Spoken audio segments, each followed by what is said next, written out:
Hello everyone. My name is Kirvaka. Oh wait. Hold on a little bit. I totally got to do this.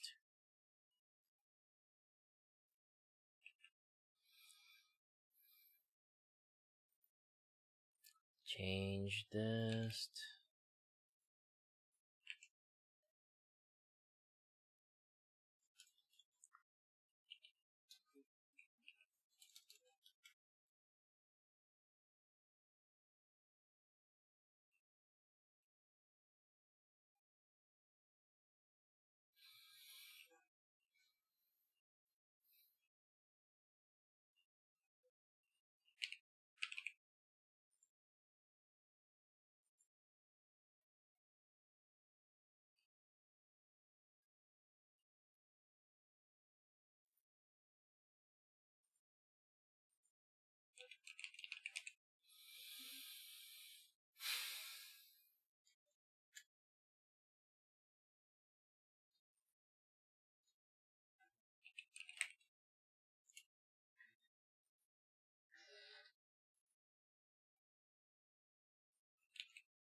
Hold on a little bit. My nose is very clogged today.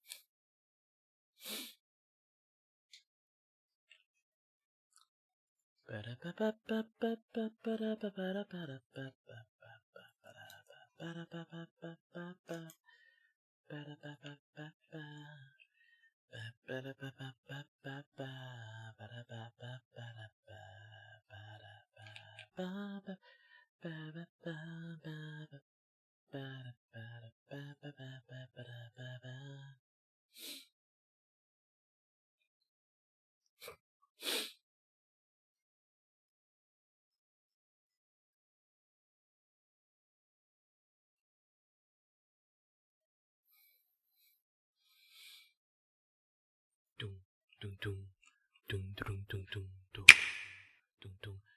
Today I will do this. Dum dum dum dum dum dum dum dum dum dum dum dum dum dum da da da dun da da da dun dun da da dun dun da da da da da da da da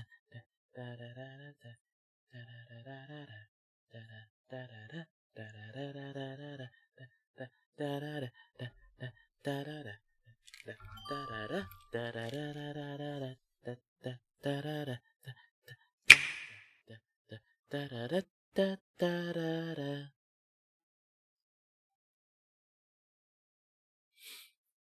Hey, we meet again. Hello again. Yay. Hey, what's up, duder? Doing great. Yeah. Just start. I hope Vupe's been well for you. I think I just got skipped like 5 times, and I'm like, oh, who are all these people, and why am I not talking to them? Well, like I say, it's either they've been talking to you way too many times, or, like I say again, there's like 3 types.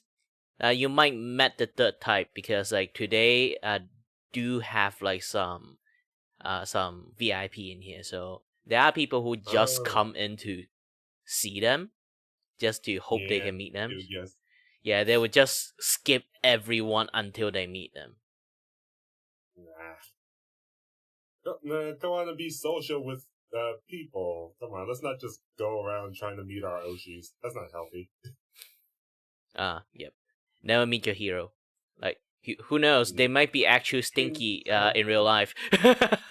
Like me. Maybe Iron Mouse is here. Who knows? Maybe.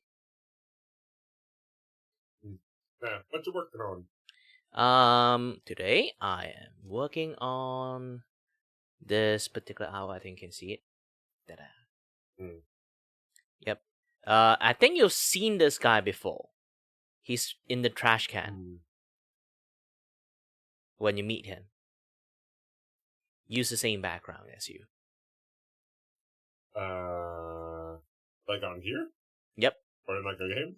Okay. In here. Is that Boomy? Nah, it's Drake. Oh, it's a different. Okay. I thought it was like, wait, so trash can? Did you play date everything? Yeah, because like he like saw my art stuff and then he decided to commission me. So yeah. Yeah, that's awesome. One other thing I like in this place, I can do some shameless promotions. Yes, definitely. Like all this thing. That's the best part. Yes. Everyone needs art. Especially VTuber. Yeah, I did have like a chat with a friends that have zero idea what VTuber is. The moment I told them like, if you want to build a VTuber like solid from ground up, you would need like $2,000, and then be like, what? And then I told him, actually, that is the low budget one. What? Like, you have to have your character finished, like, created in design, have to have the lore written, have to have, like, the, the character sheets, all those things, just calculate all those things. Include commercial, like, license. Might be $800 already. Yeah. And then you have to ask someone to make the art to rig. So depends that you order, you found a guy that can do drawing and rigging at the same times. Sometimes they are much more cheaper. And you need to find like an artist, and then after riggers, all those ding ding dong dong stuff is basically almost like $2K. Include everything together. Like if they like, some people actually like. Yeah, some people want animation. Some people want like comic coming out like the moment they debut. I was like, those things. If you want a high end model, that would be $20K. Thank you. If you want to just start streaming as a VTuber, draw a stick figure and then put it on your computer. That's it. Yeah, like I said, like. But if you want to go pro, you gotta spend the money. I was like, to be honest, VTuber is strangely very rich. Yeah. Like, you think, like, why... That people always question, like, why all furry, like have like so many money to like commission like a shit tons of artwork. VTuber are one of them. People might not see it. Hindsight, actually, VTuber are one of them. VTuber are freakishly like rich. Just doing it for like almost like more than half of the VTuber right now is basically just doing it for fun. Yeah, like me. Yeah. This is why I say like VTuber is actually rich. Most people. Well, yeah, I mean, I VTube because I also want to hang out. So I'm like, yeah, I gotta make my own content. So yeah, it's a good way to do it too. Well, either way, time is running out. See you next time. Oh yeah. Bye bye. Have a good night. Bum bum bum ba da bum bum ba da na na na na na ba da ba da ba ba ba ba da ba ba da ba ba ba ba. How's it going? Doing good, doing good. That's good, that's good. How you doing today? I already asked that, never mind. How's your Vupe going so far? Well, you're my second person that I chat with. I still procrastinating. I don't know what I'm doing at the moment. I'm trying to do something, but I seems to misplace my entire brain. That's valid. Draw a goth woman. That'll help. I'm just kidding. Aren't you scared of women? Yeah, but that's what makes it fun. Well, currently I'm doing like art commission and stuff. Have you seen this guy before? He's in Vupe chat. Who is that? If you tell me their name, I might know. Well, their name is like right behind the bench. Drake. Oh, Drake? I know them. Yeah, the guy in the trash can. The blue dude. The little blue dude. He's Yep. cool. I love him. He's sick. Yeah, he commissioned me to make a banner. Oh, that's sick. I that's sick. I love art. Yeah, he want a cyberpunk style, so I made him looking cool as possible. Make him a cyber gooner. No, I'm just kidding.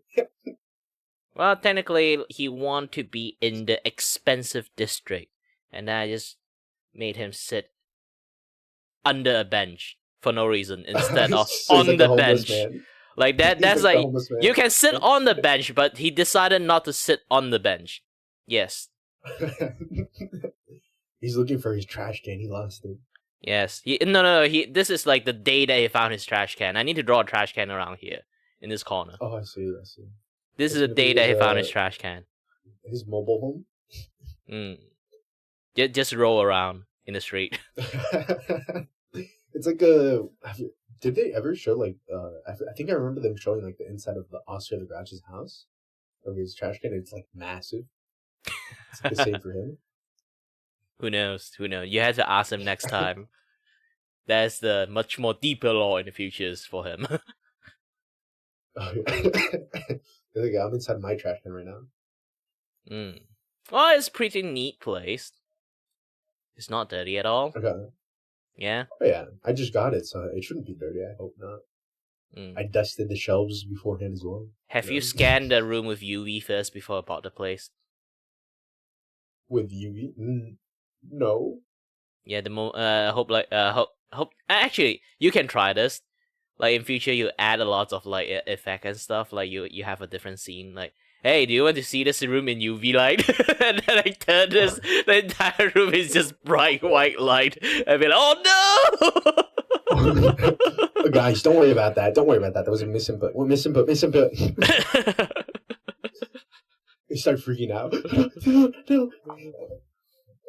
I think the lighting doesn't work for the background though. Yeah, no. You can just change. You can just change different background.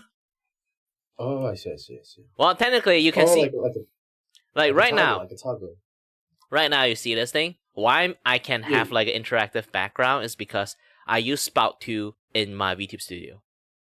Oh, I have I use Spout 2 too. That's how I do for my streams and stuff. Yes. And like, if you use Spout 2, you can actually use your OBS. They have a plugin you can add like a Spout 2 filters.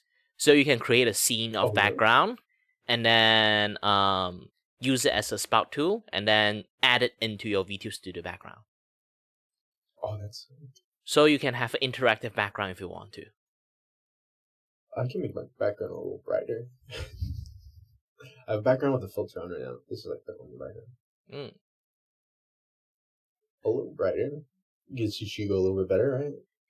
Yeah, that way you can just like add like visibility toggle on the OBS thing, so you don't have to click too many things. Like right now, if you want to change background in VTube Studio, it's always like multiple click. It's not like one done thing. Well, you can do a hotkey for that. Well, if one, I have a hotkey to for changing my background. then you need to add a UV light background. There's like the same background, but there's just like splotches of like UV white around through. Yep, And, just like, a turn it purple dark. Just turn dark a little bit, and then add a lot of purple hue in there. Strange white stain here and there. Don't ask. Might be a murder scene. The low poster is just completely white. It's not even visible through the UV lights. No. The moment you say I'm turning on the UV, you just show a white background, and then they just say like, "Oh wait, I'm turning on the UV," and the only thing that's like white is like bright white. It's like the Shingo poster. Understandable. It's like the only thing. Hi there, Nebu. I'm doing a lot of chatting, so most likely I'm not focusing on the chat. The stream chat, you know. Ooh, hi there. Hey, we both are doing something. Yep. Yeah, we're doing the thing. I still can figure out how to do the way you're doing it with OBS, but you know what? This is fine with me. I can teach you how to do it. The spout filters. Is it a spout filter? Really? Yeah. Oh. OBS have a what they call it? A filters. You click into one scene or like any source, you add a filters into it. And you can add a spout filter into it, and then you can put it in a background. So, one sec. Let me type this. So I literally have an art scene just for turn it into a filter, like spout 2 filters. And then you put it in, then you do the spout 2 input on VTube Studio. I see. I was trying to figure out where the hell. I didn't even look it up. I'm not gonna lie to you. I wasn't paying attention. So I can actually like do it in like in like literally like OBS style. Just like literally my OBS scene is my background right now. One of the. Yeah. I know exactly what you mean. I know what you're doing. It's the background image of spout input. That's what I registered it that way. But I remember the other way, and the other way's been working, so we're just gonna stick with it. Yeah, the Von Ninja way still works. It's just that it's blurry. It's blurry and it lags, but you know what? We're okay with this. Yeah, for me, I just literally does this thing. I don't need people to actually see what I'm doing. It's like it's better they don't really exactly see what I'm doing. I want people to see what I'm doing, so it's the difference of what we are both doing. It not exactly like this. They kind of like can see what I'm doing, but the problem is like they're curious what I'm doing. That's the way to trigger the conversations, you know. And you don't want to trigger the conversations. Like something like this one. I really like this particular one. You can kind of see it. Ooh, yeah. You know, there's that's cool. There's a funny story behind this, like art commissions. It's basically the guy. I have like a very affordable like VGen commissions. It's like just like $16 per thumbnail or like simple like artwork for social posting. So I just really finish the entire drawing in 1 hour. So the quality you can't complain about qualities. So no, you can't complain about quality for a price, and if you put it at the 1 hour mark, then yeah, it's basically just like this is like a $15 or $16 kind of like artwork. So you don't expect too much from it. No, yeah, I mean, if the examples are there and they show what's being given, I think it's fair. It's valid. It's fair. But the thing is, I haven't even finished drawing yet. I just sent my my client like the update progressions, and then my client be like, you know what? Don't need to color the girl. Just keep it like that. It looks not gonna lie, that looks super cool. I like the eye being like that looks like so neat. Yeah, they just want the eye get colors done. Yeah, no, that's actually like legitimately. It looks. I love that like whole thing. I would just commission just having line art color like that and be done like that. Not gonna lie, it's like my thing. I just randomly make like some like to be honest, I literally just like randomly do some like gradient blob and then just put it overlay on top of it. No, I think I'm stealing this idea and I might do some stuff for myself with that because that's so. I love gradients. Gradients are a bop. But do remember to make the line thicker than like usually you would draw with. Else, like the gradient doesn't. Yeah, because you have to make sure I usually do like a point, like a 0.9 usually for line art. That's pretty big for me. It depends how you use your line weight and stuff. Different pen have different. That's true. I usually different people, different pens. I'm like trying not to fuck up how I draw your face, but it's also kind of. Obviously, I have shit tons of stuff on my face. How can you see properly? You gotta give me credit for somehow. Okay, wait. Okay, no, I can't figure out your fucking bangs. Your bangs are gonna be Yu-Gi-Oh-esque in a sense, and that's how we're sitting. I don't know. I figured, yeah. Yeah, basically, I have a split hand in between. It's like my head technically blocked my eyes, so I just part way left to right. Just that. Just imagine that done. I think it's accurate enough. You have to give me. Oh wait, I didn't do the side hair. You know what? Actually, that's why it looked weird. Actually, I have like this funny rule that going on with my hair. Hold on a little bit. Oh boy. It's something like this. Oh, it's a spiral. I understand. I see. You get okay, so the points are in between each spot. There's like this 2-point is a must. Then you have this like giant spike behind my head. It's like the right side, and then like the fringe always have that one big bang done, and then part way.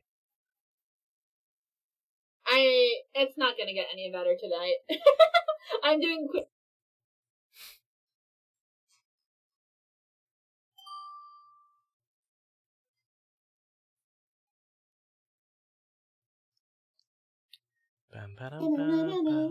Ooh. Hi there! Hold on, I need to put back some of the stuff that I just removed away. Shiny Axolotl attack! What the fuck? Yeah, my comic, like one of the things is like I do like, Web search. Oh no, web search! Yeah, I got so many stories to tell. Bye.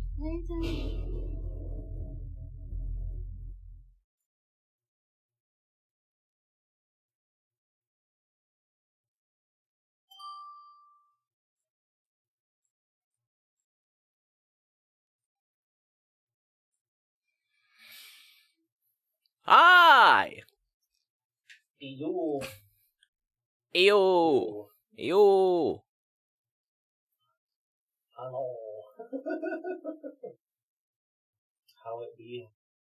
How it do? Doing great. I'm doing some very funny stuff right behind my background at the moment. Whee!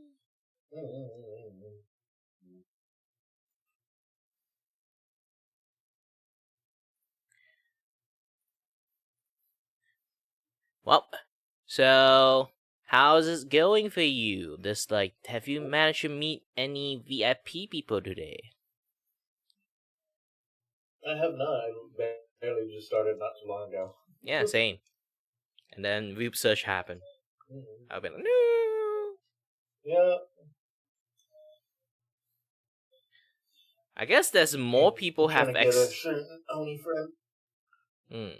I guess like more people like having like the experience like the moment they get connected, and then like Vupe search happen. No.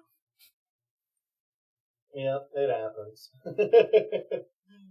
But trying to get a certain only friend to get on, so we can try to flashbang a certain gremlin we know. What happened if they know and then they just skip you the moment they see you? That's the thing. They don't know because I'll be on the Ashes End with the dual Vupe. Because we'll be in just like one call, quote unquote.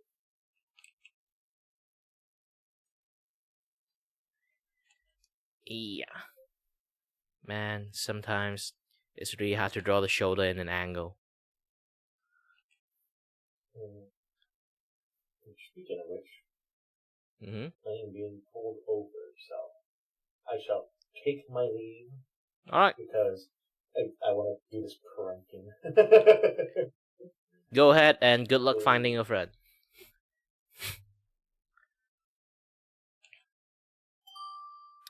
Bam bam bam bam bam bam bam bam bam bam. Well, hello, sir. We meet again. Yes, we meet again. Hello there. Hello. Question, good sir. Are you hungry? You seem like you'd be famished from all that drawing. Well, for one thing, yes, but I just want a hot dog, not the bread. Oh, so the wiener. Okay, we got ourselves a badass in this. Oh, we got a badass over here, sir. Nah, I just like have low carb diet. No carb diet. Okay, that's what my mom said too. Now, technically, it's not like no carb. Like a lot of people just straight up go no carb. Actually, it's bad for their health. Yeah. Yeah, because like our body actually lose the ability to not being able to process like carbohydrate if you just suddenly stop eating. And this is why there's lots of people have like carb allergy these days, because they thought they can just like cut off carb and then they immediately go thin. But man, you know your hot dog lore, huh?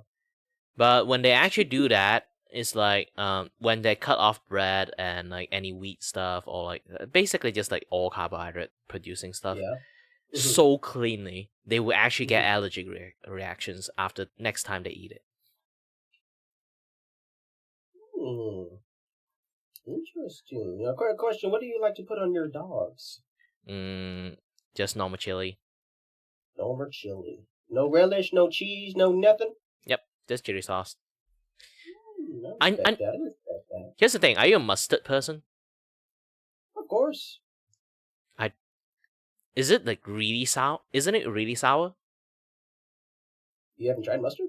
I know, but for me, all mustards taste super sour. Since I'm super taster, so it's really sour for me. I'm not sure why people like it, so I had to know. I guess it's sour in a way, but it's not like enough for you to pucker your lips. No, I will. It kind of gets you that zing. You kind of get like, ooh, mustard. Not that kind of that's sour. Nah, not that kind of sour. Nah. For me, it is that sour. Oh my! I feel like you've gotten the expired kind of mustard, sir. Nah, it's almost every single. There's a lot of type of food people told me is sweet. I eat it. It's super sour, especially fruit. Like 60 to 70% of the food I eat is like fruit. I eat like is very sour. I see. Now I got PTSD eating orange, because my mom's keep telling me like, "Yeah, this one tastes sweet," and I bite it, and my entire face contort into one spot. Oh God! It's like eating lemon for me. Almost all orange. All orange, huh? You know, I always thought orange would be, sweet. Yeah, lots of people keep telling me sweet. Every single time I eat it, it's like, buddy, I think you need to go to the hospital. I think you need a mustard. That's one thing. The oranges? Nah, I think you need to get that checked out.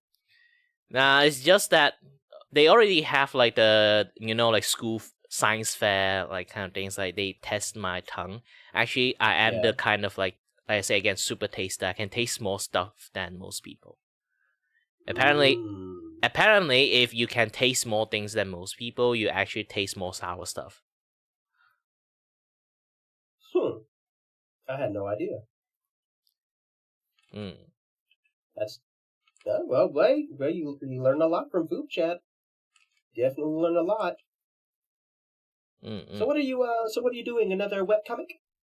Currently I'm doing a art commissions. I'm drawing a banner for Drake. If you've seen that person, he's in the trash can in the park. Of course. Yeah. Grouch's cousin, yeah. Yeah, you can see. This is like the banner he ordered. He wanted to be in Cyberpunk. And you know what?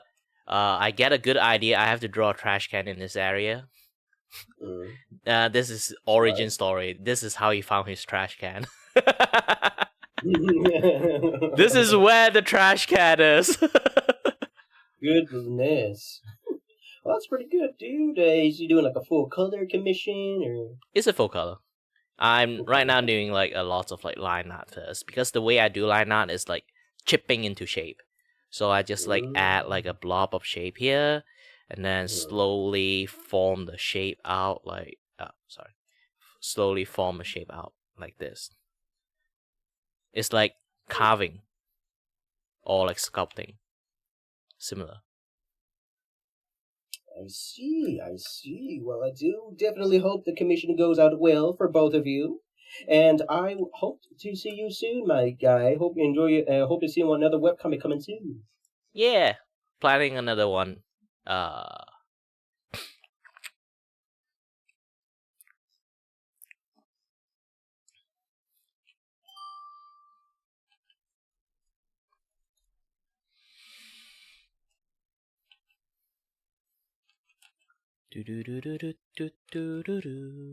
Hi there. Well, hello. Hello there. Well, hello there. Hello. What do you do today? Be a goofy goober. Yeah. Good. For me, I just started my Vupe Chat, streaming, drawing at the same time, this and that, stuff. Definitely not procrastinating. What are you procrastinating on, motherfucker? Art commissions, I guess. Do the commissions. Well, if I do the commission, I can't chat. If I chat, I can't do commissions. Which one do you want me to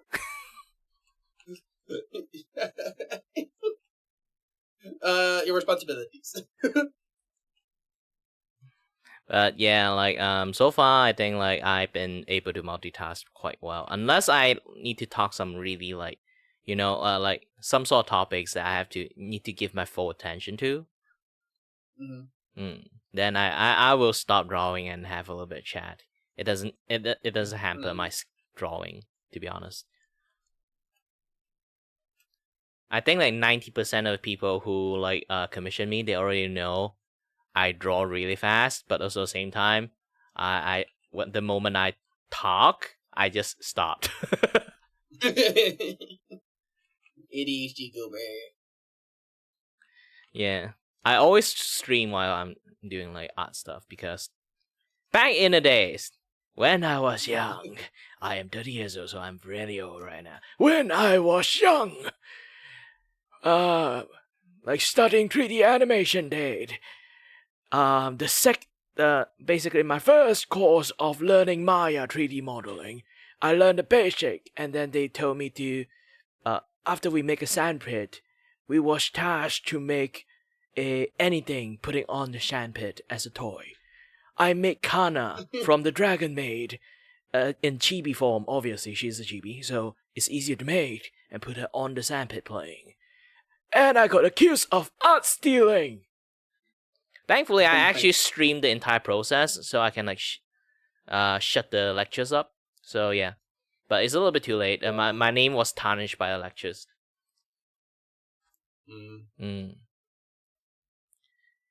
Yeah, it's funny that literally have a competition with someone. It's like, let's see who can put the most craziest thing in there. I make like a human model. She made an entire like burning Gundam in there. She got praised, and then I got shit on. I was like, what? Do I have face issues? I might have face issues. Yeah, at that point, it's kind of like, she get praised, then I got shit on. Why? Why I been called an art thief while she's like, wow, you make a Gundam in there? Damn. Like, I think the Gundam is way more awesome than my thing, no matter how you see it. It does. Yeah, I'm too shitty at drawing, so I can't really say much. Yeah, it's basically like, for a lot of people, it's like the things that I do and my friends do is like almost impossible unless you have like really good self-learning abilities, because we just learn the very basic of the software, how to use the UI stuff only. So they didn't expect much from us, and then we went overboard. This is why I got accused of like art stealing. But the when she actually have like, but the dynamic of a girls get praised, a guy get accused of stealing. The dynamic is that.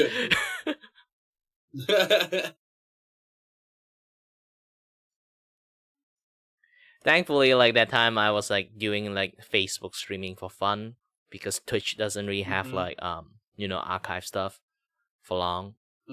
So like I do have evidence when I finally got confronted. But before he confronted me, the lectures actually keep spreading, like telling everyone that I steal art from other class. Damn. So now I have a tendency of always drawing and streaming at the same time. That's honestly fire. Yeah, that way kind of like can literally prevent any accusations, almost. The best you can. Yeah. And funny thing is, like, I also make a comic. Yeah, too bad.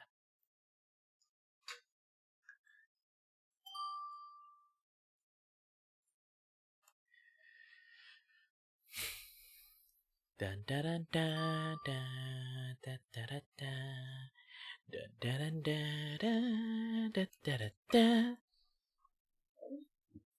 Oh, hello there. Hi. I remember. Oh, wow, he's arting in the background right now. Yeah, I am drawing at the moment. So, hello there. So genius. Oh, if you I need to work out how to do that so that I can doodle people on the walls of my cave. Well, technically, I can teach you how to do it. Are you using I've VTube been Studio? learning things. Do tell. Are you using VTube Studio? I am. Are you using a Spout 2 to input into your OBS? I am. Then good. Your OBS have a plugin. If you go to filters, you can add a plugin called a Spout 2 filters plugin. And then you can go to your VTube Studio and switch a spout background. Yep. You can literally turn your scene or your any source into a Spout background.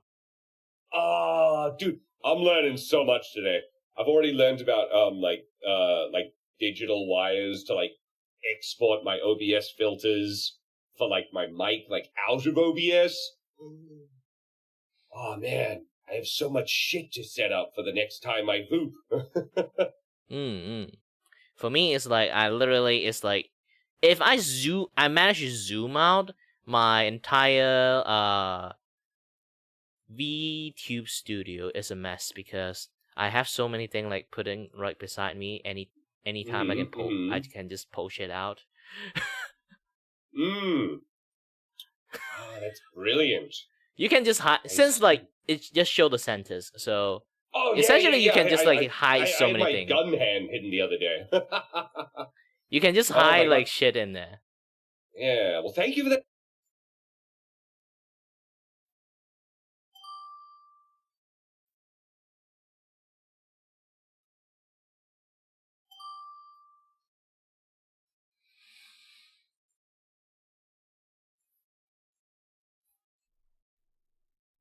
Hello there. Oh, it's you again. Yes, it's Hi. me again. How's it been? Yeah, doing great, doing great. A little bit chatting, a little bit drawing, a little bit streamings, a little bit everything. So far, so good. No scuff. Imagine having scuff. Sometimes I have to spend some time, take a look at the artwork, see like anything wrong with it. So far, I think like the arm's wrong. I have no idea how to fix it. Oh yeah, I think that's the number one enemy of art. Anatomy.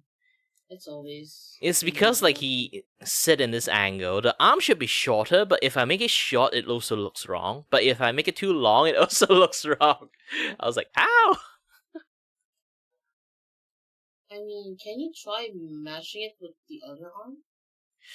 I can, but it would make this arm a little bit way too short then. Right now, the sleeve, if I do it like this kind of length, I think the foreshadowing kind of like angle is not that correct if I do something like this. And then the hand, need to move a little bit, shift it here.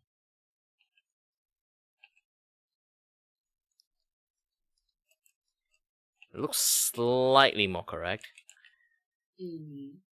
Just that. I might have to... I think the elbow is the issues here. Well, where is the elbow? That's the question.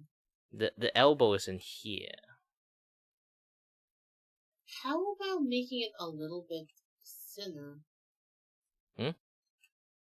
Like here? Yeah.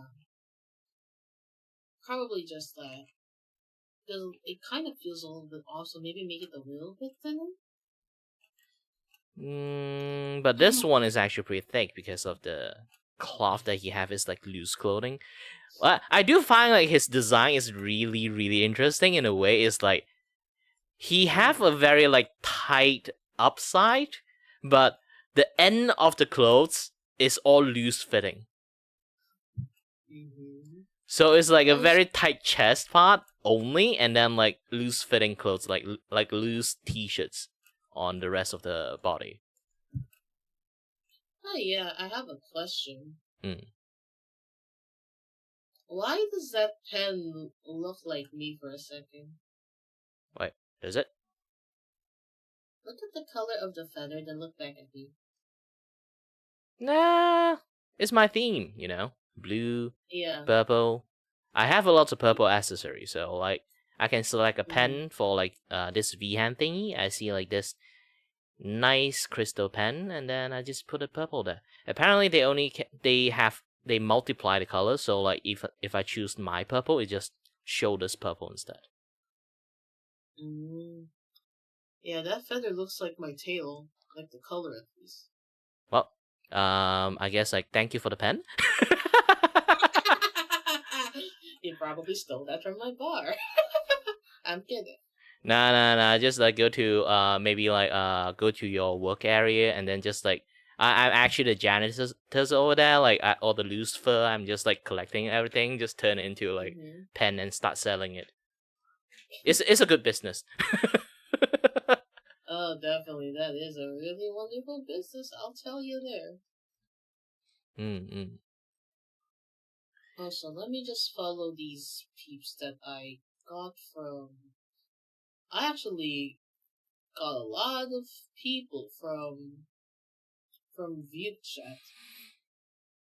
Yeah, I do find out like actually doing Vupe chat is a very good thing. It's like you not just social with people, everyone is actually quite helpful. Oh, definitely. Yeah. From yeah, you go ahead first. Yeah, I just find it really relaxing to be on Vupe. Like, instead of streaming, I will just do this, and it's actually doable. Yeah, and not just doable. This place is almost like a clip factory. It's like you will have some very fun and nice chat, and then you'll be like, you know what, I should clip this thing, and then you turn it into a clip. And for me, I'm basically like you already see, I'm basically promote my artwork and stuff, you know. Something like this. This.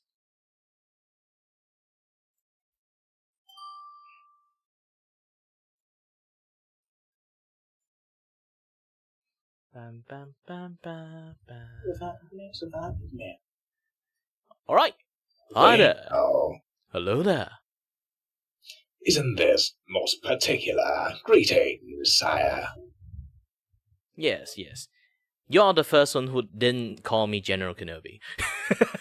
I don't really call anyone General Kenobi except for General Kenobi. Yes. Like most people, like I'd be like, hello there. Hello there. And then they'll be like, General Kenobi. And I do not know how to do any follow-up. Is there a follow-up after they say General Kenobi? Actually, no, there's... Yes. Also, sorry for the background noise. My extended grandmother family is in my room right now because the house is overcrowded. Yeah, it's fine. My house is also a headquarters for my family. That's what I'm saying. There's no personal space in the Asian family. Same. Well, technically, I am Asians. I'm Malaysians. And we just like... No, Malaysia is in the island. Not island. Singapore is an island. And we are not the same. Wait. Yeah, I know. We are right smack in between Thailand and Singapore. And somehow we are the most invisible country in the world. Hey, don't worry about it. Yeah, it's a funny thing is like I think it's because like a lot of people know immediately like recognize Thailand and immediately recognize Singapore, but because we are slightly lesser name, and then like people just like treat this place as like kind of like invisible until like business talk. For some reasons, it's like when it comes to business stuff, people know Malaysia because it's like kind of like a third party hub. Yeah. Oh yes, I mean, in Thai and Singapore, tourism is nearly king. No, not in Singapore. Singapore is more of a multicultural hub where they work and they tourism at the same time. But Thai, on the other hand, do have a lot in the term of tourism. They do tourism a lot there, and so know those places through tourism more than Malaysia. Malaysia is more of a business country. It's like business stuff only. Yeah, generally. Even right now, they are expanding all like the chip building stuff. So like now it's more like a tech country. I mean, they are only in like Malaysia is only invisible because tourism is not really a big part there. Maybe in the northeast, southwest, the West Malaysia, no. The East Malaysia, yes. The Sabah Sarawak. Yeah, I mean, in every country there is absolutely a few region where it is built for tourism. But here's the thing: is it, or is the marketing for those regions? You gotta put the marketing part. Well, it really depends because Sabah is like for entire Southeast Asia is like one of the top 3 places to go, and the most expensive like so far what I learned is like the most expensive like tourism place too. So yeah, and also funny thing is like. We do have lots of celebrities actually Malaysians, and not lots of people actually know them are Malaysian. They are famous. It's just nobody know they are Malaysians. Like Rodney Chang, have you seen like the other guy like from like in I think Marvel too? Like he's in there, and also Michelle Yeoh and Uncle Rogers. All of them are like kind of like they are all Malaysians. And stuff. Yeah, Uncle Roger is pretty out there already. Yeah, but there's still people who don't know Uncle Roger is Malaysians. Oh, that's bullshit. Yeah. They don't even know what is Malaysia. Yeah, they definitely clip watchers, bro. Unbelievable. because Uncle Roger nationality is pretty much out there already. He do comedic stuff and he do YouTube stuff. Every video he does reminds the viewer that in Malaysia stuff. Yeah, he only remind people in Malaysia's, but too bad he didn't always actively say, I am a Malaysian. So not a lot of people actually know. And then some people, when they hear that I'm Malaysians, they might have a reaction. It's like, you don't sound like one. No, Uncle Roger is a little bit over exaggerated version. Overreacting. There is a lot of people, like local actually does talk like this. But if you work overseas, like you found any like Malaysians that work overseas, they would speak like either better than my level or equal to my level. It's because they are confident with their English. This is why they go out like work in overseas in the first place. Yeah, that, and they do have first-hand experience with the English language. Like, they talk a lot in the English language. They consume media about English language a ton. And so they have experience, is it so? And Malaysian have this like ability of copy accents too, so yeah. A lot of people think we are mocking people, but we are just having like this ability. Like when you are like super multicultural country, you talk to a lot of race. Like you tends to like copy their accents, like a sign of like, make people comfortable. No, that's actually called wait, I forgot what it is, but the more you interact with a certain type of the community or a cultural, you will get assimilated into it. And Malaysian have like the hyper adaptive version of that. They can actually copy accents almost like if you talk to him for like maybe 2-3 days. Or sometimes some people even good enough, they can talk like 30 minutes with him and then like they immediately have your accents. Assimilate. Oh, God damn it, I forgot that damn word. English is hard. Yeah, there's a lot of word for that. It's fine. Yeah. English is not my first language too. A lot of people thought it is one, even my friends, because like when I go out, I actually speak English. When I talk to my close friends or my family, I use Chinese, Cantonese, Hakka, Hokkien, any word, any language you can find. But hell no, it's just that we like watched a lot of YouTube, unlimited access to internet when we were young. Also games. That too. I actually learned English from Markiplier Dan TDM. For me, I learned how to read English watching Bleach. The subtitle kid, I see. Yes. To be honest, I have no idea what I'm reading back in the days, and something clicked. I have no idea what kind of things clicked. I just immediately able to understand all the word. To be fair, it is very, very interesting on why languages spawn to your head. There's a video on that, actually. The video is called Why Do English Just Spawn in Your Head? You should really watch it. Yeah, it's basically, originally, like for me, like I don't understand a single Japanese word too. I just like watch a subtitle because like the Mandarin version got like catch up, so I have to like watch a subtitle, English subtitles, and then and then halfway I was just guess the word because like Bleach is like strangely expressive. You can actually know kind of like guess roughly what they are talking about. Yeah, I mean that is exactly what that video I'm talking about is. You just guess the word they're saying with expression, action, and everything they do in the between, and then you piece it together. Like sometime with Italian people, after receiving something, they say grazie. They say it so much that you know it's just a thank you, or like to appreciate somebody after doing something. Yeah, so I just somehow managed to learn how to read English that way, and then afterward I watch a lot of Doctor Who. This is where my kind of like unique accents come from, because for me, like I definitely have like this like Asian lingo in there, but the way I pronounce word is a little bit on UK-ish. Yeah, the reason of that is basically I watch a lot of Doctor Who back then when I was a kid, so I end up like speak a little bit. The way I string my word. Yeah. It's just the way I string my word, and not even an accent, to be honest. It's just a, let's just say, what's the word again? Cadence. No,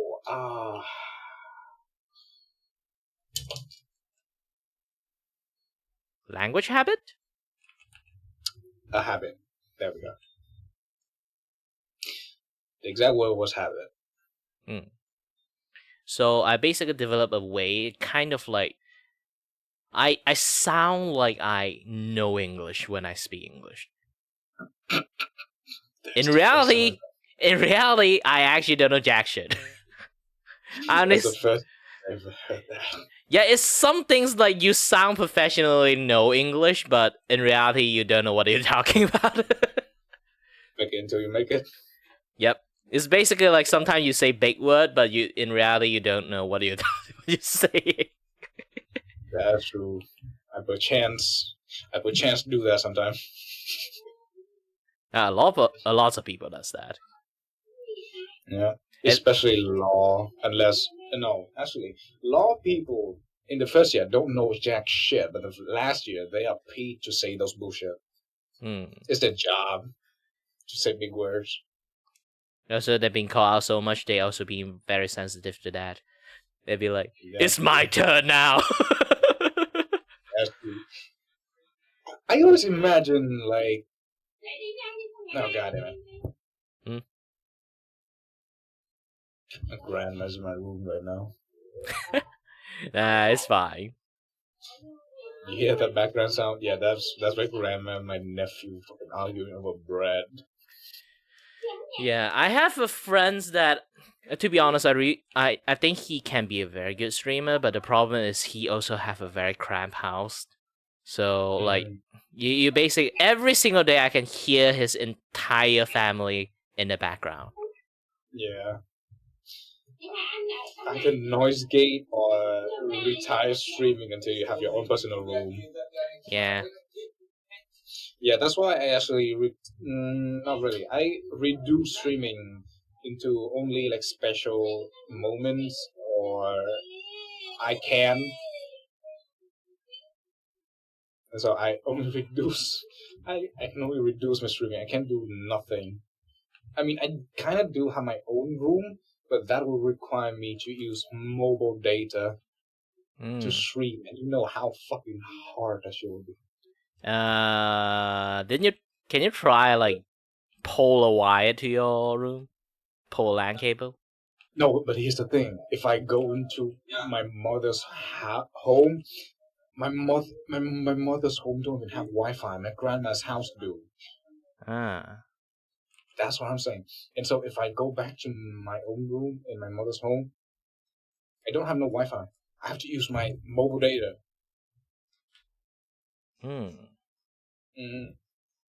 Yeah, you can pull a LAN cable. If you can't use a LAN cable, then yeah. Oh, I'm using a LAN cable right now in my grandma's house because there's like two modem.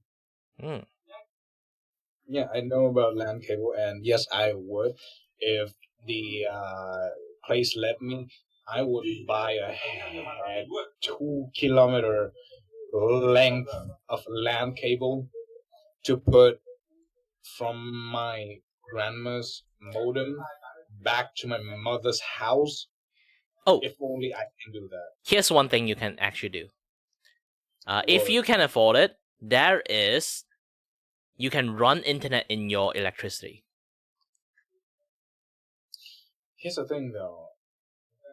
That would be, first of all, need a few techniques and stuff, which I could research. But second of all, you can just buy. There's like 2 plugs, so you just plug in your power line, and then it's fine.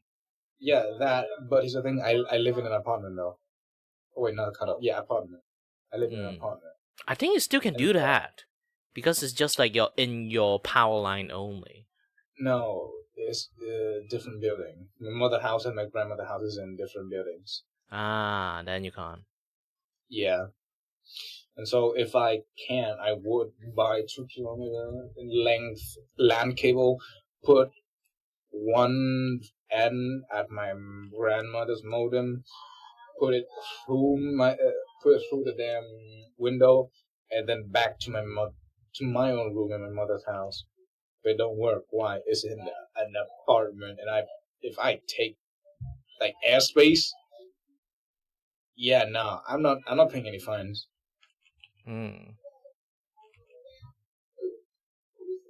Too bad you can't drill a hole in the wall. That's true, and that too. If we like drill a hole in the wall without noticing the apartment map, like what's it, landlord in advance, yeah, you're fucked. Yeah. So now I'm just focusing on editing, doing my job. God, I hate that word, and making my own content. Yeah. For me, I'm doing art commission right now, and usually my free time, not my free time, actually my main thing is to make comic. The blue still face, Jesus Christ.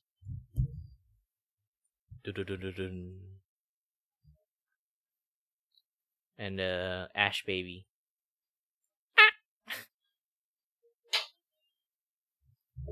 God, I love the Ash Baby. It breaks my heart to know that Ash Baby was made with AI. Well, basically it's just a very terrible generation stuff, but people find it funny. Yeah. To be honest, it's funny that the fact that I'm an artist, I'm actually fine with AI. To be fair, AI is a tool to help us, not replace us. Yep. I only have issues with the people that using it wrongly.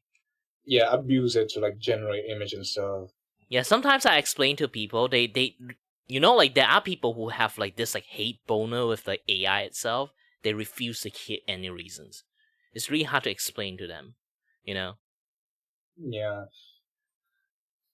It's like they also confuse the fact about like ChatGPT is a different thing, AI generated image is a different thing, and like also like if they confuse this too, then like game enemy AI is also a different thing. Like AI is a thing that exists ages ago. Since the 1900s, start of computer time. Yeah. So this is why I find it like really difficult to talk to someone when, especially like when they notice I'm an artist, they be like, "Why are you using ChatGPT to do stuff?" I was like, I have no qualms with AI. Like, you are artist, so yeah, use it the right thing. Don't replace art with like generated art. You can use AI for a lot of things, like generate some pose for ideas and stuff, generate some, just generate ideas in general if you're stuck with it. Yeah. The only issues I have is people that generate artwork and then say they are the one who draw it. That's the only thing I have gone with only. Like I have issues with just that. People keep calling themselves AI artists. It's like you don't see people go to like type like how to make a building in ChatGPT and then it spilled it out, then you call yourself a silver engineering. No asshole would do that. If you meet a person like, hey, this is a nice house you have there, and they say, yeah, I'm an AI engineer, and then you refuse to step into the house after hearing that. No, AI architect. Like, this is why I say, like, it's basically calling yourself an AI artist is the most stupidest thing in the world. Like, you can say you generate this art. I'm fine with it. You use it for fun. You use it for, like, your own thumbnail, all those kind of things. I'm fine. The problem is, like, when you call yourself an artist by clicking one button, then that is a different issue. That's true. That is my only thing. Obviously, like, the way how the AI function itself, like generative art, basically like, take all people pictures, those kind of things aren't good, but I always give this argument of, like, it's almost same like in a way, in the most ridiculous way you can say, like it's like a hospital. The word the concept of hospital is a good thing, but the foundation to build that hospital in the first place is like you steal money from the orphanage and then you take all the like retirement building material, retirement house like building material, and then like build the hospital. Even the concept of the hospital is good. The foundation is not good, and that's like how the AI is right now. Mm-hmm. And then the people who are using the AI never have a good intentions. Like, not everyone, obviously, but most people do use it in the wrong way. Mm-hmm. That's the main issues. And every single time I mentioned tiny a little bit about AI stuff, everyone just like went ballistic with it. I was like, can you guys just take a chill pill?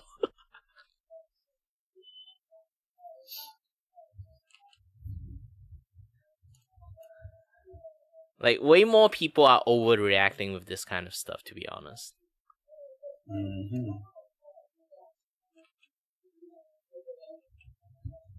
You know what would be a fun language to use AI for? Mm-hmm. Auto subtitle, since you're editing video. Yes, but that already happened with Premiere Pro. They got like no, wait, auto subtitling did exist even before that. YouTube. Yep, but it's a really shitty one. But technically, nowadays, YouTube basically is a pattern recognition software. It's not actually AI.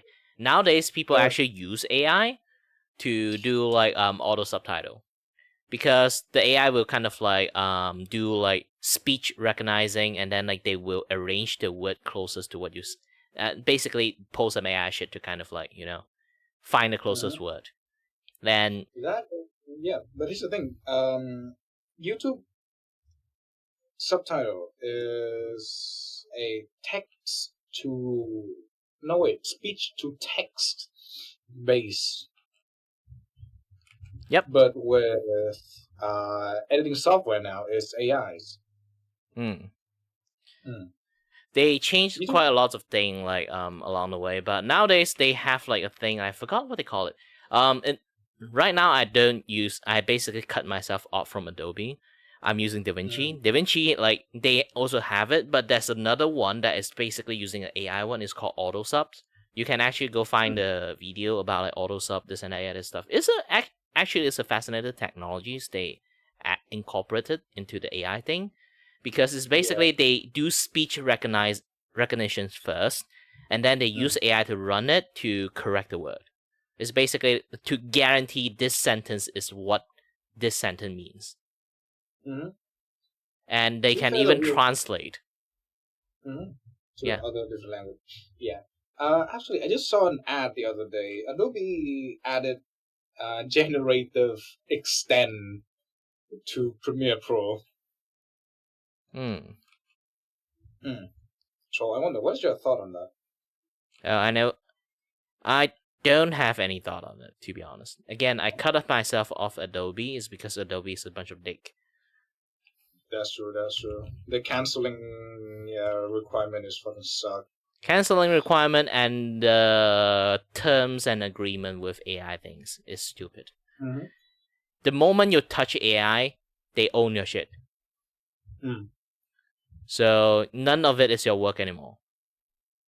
Even you edit all the work, you add like this tiny 2-second segments with the AI, now it's theirs. So you can see the bullshitness in there.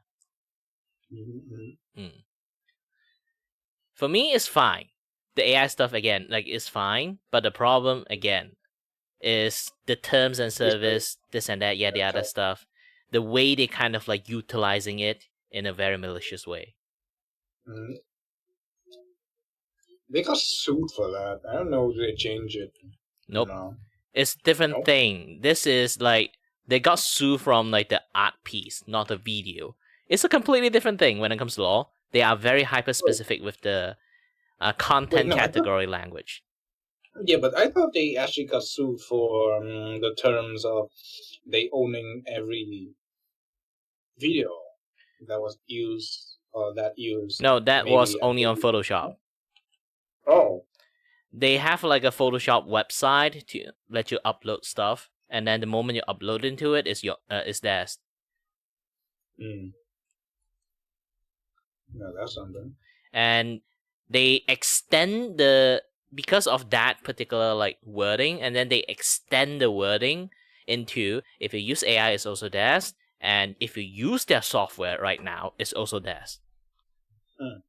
So basically, you don't own anything when you use your the moment like it goes into their cloud. It's not yours anymore. Anything, not just AI, anything. Gotcha.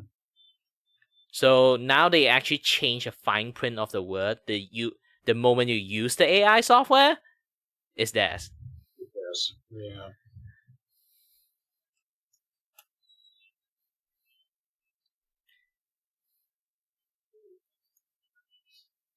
It's also to see the downfall of Adobe.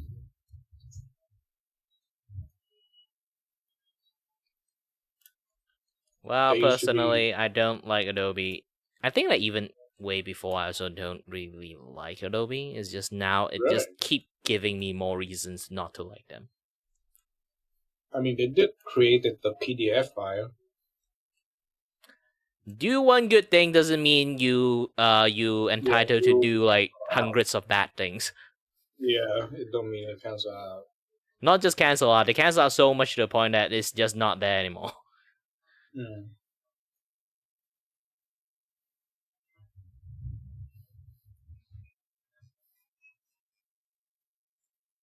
Basically, good action never justify bad behavior. Yeah. You help a grandma and then shoot another guy next time doesn't mean that you are a good person. You can argue you help a grandma on the court, but how much that can help you? The fact is still a fact that you shoot a person. Yeah, it's the same thing. I know I over-exaggerated, but still, like, for lots of people, they see it that way, you know. Like, you look at Mr. Beast. Yes, I kind of like it's an advocate Mr. Beast hater, I guess. I don't like that guy, just going to say this clear. It's not that I hate that guy. I just like, he is a content creator. I respect that part. But because he's a content creator, everything he does is for content. He just used the charity shield every single time, like anything happened. I really hate that.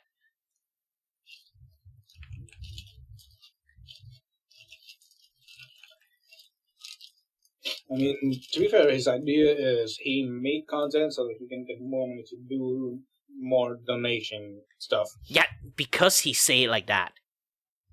That phrasing, lots of people believe that phrasing. But you kind of like look closely of everything he does.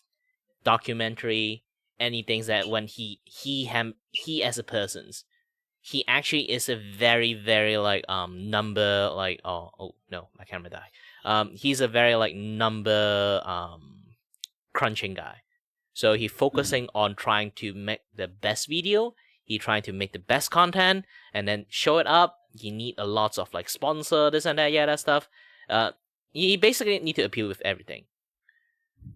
To like hyper fixation on the content. It's because that hyper fixation on the content. The moment you do charity and then put a camera in front of it, it lost its meaning. Because you know he's a very hyper content fixation person. He did that charity because he want content. So there's almost no amount of word can actually save him from that.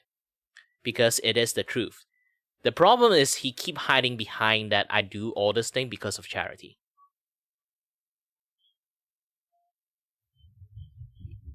That guy just want to make content. He is a very good he want the dedication of him trying to be a content creator. Yeah, I do admit that. That is a very commendable thing. But like the moment he used the charity thing to shield himself behind all this, like frame is not content and is for charity, and then you put shove a camera into people's face while doing it, that is a different story. Nobody call themselves a good person. Like you won't call yourself a good person. People call you a good person. That's how you be a good person. You don't have to brag about it, you know? Essentially, the way he does his content, he is bragging he is doing charity. He's getting hella deep. Yeah, lots of people don't see that point. That's the thing, because most of his audience is kid. So people just see he does good thing, then it's good. And lots of things have their own nuances and stuff. I need to Sometimes things are in the gray. You can absolutely agree with him or deny with him. You still cannot deny the fact that he do good content and he do donation stuff. Yeah, that's the thing. I always validate like everything he does. It's just that he kept saying, "No, it's not." That's the part. It's a little bit like, how can I say, like, you can see the fakeness in there somewhat. I really hate that he just sometimes, like, there's some things he does. He definitely had that intention in there. It's shown and written on his face, and he just flat out refused it. You know, either it's like for not breaking the immersion, this and that, that stuff. You know, and why can't I move stuff? Right.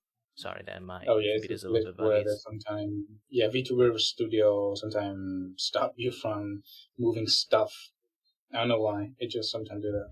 Yeah, my model just like stop. I want to reset my face at least.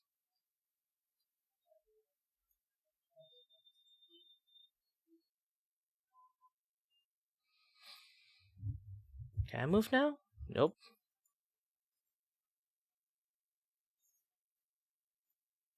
Yes, now I can move. Okay, now I at least can like be in a much more default face instead of like in an angle. I need to charge my phone.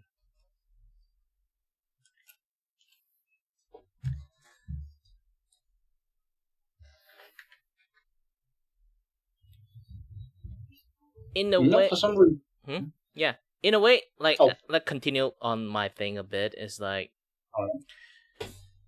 I'm a very honest person. If I done something with intentions, I'd be very honest to it, and I can see like Mr. Beast like don't want to be too honest on the things that he trying to do. Sometimes I don't know why he does that. Legality stuff.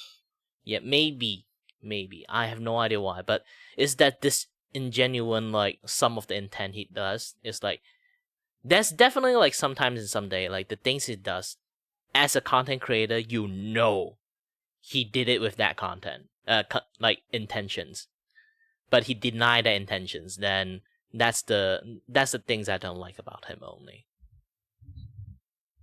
Yeah, that's all I can say.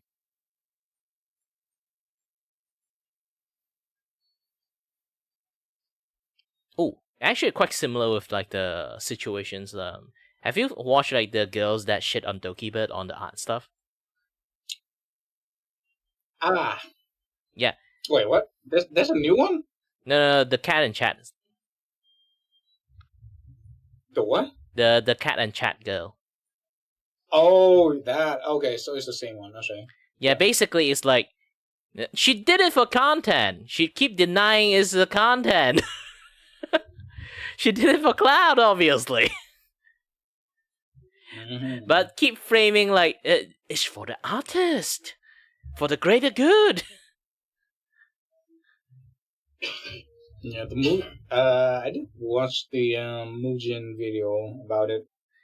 Yeah, it's basically when a person actually did it on a certain intentions, especially like the cancer stuff, like she stuck in. It's like she definitely did it, but she pretended in a way that, you know, like people, the fact that people aren't content creator, they won't know, and then just flat out lied about it.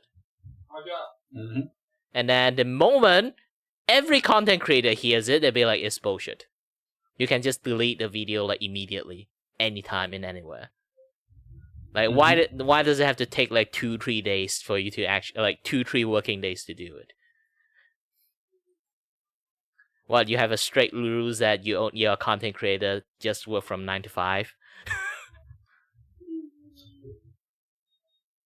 to be fair, for some reason, her editor got access to her YouTube channel, so I guess that is kinda the case here.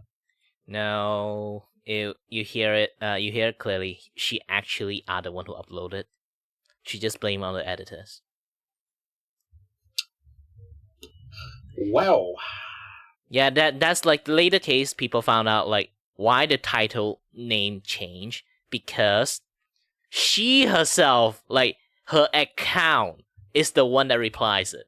Oh wait, she doesn't have cancer anymore, and then she changed her admissions, so she actively have access to that YouTube, like doing that access to that video around that time. She changed the title herself.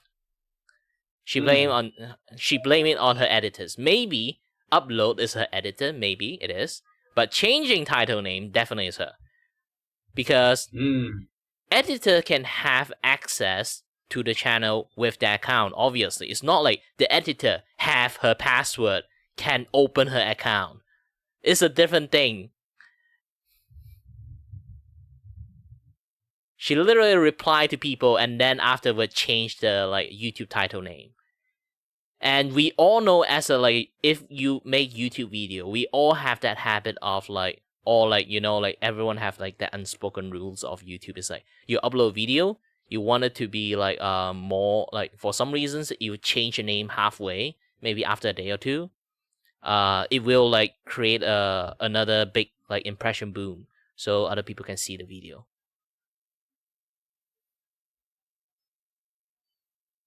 So we all know everyone does that. She also is a YouTuber. She does that. Everyone who does YouTube video knows that she is the one that know and have access to it around that time, and she refused to delete it until like backlash start happening, you know? Yep. So that's the things that is like the way a person talk, you can see like that intentions. They just pray to God that no one's smart enough, like, or no one know enough to call out those kind of shit. Mr. Beast is actually something like that function. Not egregiously, I would say, but he does function in some way like that.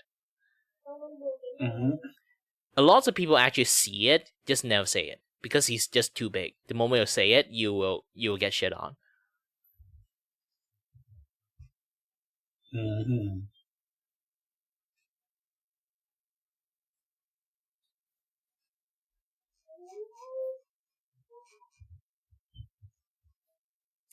Yeah, damn it. One day I wish I will not be like, you know what? Nah. The way to avoid is just not get into it at all, man. Yeah, just be yourself. This is why not a lot of people talk too much about that. Like, even they know what Mr. Beast's like intentions for doing stuff when making content, they never talk about it because nobody wants to like get into like this kind of like weird stuff, you know? Like drama shit.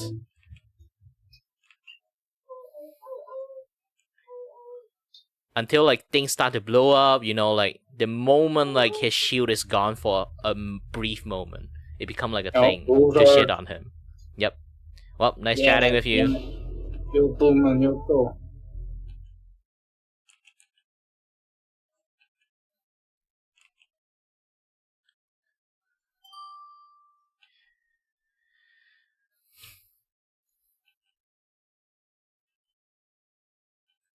So it's this guy. Hi there. Hello. It's been a minute. Yep. What art are you doing today? Well, I am drawing, and my camera died, so I'm charging my phone at the moment. So, yeah. You're fine. I do not expect anybody to be non-stuff. I don't know why my phone hasn't been charging lately. It's a weird thing. I think the battery died. That's possible. Very, very possible. Silly phones. You need to just stay charged all the time and never die. Yeah, I just literally have it plugged into my computers, but computers doesn't really have enough juice to like charge it more than it used, you know, when using it as a camera. You like a computer with juice? What kind? Hmm? I was making a pun. You said your computer doesn't have enough juice, and I said, what kind does it take? Well, acid. Not apple juice? No.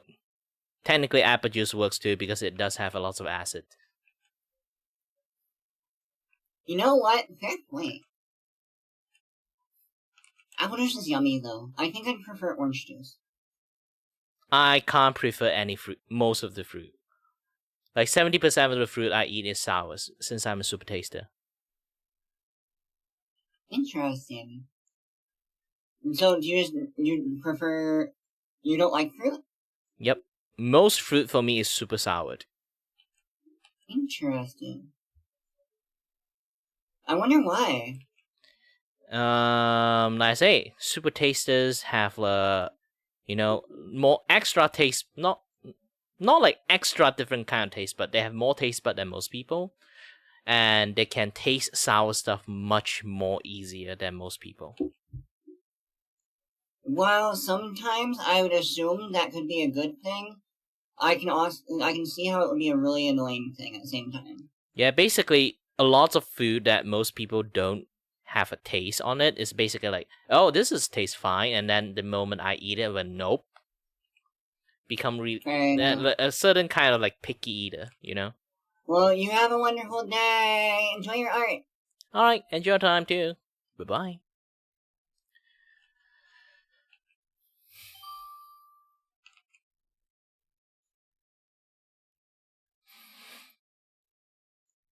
Dun dun dun dun dun dun dun dun dun dun dun dun dun dun dun. You know what would be hilarious actually? I managed to meet Drake while doing this.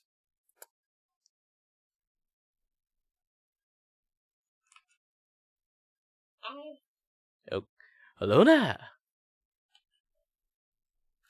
Hold on a little bit. Sorry that my face won't move because my camera ran out of battery and now I'm charging it. Oh, fun.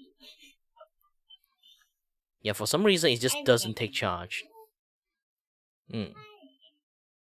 Yeah, how are you? Did you have any nice chat got interrupted by Vupe search?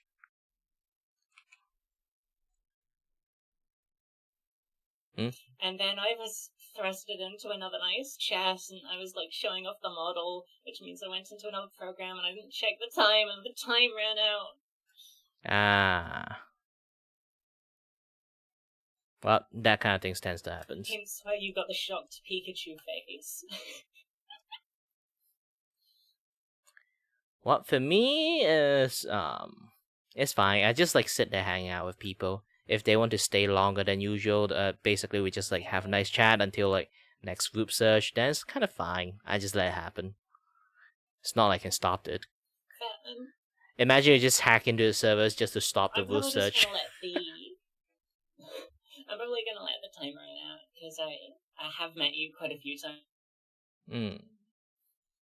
Before, and I kind of want to meet new people. Consider 100 people on. Yeah, if you already met me, you can just skip me, to be honest. I'm fine with it. It's just, I let the fate flow. If I meet anyone, I just meet anyone. Talk to you. You're cool. But, you're still cool, so it's just I'm not gonna skip you. Then why thank you? I'm still gonna have a small chat with you. But sadly, the chat is over, so I hope you have an absolutely amazing day. If I match with you again, I'll see you soon. Alright, bye.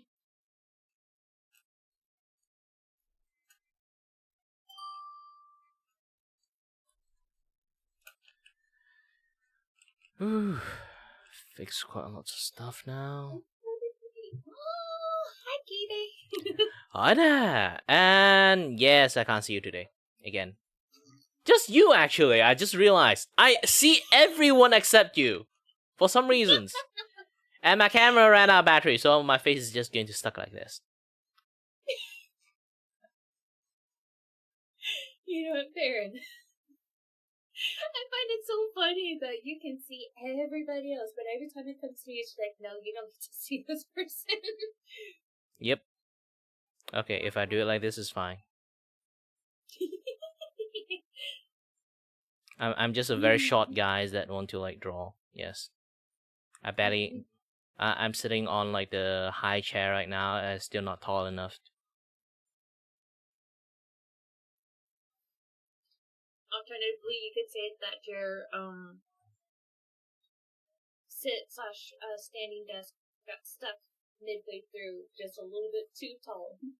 Yeah, I can't raise it anymore. It only can just go fold up and fold down. Now this is just basically a max height of my desk. Like actually, it does go up to my face. If I've seen standing desk before, it does extend maximally like up to my face. I was like, who is that freaking tall? I can think of one person, and he's like, is everyone have the size of Yao Ming and LeBron James? You know, there's a guy who's like 7 feet tall, over 7 feet tall. So he'll record his daily life as a tall person, as a very tall person. Yeah, but it's rare. It's rare. And then it's not like that person endorsed a standing desk. If he endorsed a standing desk, there's a standing desk that height, then I understand. It become like a standard for them to at least have the maximum height of the people they endorsed. But it's not like they have like a high, tall persons like to endorse in the first place. Yeah, no. There was a short that he posted where he and his partner, they were finally able to upgrade to a California king. And he's like, this is the first time that I'm able to have my feet on the bed, fully extended. Yeah, lots of people have that issues. So happy.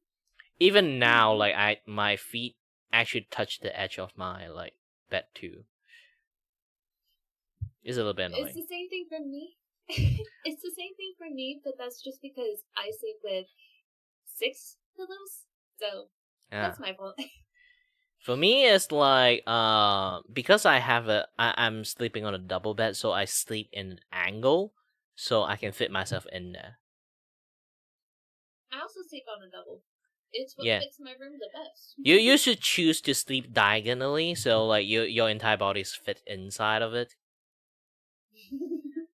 It doesn't like the position of sleep doesn't really like matter, to be honest. It's like it's not a bed. It's like built to for you to sleep like straight.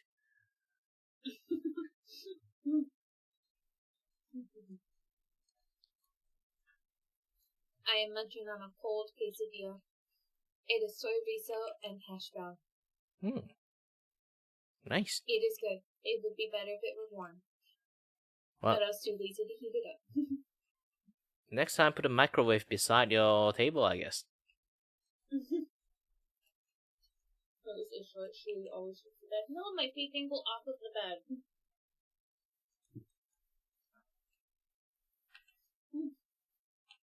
Well, for me, is generally I don't know how inches work. It's basically I'm 175 cm. I'm not actually that tall, but also at the same time, it's pretty average for a Asian person. So I am 5'6", and I'm pretty sure that's 164. Hold on, I'm gonna look this up real quick. Yeah, it's pretty average height for a girl. In my place, technically, it's quite tall. I have quite a lot of friends like under 160. Alright, so 175 centimeters is 5'7".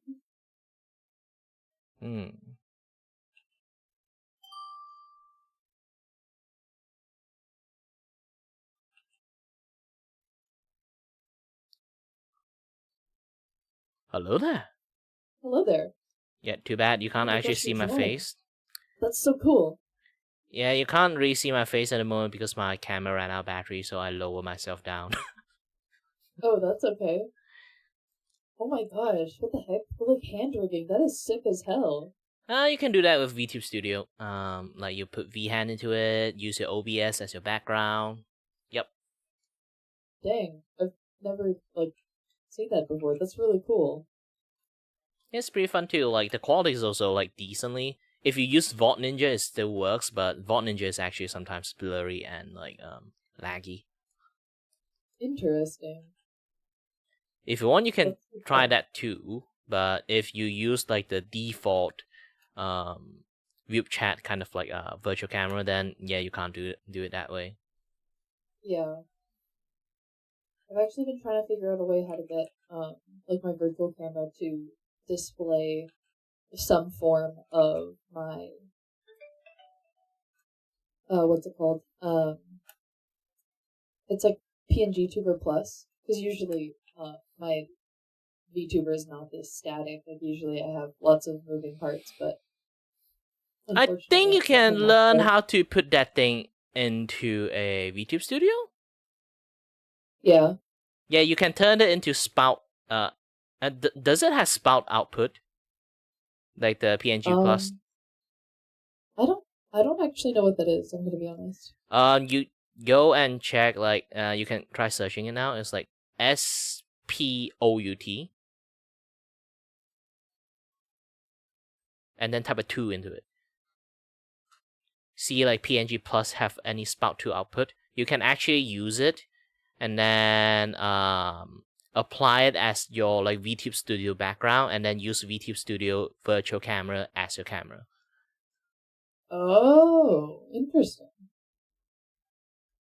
Yeah, right now this thing, why does it so crisp clear, is because I'm using my OBS.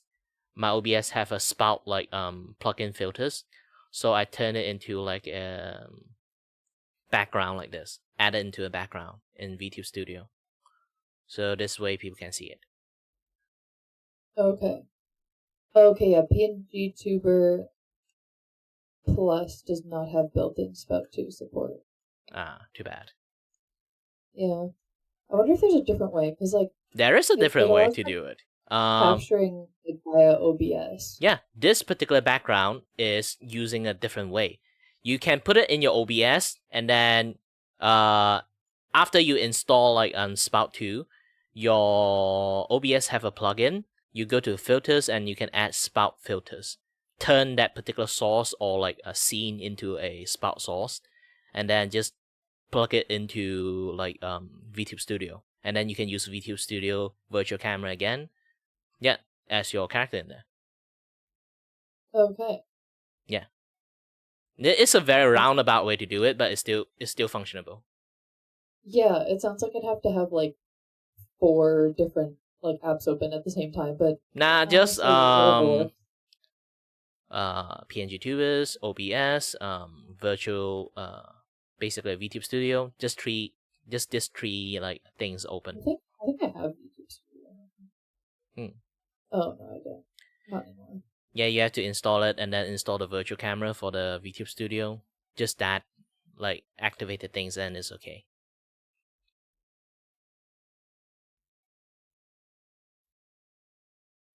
My Steam shortcut is broken. Okay then. You have deleted Steam. Nah, I probably just moved it by accident. It's working now. It's just being picky, you know?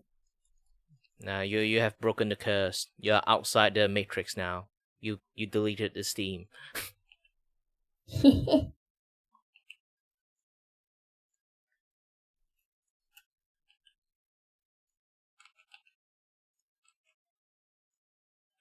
I see you're live. Is that over on Twitch?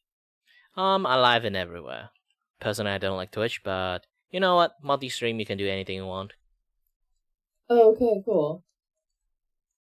Oh. Yeah, since I've been streaming for like 9 years, so I know the pros and cons of like lots of platforms, but you know, that's like a thing called like but everything have that but. So I even I don't like it, I just like keep it, you know.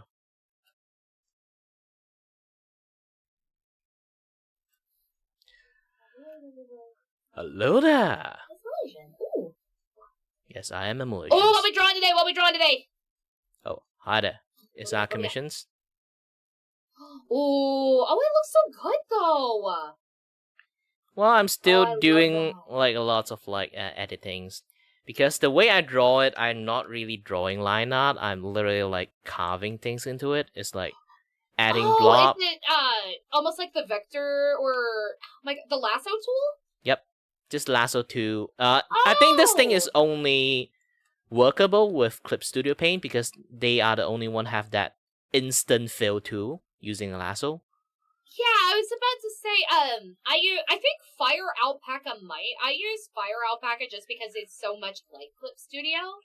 Yeah, but there's one thing they don't have Fire Alpaca is like the third color palette. Oh, you're not wrong. They have that third. I've never. They have a transparency color palette and are using it to chip things away.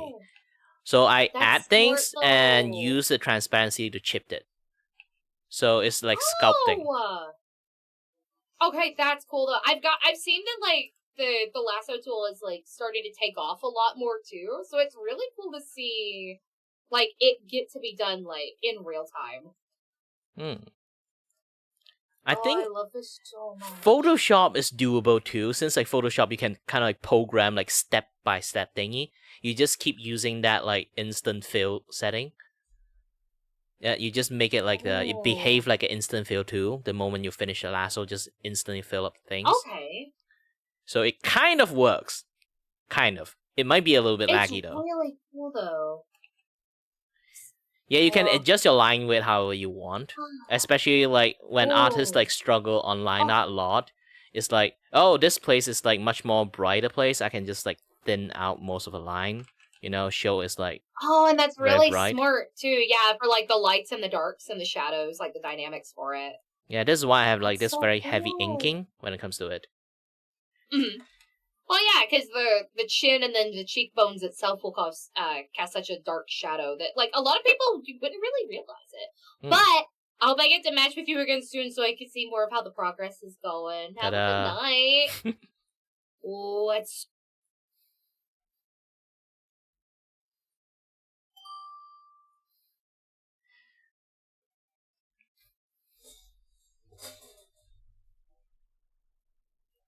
Hello there. Hello.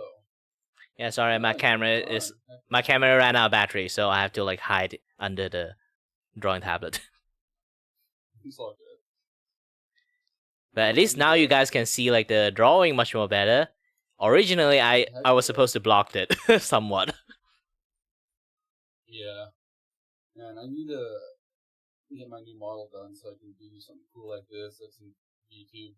I think you already can do this because like you can just have like Vtuber Studio, and then you have the spout to like install into your computers. Your OBS would have like this filters, turn that scene or source into the spout too, and then you can use it as your background. So you can use OBS through YouTube? Yep. Basically turn it into a spout source, and then they can change the background into a spout source that you just turn into. I'll have to check it out, figure it out. Yeah, I'm teaching people like the new way of doing things. And lots of people like doing like because the PNG Plus doesn't really support. They don't have Spout 2 or support like the Vupe chat. So this is like a very roundabout way to use the PNG Plus. You just put your scene, like just one random scene you created, just center everything, and then turn it into like a spout source. And then you use the Vtuber Studio to turn it into background, so you show it that way. It's like a roundabout way to do it. It's still like it is working, not like it's not working. You can definitely try that too. Yeah. Oh, also this one. I'm making comic. Oh, what drawing? Currently I'm drawing a art commissions, but in my general time I do comic and stuff. This is the one of the page of the comic. I need to start working on my comic. I have so many different hobbies that are just kind of annoying. Ash baby.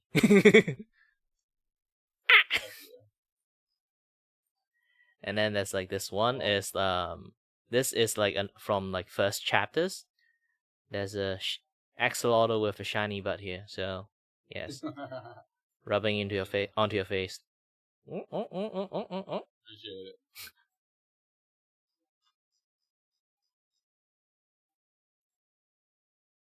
Well, it's neat, but I might meet some more people. Have a good one.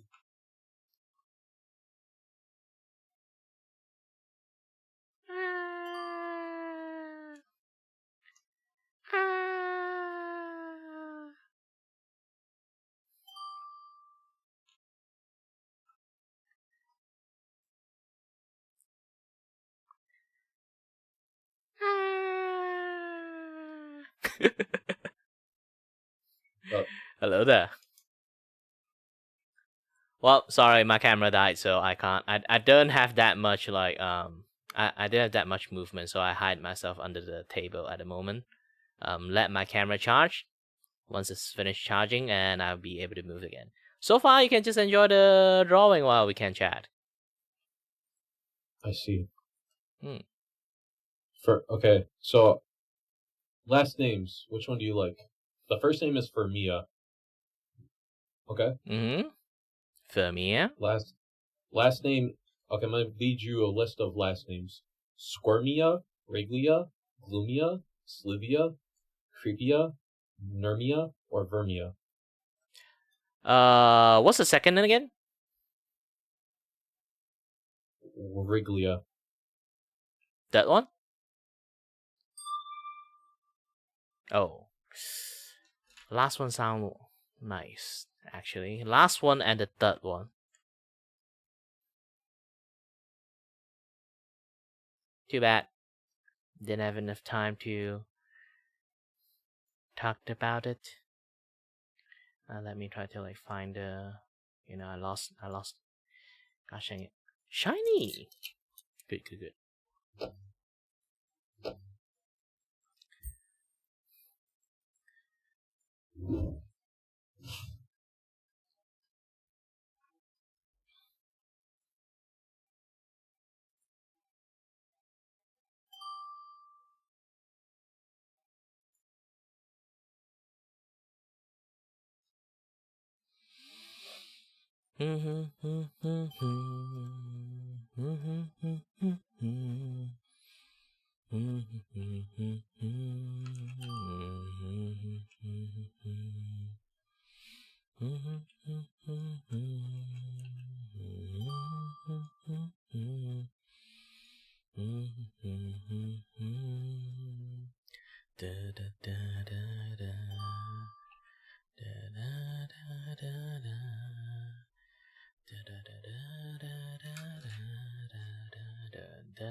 Something is wrong with my connections. Why everyone is skipping? I feel a bit lonely. Oh my god. Hello there. Hello, Malaysian. Yes. Want to learn how to do this thing? Behind the background? Yes, please. Well, technically you can use it in OBS. When you go to OBS, you can select your scene or your source. Right click it, you can see the filters. You can turn it into a spout filters. And then because VTube Studio background, you can Let me check. Yeah, in VTube Studio, you can change your background into a spout output, so you can essentially put your OBS scene behind you. Yo. You can create an entire interactive background behind you. So is that how to do it? Yep, right now, this thing is in one of the scene I create in OBS. And I'm showing people like this way. OBS is loading. Give it a second.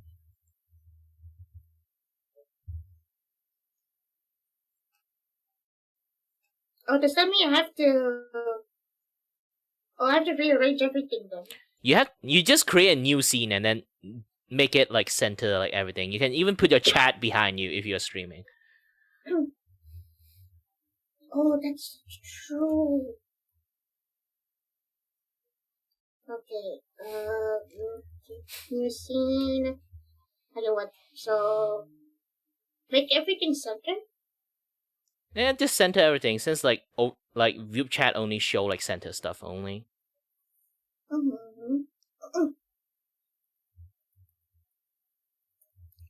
You have to find a way to do it properly too, like for stream. Like that's a different method to do a lot of things. Just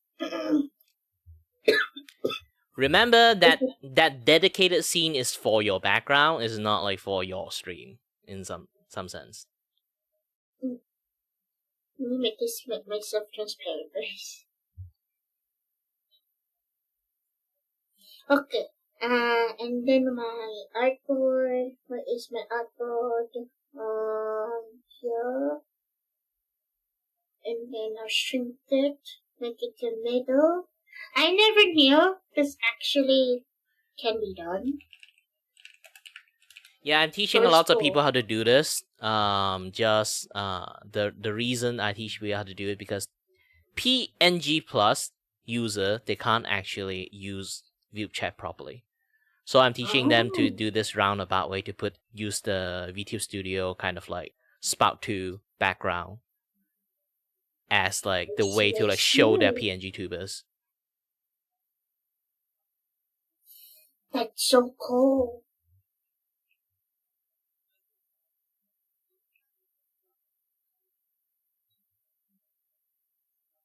Okay, this is done.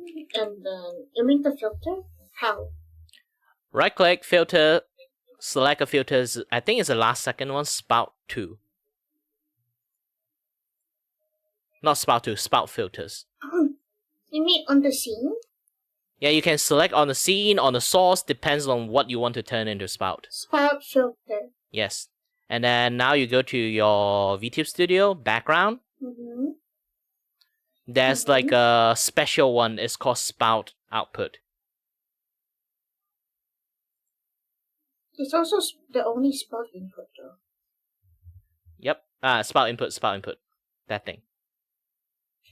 Oh!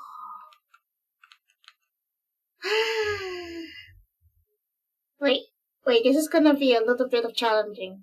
I need to like adjust everything accordingly. This is why I say like you have to make a scene dedicated for this. Just using it as a background, not going to you are not going to use that scene. That scene is like a scene that you never used. It's like an extra scene just for putting in Spout. But how do I do it like as clean as yours? Just have a separate scene that you don't use in stream. You're currently using the one that with your VTuber in. So the moment you're not using that scene that your VTuber is in, then yes, you can do it properly.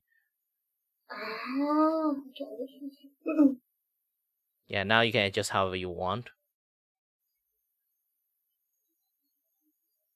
If you want to center them, just right-click, transformation, center horizontally. Wait. Transform. Center horizontally. I think that is the last options. Oh. Man, this is so cool. A little bit bigger. And then center.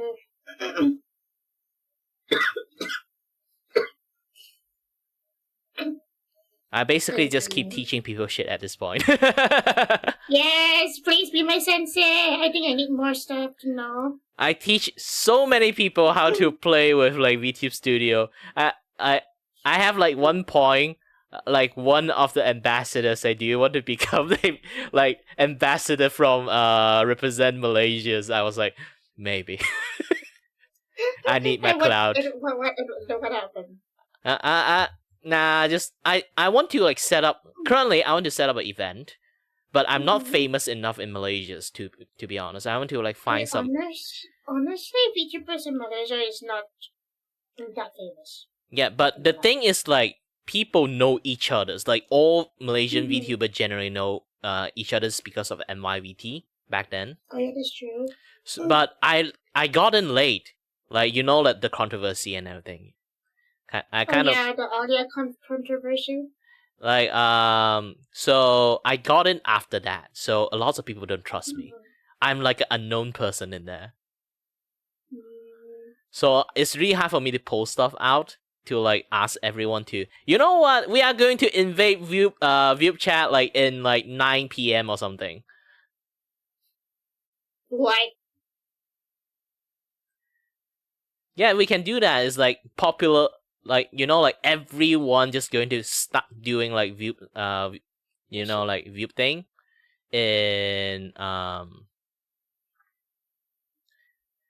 in some certain times, together. Everyone just use like Vupe chat to make it like popular in like Southeast Asia and Malaysia too.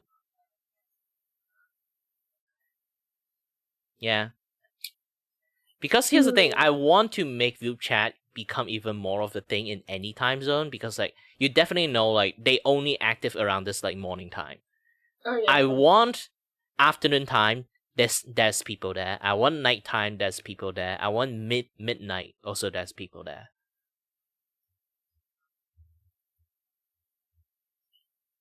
Because it will like fit the times where most of the Asian drives. Yeah. Actually, it's not like I know them personally. It's more like I have a way to contact them. I actually can contact Tawa and Hana. I want to. I really want them to try this thing out, to be honest. But agency VTuber, they might. Get the tablet though. Well, the tablet is like obviously you use it in your how should I say? You have to put it in your VTube studio? How? As an item?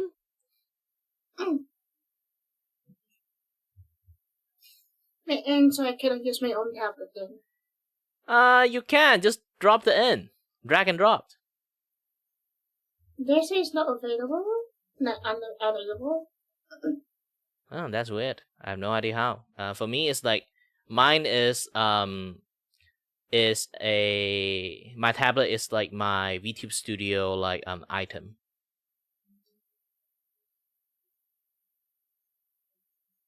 What about your hand moving? My hand movement is because it's a live 2D model. It's tracking my this thing is tracking my what again?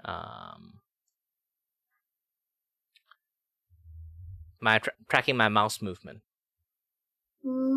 So the hand moving is like tracking my mouse movement, and then the hand thing you see, the one that holding the feathers, is V-hand, if you know the software.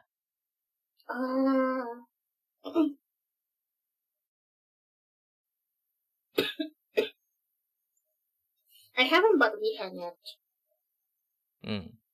Seems that you haven't bought VTube Studio yet too. Shut up! It's expensive! It's not that expensive. Kinda. If you count that as a VTuber expense, it's fine. Maybe I can actually do this. Hold on. I have an idea.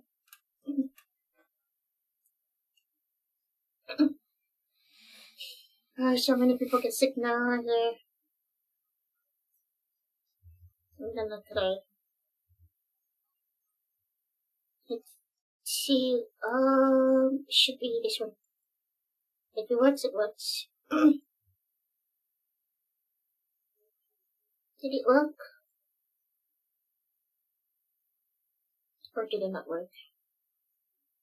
I don't know. I'm not seeing anything.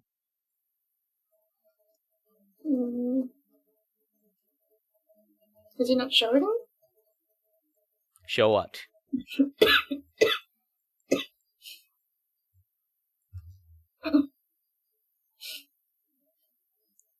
Oh, he's actually not showing. Then I'll switch to winter capture. Yeah. Because usually they be like, oh, there we go.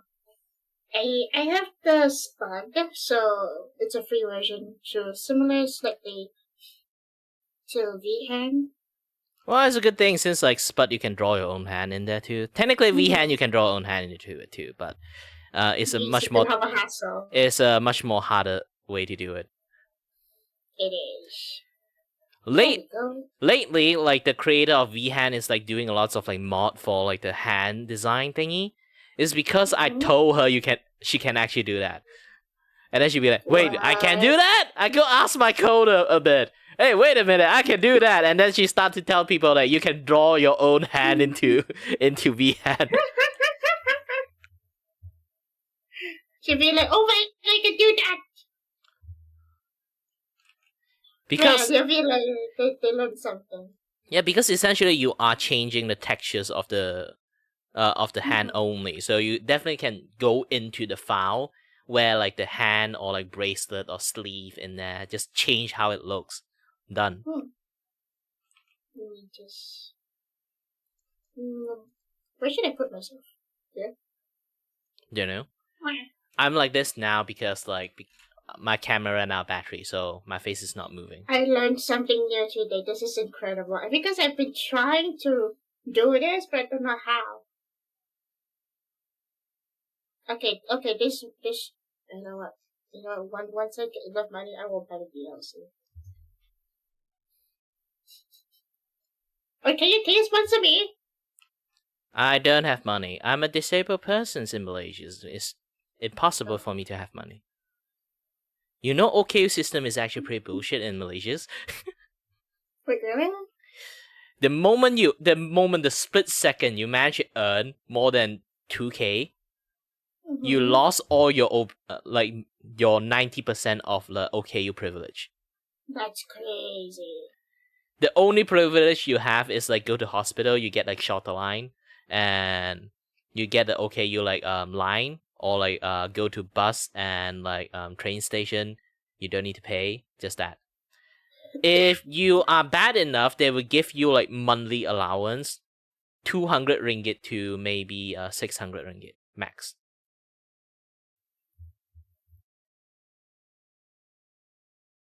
Ooh, a little bit lag there. No, I'm swiping.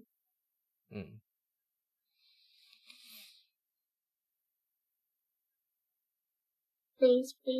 Yes, I have a card that I use in Taiwan, and then I have a job, like a side job, and then yesterday my payment came in and was like, one wonder. Time to witness me buying a DLC. Yeah. You're the only witness. But yeah, also because of that, like we have like OKU in Malaysia is not really friendly. There's only 2 tier of OKU. It's like you still can work, kind of, but the moment you work more than 2K, you are off the board. And then there's like the second one is like you cannot get out from a bed, kind of like OKU. You literally are disabled. You can't get out from a house, from a bed. So that's that one you will get. That's the only exception. Yeah, that one you will get I think like full benefit of OKU is like 600 per month allowance and free healthcare. Look, it's gone. Yay, it's gone. The fairy is gone. Chat. This is your witness. You are not my witness. I bought the DLC. After years. After 2 years of enduring it. Yeah, maybe in the future you'll buy the collab DLC too. I already did. Wait, you did? You bought the collab DLC, but you didn't bought like the watermark DLC. All right. No, because I think the collab DLC seems more worth it.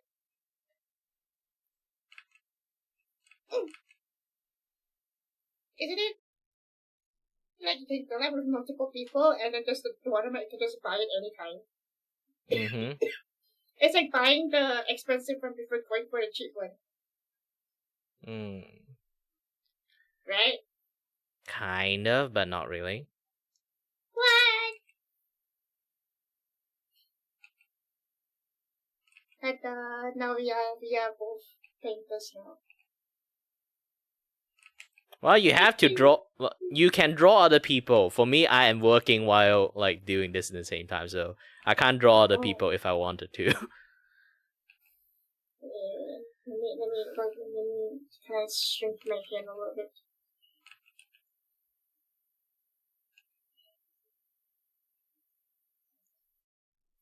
And transform to there you go.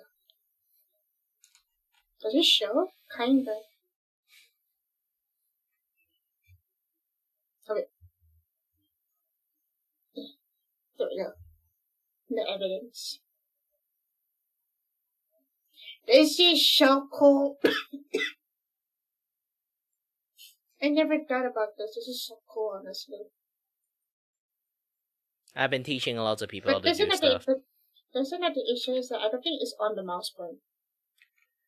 You can do calibrations, but it's going to be a little bit off. How? Just move your spot hand. Like put your mouse onto like a point and then like click your like up, down, left, right on spot hand like until it kind of like like on point. Wait, how do I do that? On OBS? Yeah, you can see the mouse, right? Like you can see my mouse. So you can show it to like you can see the mouse and then OBS and then slowly shift the spot like the spot like window in there in the OBS a little bit left, a little bit right until the tip is just right on the mouse.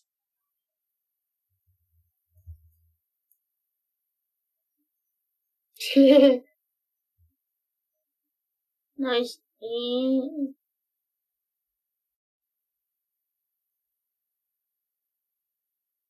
mean like shift the window and not cropping the window? Not cropping the window. Just move it up, down, left, right.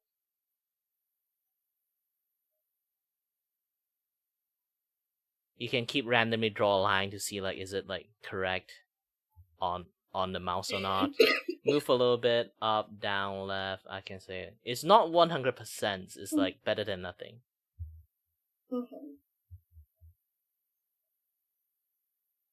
Because the hand do move when you kind of like move around, so you just have to focus the tip is on the mouse, where the mouse is pointing. Because right now I think I need to buy a new XP pen because I think I broke it. Ooh. Yeah. Does this work? My XP pen has been with me for like years. It's still working fine. I know, bro, because I accidentally dropped it. I also dropped it a few times. I literally bring it to my school, my universities back then. I put in suitcase. It's like the nib is not springy anymore. You know how to fix that? You mean like the thing that hold your tablet? No, the pen. Like the nib is not springy anymore. The nib. Oh, you dropped the pen. That's a different story. Yeah. I never dropped my pen. I put it like when I travel. I actually put it in that like like that. The thing that keep your pen thingy. So it's super protected.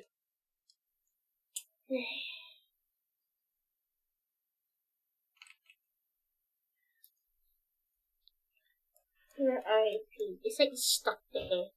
I have to apply a lot of pressure. Funny thing is like my friends have to. My friends has been like using he used up all the pen nib, and he's like buying a new pen nib for XP pen, and I was like, you used that for 2 years. You finish up your pen nib. How hard are you drawing? 10 something per day. Because he's doing like painterly style, so like he's like you have to move more to the right. Yes.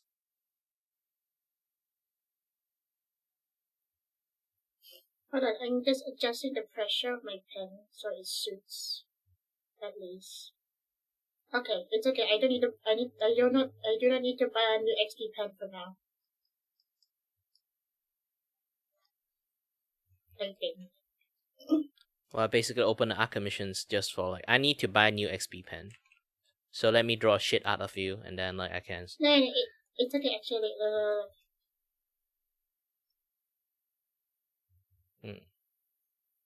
Still kind of can.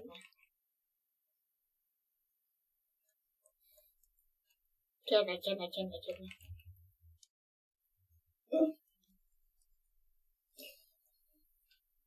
Oh, that means I can like just be like, hey, would you like to spend 10 minutes on me on doodling you? Oh, I can do something like that.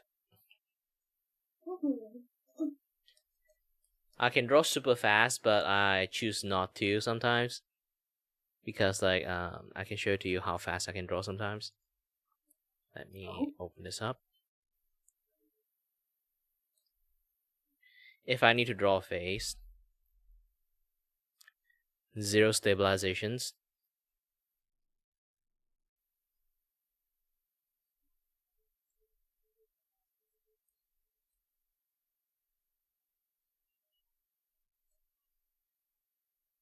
What the fuck?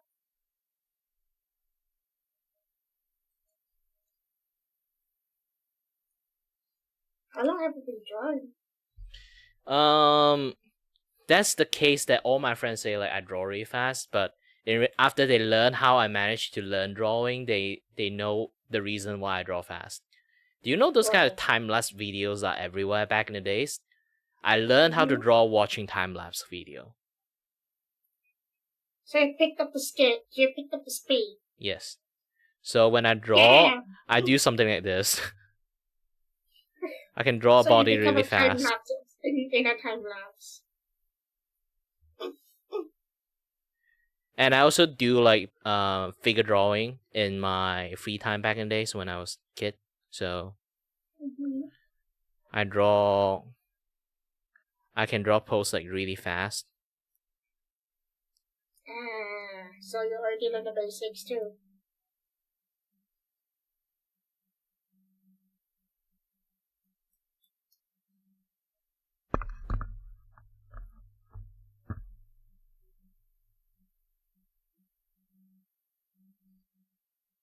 Yeah, so I can draw like super fast, like established. This is why every single time a client just like order like VGen from me, they order from me, 10 minutes afterward, send them 2-3 sketch. Okay, which one you want? They'd be like, holy shit, you're fast!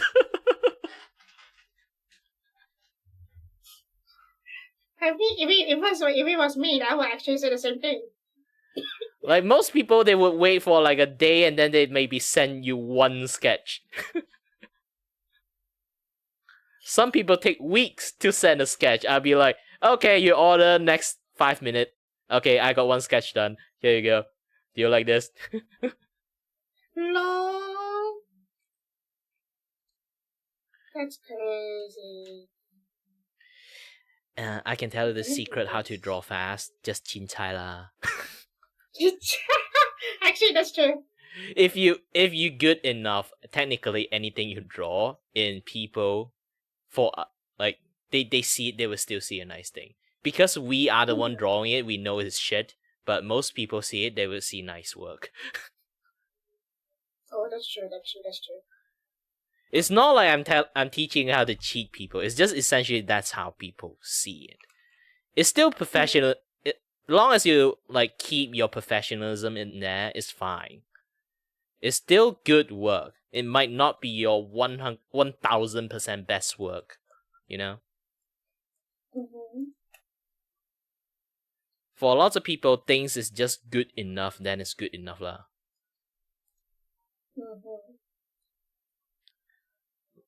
Like this particular artwork, I can show you now. This one. I have a client that I got a very simple, affordable art style.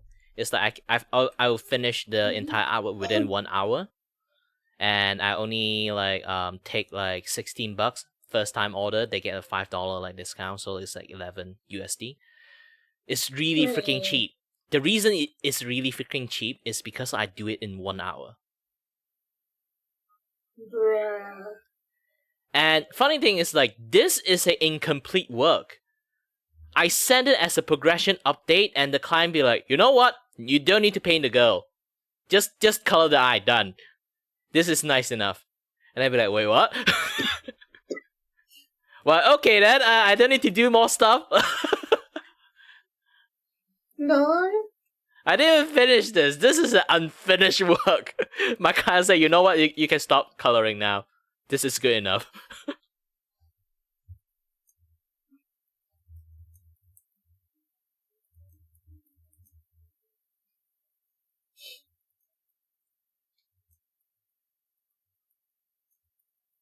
That's crazy. So I had to talk to the chat. Hi there, Julia. Juila. Yes, Juila. Or Juila. Juila. I'm terrible at name. I'm terrible at pronouncing name. Same.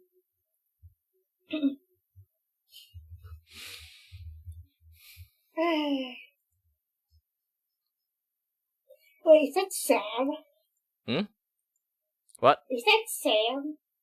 Who, Sam? I thought that was Firefly for a second. You think this one? Yeah. Or is he a Vupe?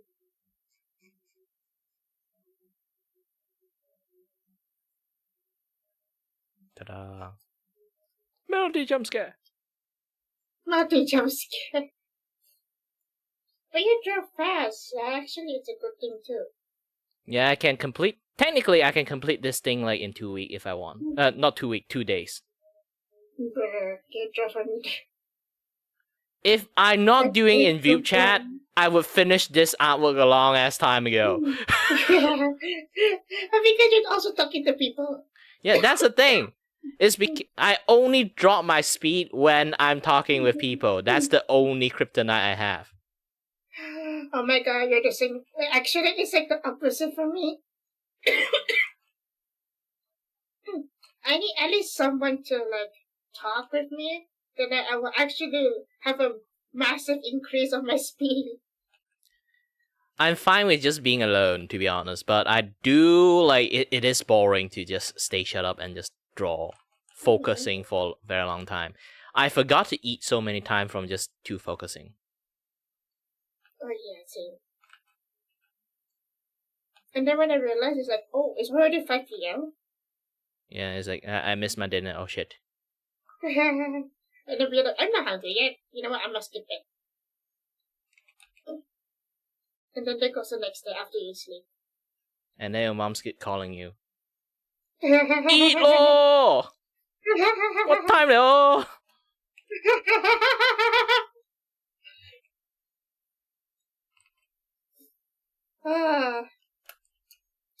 I wish you're like in the east side and not in the south side.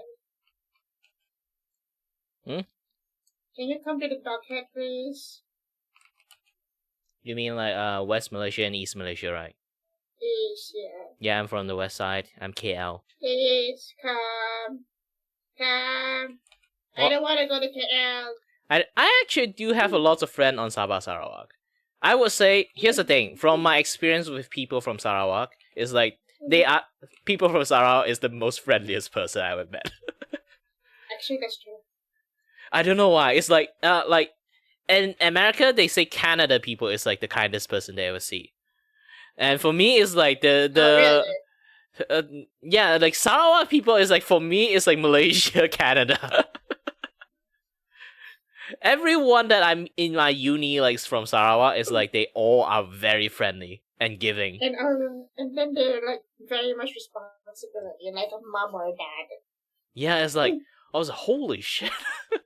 If you've been to KL is like, everyone is their own circle, group, and tribalism and everything, you know? It's like, they are very like, Chinese with Chinese, Malay with Malay, Indian with Indian. It's really hard to see people mixed up together. And sad to say, like, quite a lot of races in there. No. It's just like they want to associate in their own like language or something. Yeah, like, because I also like have like a lack of interaction with like too many race. I'm like in the Chinese circle. I'm actually used to be very racist when I was young. What the fuck? Yeah, because like I didn't know my entire family, not my entire family, my parent aunt, but my aunt and like my aunt is basically like from my dad's side. It's like they kind of are racist. I kind of pick up from them because that is how they taught me. And then the moment I go to internet playing like online game, and then I know, oh shit, those things I can't say. You just learn something benefit from the internet instead of your own. Yeah, but I have to embarrass myself of being like a racist fuck first. Oh shit, my program crashed. What the fuck? Your computer cannot handle it. Too much power! Too much power! Wait, do I have... Yes, I have to say. Because because making clouds are not easy. Ta-da. Yeah, and also like I technically like in my SMK time I kind of like study in a public school, and that public school is like famous for being a gangster school. That doesn't help. And what happened then? Basically, you just fight every day. I am very defensive. I mean, they're boys, technically. Well, if you fight to a point that you have like wooden chairs smash on people, then it's a different story. Jesus Christ! And even the teachers join in the fight with a brick. What? Brick and pipe. Technically, the pipe is from the guard, and then the brick is from the teachers. Wait, what? Well, I say it's a gangster school. Everyone is hostile. It's dangerous in there. So back then, I'm in not like I'm in a Chinese gang. It's more like, you know, in the Chinese group that protect themselves from like from the Malay side back in the days. So I'm a little bit defensive against Malay back in the days when I was in teenager time. I'm 30 years old now, so like it's a much more different. Yeah. But back then, I can see like I actually have this like really. You can say like I will say bad shit to lots of people. Yeah, just that, and then yeah, I get called out for, hey, you can't say that, you know. I'll be like, wait, what? Because it's just a very normal thing, you know. And I think you got used to it. Yeah, and it's like in KL you can see like a lot of people behave like that actually.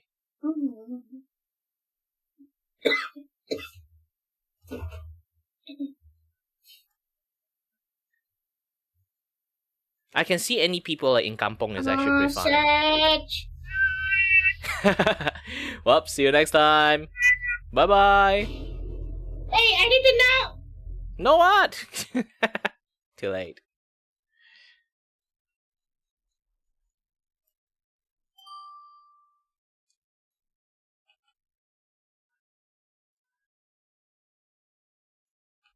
Alright, we'll do 2 more. Guys, I'm still loading. Oh, hi! Hello there! Oh, now I'm doing I shoes. hope you don't boot me out.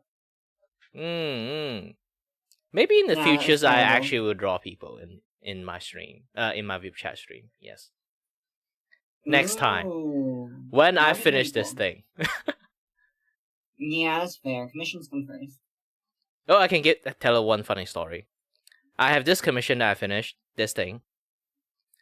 Technically, it's not finished. I show it to my client. My client be like, you know what? You don't have to pay the girl. Just hand it to me. Done. I'll be like, that's fair. Okay. Less work for me. Okay, job complete.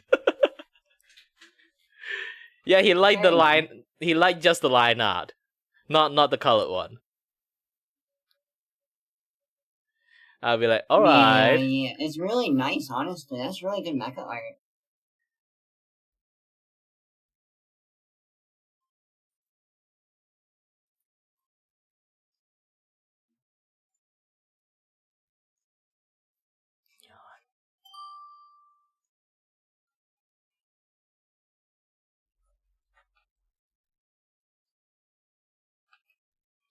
Hello there. Sorry, my camera ran out of battery, so Hello there. I'm hiding right now. Oh, you're good. Yeah, I don't know why. I think my battery like having issues. The phone that I use for camera, because I usually like plug it into my computer, leave it like overnight. It kind of like will full charge itself. But it's been like a weird few days that it just keep staying on 17%. Oh, okay. Mostly. But it's nice to meet you, though. Yeah, nice to meet you too. How do you do? Doing good. Just meeting a lot of people before everything dies down from tonight. I'm like, oh boy. But it's like going good and then slow. But it's going great though. Yeah. And I guess you do art, I guess? Yeah, I am like a little bit drawing, a little bit with chatting, a little bit streaming. The camera battery, so definitely there's some stuff there. Yeah. Let me move this up. Well, scuff is literally a YouTube thing, being a VTuber thing. Oh yeah, finally my face is working again. Heck yeah, let's go. Face go bird. Hey, I'm just like going through, seeing who's on tonight, and just making friends. And I think I made a lot of like friends from tonight. Been the fun of Vupe chat night tonight. It's like soon as I saw there was an event, I'm like, oh. And then I ran into someone that was like that had the partner badge. I'm like, oh, nice. Yeah, usually midday, like mixed week or something like. At the moment you see like the mixed event is basically there's a lot of partners like joining and working in here, those kind of things. Yeah, and I ran into one tonight, which he was very nice, and figured out he's a Gears of War fan. I'm like, oh heck yeah, let's go. Well, they are partner for reasons. Yeah, I'm like, you know what? He's like, my friend, you're my friend now. We're having soft tacos later. Let's go. I like making friends that love letter games because I do play a lot of letter games. What kind of art do you do? Curious. Quite a lot of things. Right now I'm doing a oops. Oh, you're good. Right now I'm doing like a art banner from commissions. But usually I would spend most of my time making hold on, I need to take this thing out. There's so many things. Oh, great. I do comic art. Oh, okay. I love that. That's good. Yeah, I create this series is a comic for VTubers. So every single like chapters will feature one VTuber in the comic. I essentially cool. I essentially function like a side characters or cameo character in there only. It's like just there for no reasons. And in order to do this without any IP issues, because I am using people IP to earn donations, so I will, if any moment I see is like, oh, this is a very good good thing to be like, see that rock there? It's like, it's a very good thing, like cute things to like share as an emote. I will export a lot of things that I draw in the comic as emote and then send it to them for free. It's like bribing them. Yeah. Okay, that looks good. I like it. And this one is like, I have a story like for this particular VTuber. It's like the comic concept is like she is an Australian VTuber and she have like a story is like she crash landed into Australia. She's a space witch, but she never elaborated how she crash landed into Australia. So I made an entire story up. She is chasing by a police and then like I came out from a portal. she hits me and then like basically fall down to the Australia.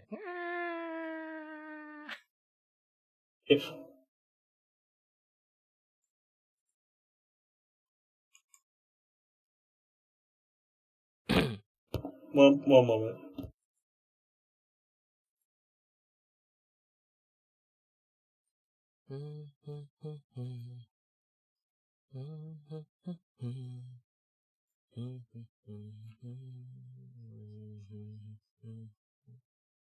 Sorry about that. Yeah, it's fine. Talk with an IRL parent. There we go. But I would say nice talking to you, but here, give you a little friend thing. Very chill.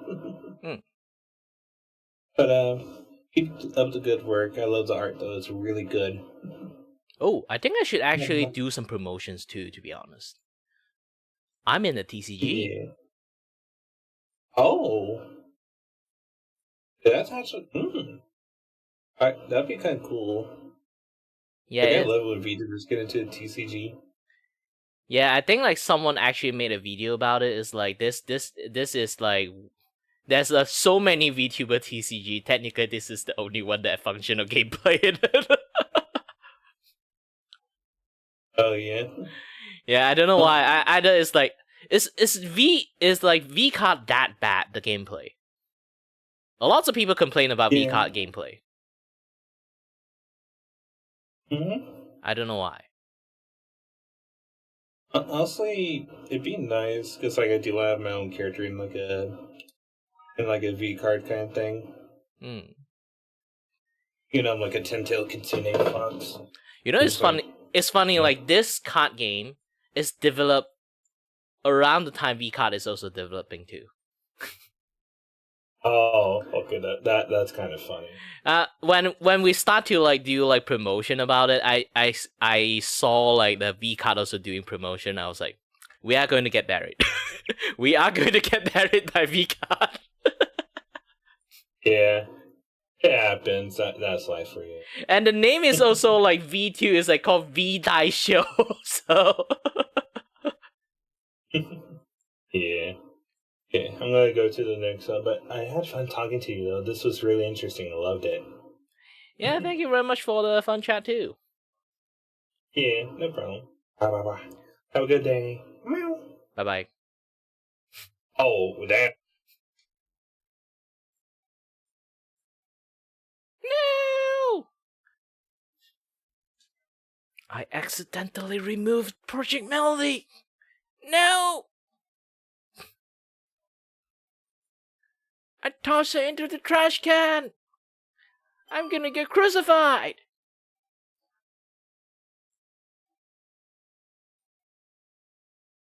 Yeah. How long has I been doing this? Oh, hi. How you doing? Wow, doing great. A little bit of drawing, a little bit like Vupe chatting, a little bit of doing everything. I like your illustration so far. I like the foot. Great perspective. Yeah, new upgrade. Except I just realized that I said I like the foot. I am not a foot guy. I just want that to be very clear. I just like the kind of illusion of increasing. You know what? The more that I talk, the more I feel like forced. Nah, I understand. Like for shadow pose is always nice, but this one is not the best one to be honest. He showed me the ZZZ one, but it's impossible to draw that because the way ZZZ like games do the posing, they literally break the entire rigging system to actually make the pose. Okay. If I need to draw like a character doing like ZZZ kind of like character pose, I'm going to draw it in like a way that is betraying the anatomy. Yeah. Okay. All right. That's fair. Mm-hmm. Because like from what I'm understanding, it's like with ZZZ, it's like they break the rules of anatomy in order to make it because it's like a digital environment. They want to make it look anime, like the tweening, this and that, yada stuff. So like, but the tweening, not the squash and stress philosophies, even like added into the posing, not just movement. Yeah. So it kind of like makes things looks even like more morphed in a way. Okay. Yeah. All right. Cool. But look, I still think that this is. I still think that this is neat, And is I mean, I see that it's that couch has the word Drake in the background. Is this for a Drake? Yeah, the trash can. Yeah. I figured as much. I'm going to move this like spray can into to beside him because I'm to put the trash can here. This is his origin story. This is where he found his trash can. Yeah, that's cool. Awesome. Yeah. Nice. Well, I love this piece. I love this work in progress, and you keep it up. Yeah. Oh, by the way, are you using PNG Tuber Plus? I currently use Vtuber when I stream. But your model is for PNG Tuber Plus, right? My model is for Vtuber. If it's like a PNG Plus tubers, it's kind of like I can teach you a way to actually show it in like VTube Studio. Okay. Well, that would involve me using a different program in the scope of this conversation. Maybe it might be something that I can like look at, and then if we bump into each other again, maybe then would be a better kind of way to have this conversation logistically. Maybe in the futures. Yeah. In the futures. Yeah. I actually want to talk about with like the Vupe chat people, like the higher up people, and maybe I can make like a tutorial on teaching people how to like make it happen, because a lot of people have like virtual camera issues. It's like I'm actually moving to Live 2D soon anyway, because I've got a debut that I'm kind of preparing for, which should be in the next month or so, hopefully. Yeah, when you use VTube Studio, I can teach you lots of stuff like how to make this happen. Awesome. Yeah, I would appreciate that. That'd be super cool. Yeah. Thank you for offering to teach things, generally speaking, and to be kind of enterprising and helpful, right? Like, we're just talking and you're like, I could be helpful in this many ways. And it's like, thank you. I appreciate that. I appreciate that vibe. Yeah. Yeah. Okay. Butt attack. No! My one weakness! No! Get it away! Oh, please! Oh, thank you. Thank you for getting it away. Cool. I should do some like fun promotion things too for just out random. Technically, I don't know they're still selling the card or not, but I'm in the TCG game actually. Nice. That's cool. I've seen a couple of these, but yeah, it's neat. I always wanted like I don't know if you ever played Final Fantasy VIII. Mm-hmm. But they have a mini game, which is like a card game. A lot of people like that, love that game. But at the end, it's a very simple gameplay. You just pile up on the numbers, then everyone will just like get end by that.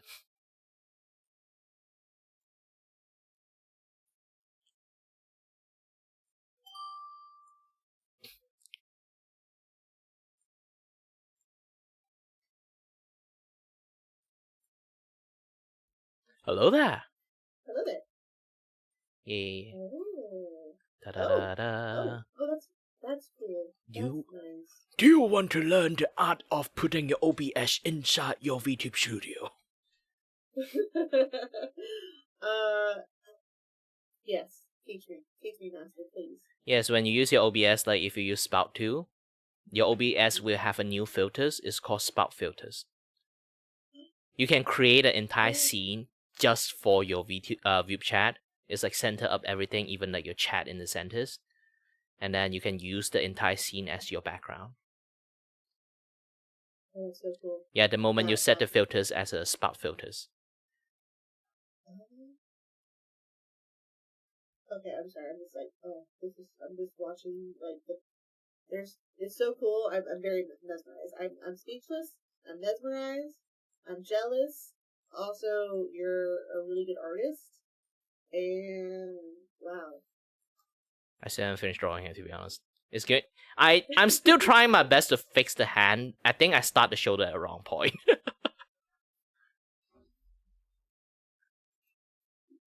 Yeah, I might need to do a lot more fixing. I don't know anatomy more. I don't know anatomy that well. Maybe if you add more folds to the fabric. I can hide it with just heavy inking, to be honest, but I don't want to cheap it out. People did pay for this. Artist. Don't be a lazy artist. Yeah. Yeah, this have like very heavy like inking is because the clothes is black in the first place. So I'm trying to find a way to use the highlight to show the clothes folding. It's funny, like he have actually this like very funny clothing design is beside the inside clothing is like only the chest part is like skin tight clothing, but if they eventually go down, it become like t-shirt, become like really loose like a t-shirt. Even the sleeve. I feel like that's some girl clothing right there, like where it's fitted on the upper part, but then it kind of does like it's like a baby doll top where it's fitted on the top, and then it kind of has that little floating on the bottom, and then the bell sleeves. Yeah, it's like it's basically skin tight topped. This one is literally you can see like the collarbone and the chest actually originally. It's artwork. Yeah, see that? So I have a little bit of challenge. How do I make the clothes like tight on top, loose in the bottom? Like it's really difficult. When you have big boobs, it kind of like easy. You can kind of like the boob line is like blocking the bottom. Unless he has like well-defined pectoral muscles. He does have. That's the issues. Because like if you have that, your bottom line is going to be visible like how the cloth folding is. It seems unnatural. It's like only like that like one like really tight space on the top. Like usually like I say again, if you have big boobs, it kind of like have a line that it's like blocking the transitions of like the tight side to the to the loose fitting side. Okay.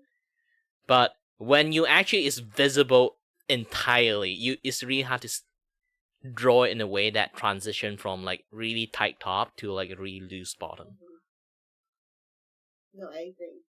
That's complicated. Yeah, so I'm using my ultimate technique. Since it's the black clothes, I'm going to like just ink it, just show the highlight done.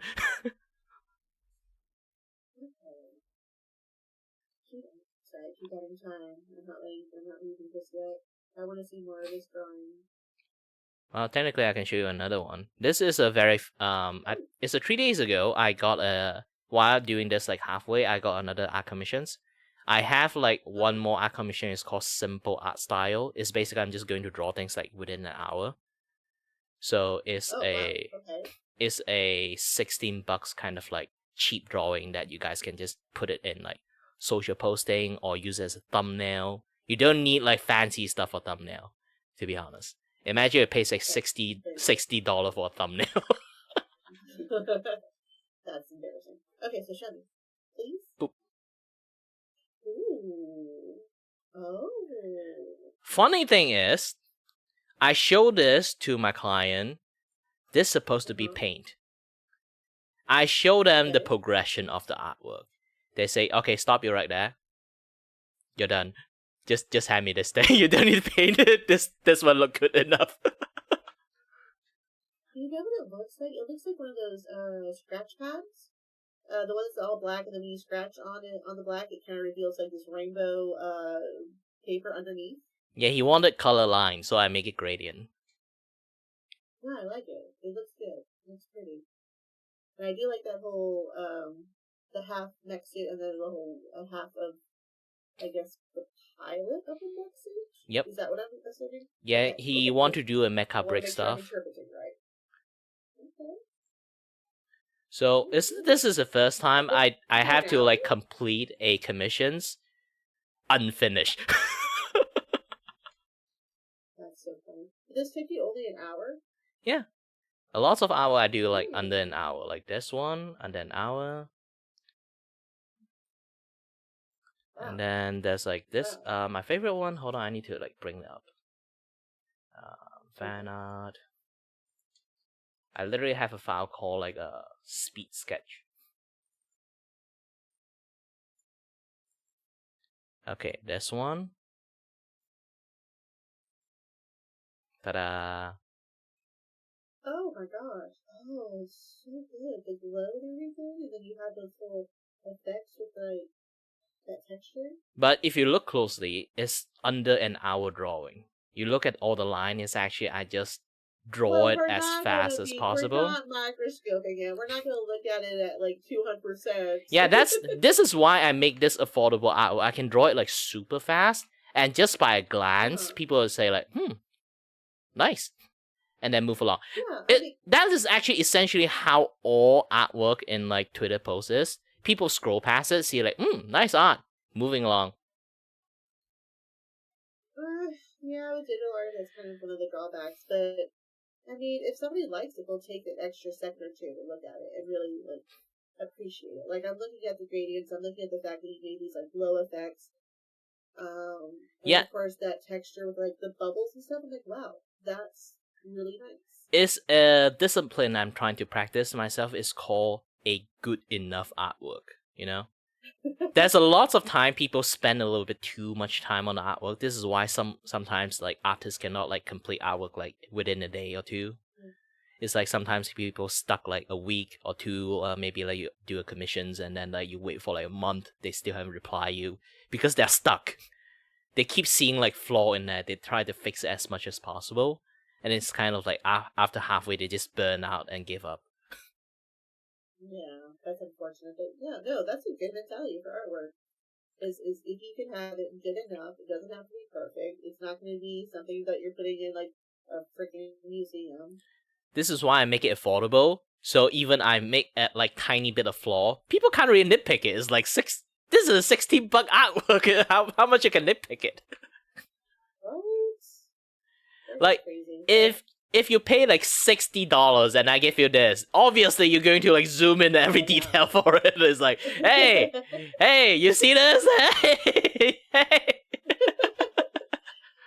Coloring outside the lines.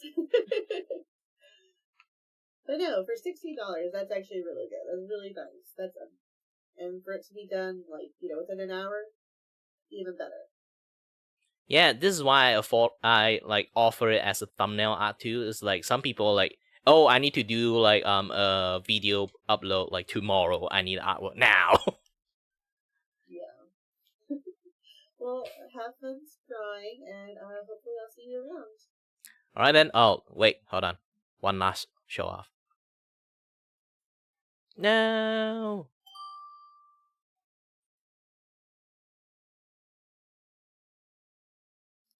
Still fixing the eyes, to be honest. Oh, hello there. Hello there. Hold on a little bit. I need to fix the eye. I made the corner a little bit too strong. You soften it up. And done. Ta-da! Hello.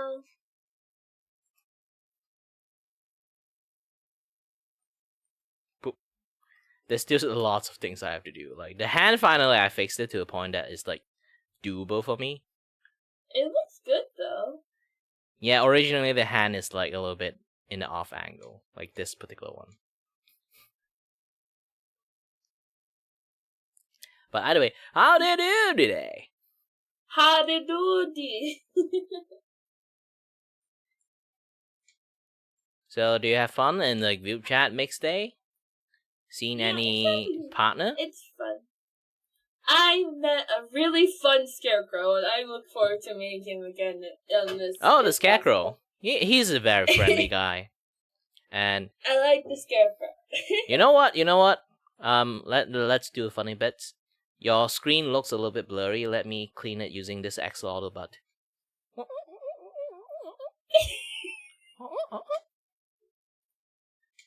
Okay, done.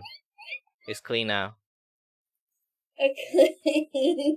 You only got two facial expressions, but I only got one right now. It's this one. This is your facial expression right now.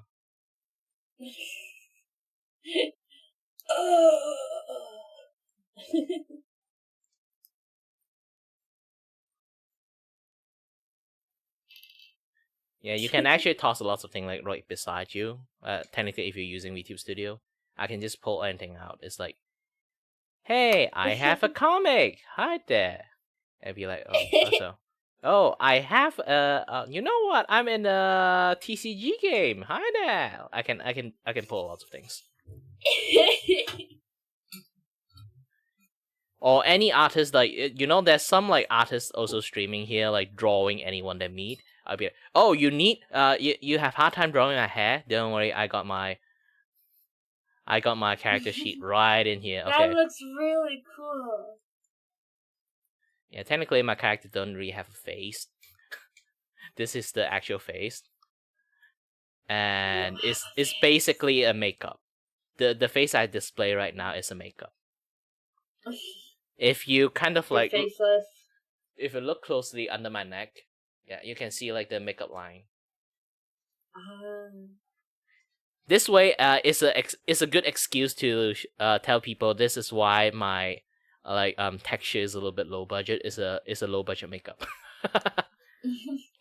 Low budget makeup.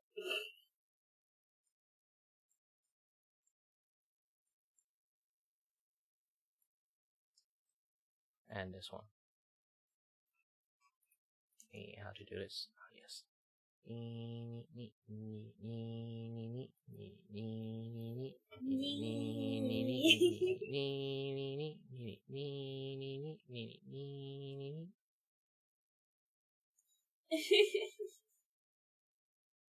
Oh, I think I spin the wrong place. If your hand's like this, yeah, spin like this.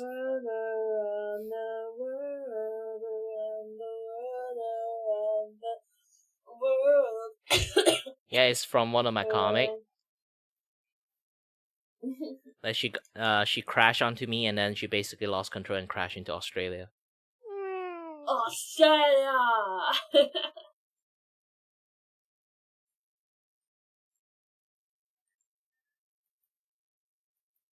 That's where I'm from. Yeah, I have a friend that's like a VTuber from Australia. It's like she has a theme that is like she's a space witch that crash landed into Australia. So I make a comic that how she crash landed into Australia.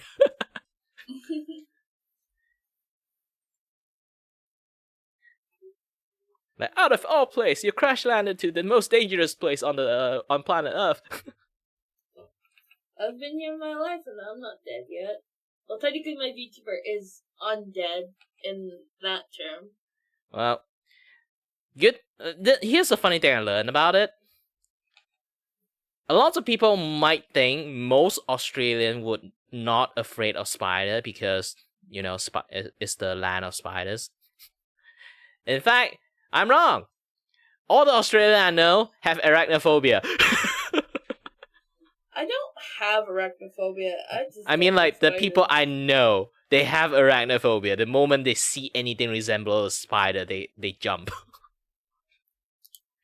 But I think it's a fair thing. It's like any spider in there can kill you, in a way. So if you see something remotely look like a spider, you jump. It's a very normal thing. Now I realized it.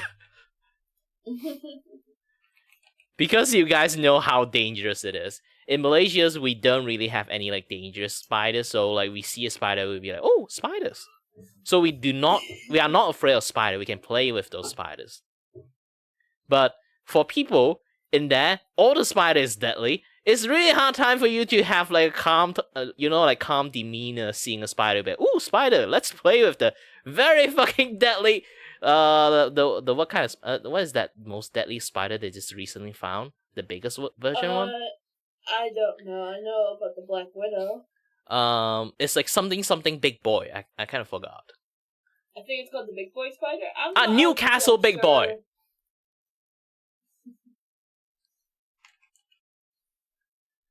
The Newcastle spiders. The entire name is called Newcastle Big Boy. I don't know who named it. I don't know who named it either. I don't know who officially named it. It's like the new version of Newcastle, but like 3 times bigger than the normal Newcastle like spiders. So they decided to just call it Newcastle Big Boy.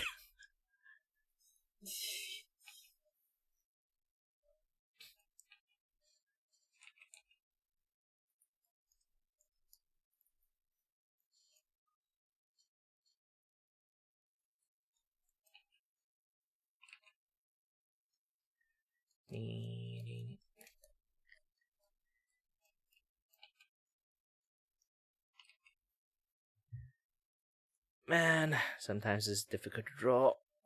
There's so many things. I'm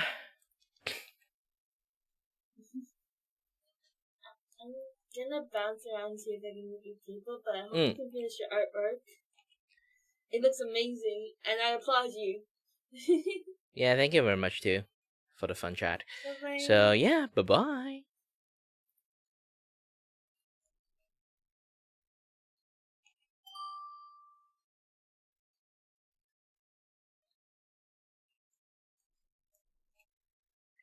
I think we fixed the eye a little bit. Oh, hello there.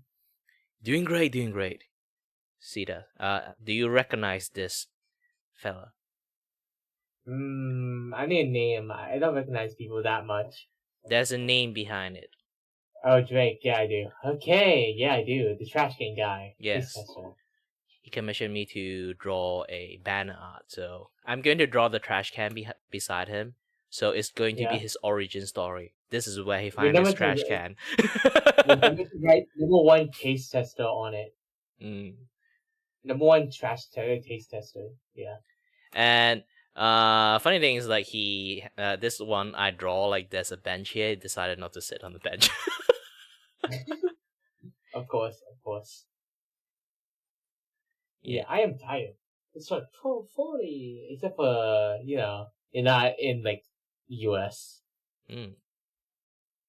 Well, for me, it's like for 12. Let me take a look. It's 1:40 over here. 1:40 p.m. Yes. Oh my God! It's 12:40 a.m. here. It's midnight. It's afternoon for me. Technically, it's my working hour. This is why I kind of like doing Vupe and drawing at the same time. Oh, I can show this, like, one funny things I've been showing for lots of people. This is a art commission I received. They asked me to do it for them, like a thumbnail. 3 days ago. I have this very affordable thumbnail. It's basically like $16. First time order is like get $5 discount. So he ordered a $11 like a thumbnail. I show him this as a progression check. I just show him, like, normally I'm the kind of people like spam progressions. So when he see this, he be like, you know what? You don't need to keep coloring it. This is okay. This is the first ever time I hand in the incomplete work. It's like, I was originally going to, like, color the girl after this. He'd be like, you know what? Just like the outline. Yeah, he say, like, you know what? This working out for me, and then I'd be like, okay, let's work for me. It's essentially it's something that why it's like affordable and cheap is because I really finished the drawing within an hour. That's my model for that. So you can't really complain about the qualities. Like, I did train myself to be able to draw something like this within an hour, so yeah. Yeah. But take this.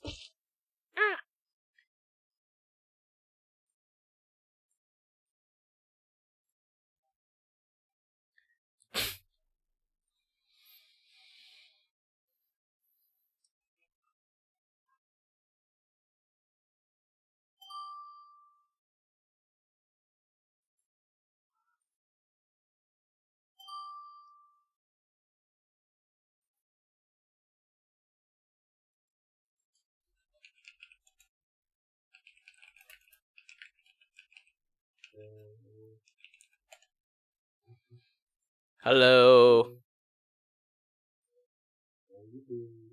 Doing great. Drawing.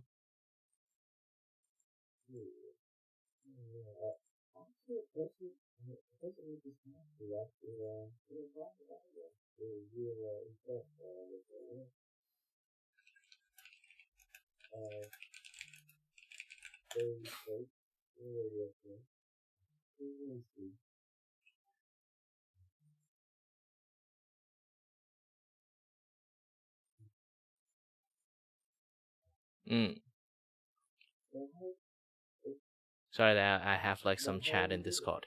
Doing great. As you already can see, I'm doing like this is like the one of the arc mission I did, and this is,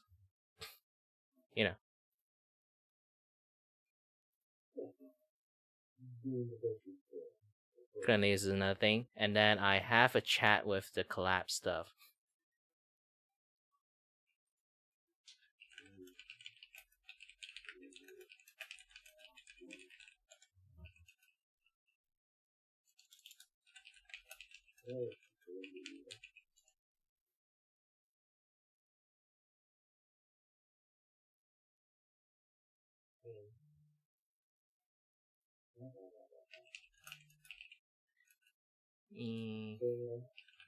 Yeah, you can talk with me anything. I can reply.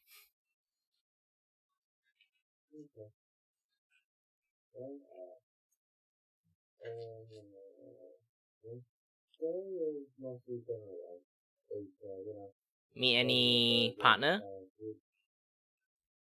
Oh, me. Have you met the pumpkin? Yes, I have met Ligori. Met Ligori, met Chat, and yeah, but they were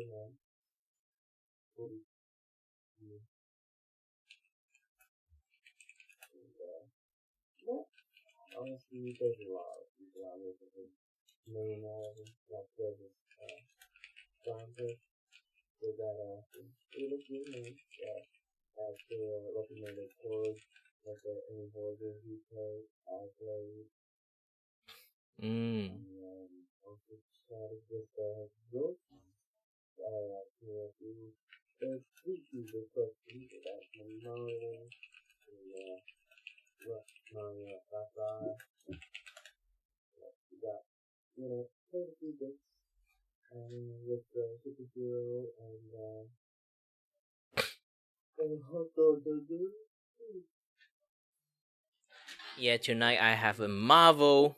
Speaking about superhero, I have a Marvel rival collab with a friend, with two friends. But I did a stream. But usually I don't stream. So when I do collab, it's like I want to focus on the collab thingy rather than like doing stream, talking in chat while like playing games with friends, stuff like that. So I did a stream yesterday on Marvel Rival. I called in the friends to help me to do a duo play, but man, he ghosted me. So I had to play alone, terribly. Have you played Marvel Rival before? It's a pretty fun game.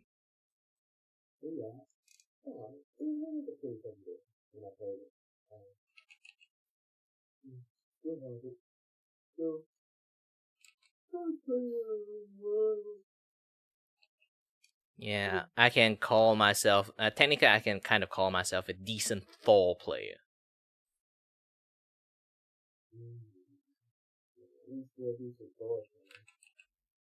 Yeah, normally if I have a good healer, I'll never die. Because I don't dive as Thor, I only use like the Thunder God mode and do the long range attack. The moment it ran out, I just like whiz out behind the card. But doing that is a very good strategy. They don't dare to dive into me because I am melee characters. So if they dived into me, I got my team back me up and I can whack the shit out of them. And if they stay at a distance and I just use the long range like Thunder God mode, just shooting at them.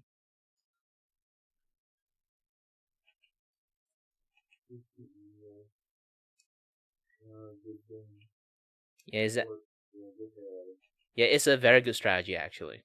A lot of people play Thor, they basically just keep charging into like 1v6 situations. I was like, why are you guys doing that? He don't have sustain. He can't run your moment you use it to charge, like use your like charge attack to go in. How are you gonna come out then? Like a lot of people who play Thor, they don't intend it to come out if they charge it.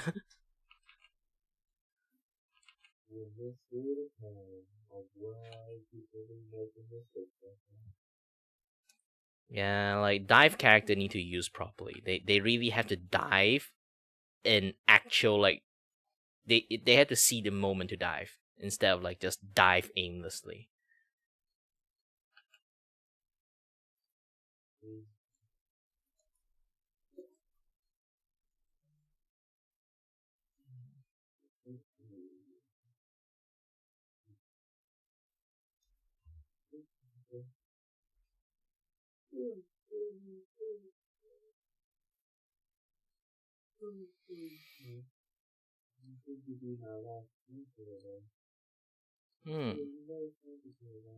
Yeah, I can hear your tightness.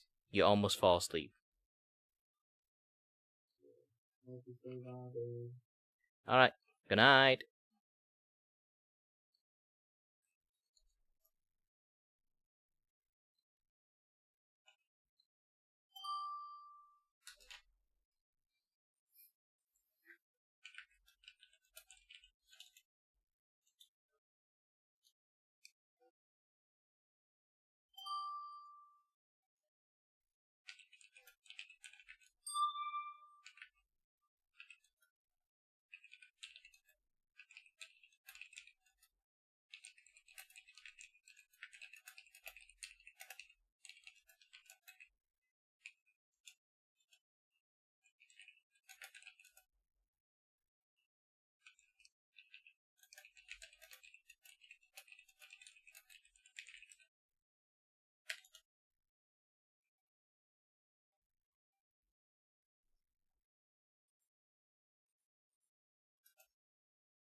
A flashbang?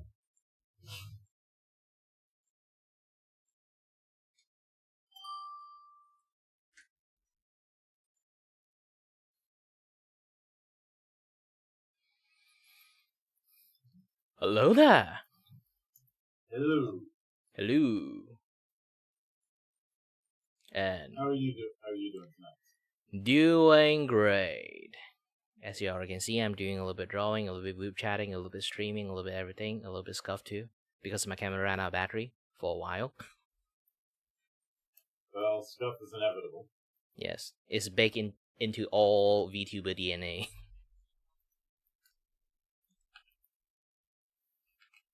Yeah. Although I always refer to it as botching because I try and establish my own vocabulary on the matter. But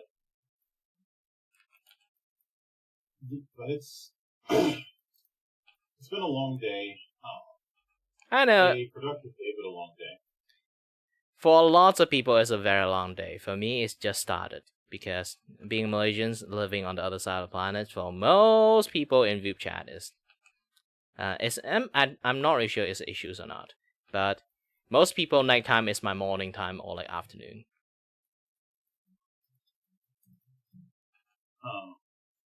And I juggle time zones in both my online life and my IRL life a lot, so it's all just a blur to me. Too bad. Sometimes I don't even like remember what day it is. Like, hey, today is Thursday? No, it's Wednesday. I thought it was Thursday.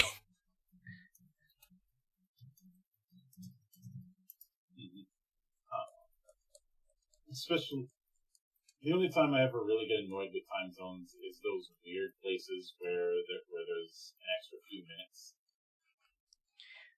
No, I think the worst thing is daylight saving. I see your daylight savings, and I will raise you one Australian Central Time, which adds an extra 30 minutes. No, being Malaysians, we do not have that thing. We have 0 daylight saving because we are on the equator line. So we have 0 like time shifting. But the problem is the entire world time is shifting. Imagine you create like a long-term like collab stream thingy. It's like doing Ace Attorney. Everyone gather together, do voice acting together, do a little bit of bridge while having fun. But the problem is the moment like we set up like a perfect time, like 2 in Australia, 1 in Scotland, 1 in Texas, and then a daylight saving attack. The perfect alignment time that where everyone was free for that particular 1-2 hour moment has destroyed. Yeah, though I do remember nicknaming daylight savings time the dark hour. You know, it's a bit of a nod to Persona 3. Indeed, it's a dark time for everyone. But to be honest, I don't really understand why daylight saving is the thing. Since it's not a thing in my country, so I never really understand. It is an issue of an equatorial thing, but also the planet the actual year is not 365 days. Technically, it's 365 days and 1 quarter, which is why leap years are a thing.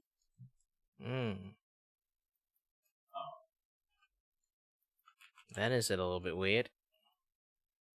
Yeah. You know, same reason that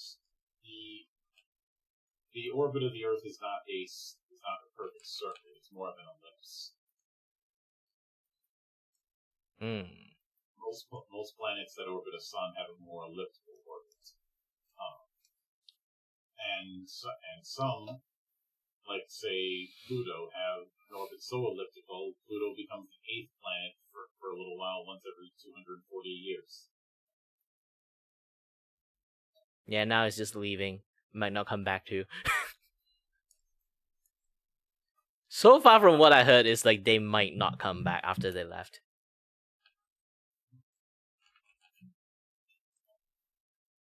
But of course, there's the whole thing about Pluto not being a planet, but actually a dwarf planet, which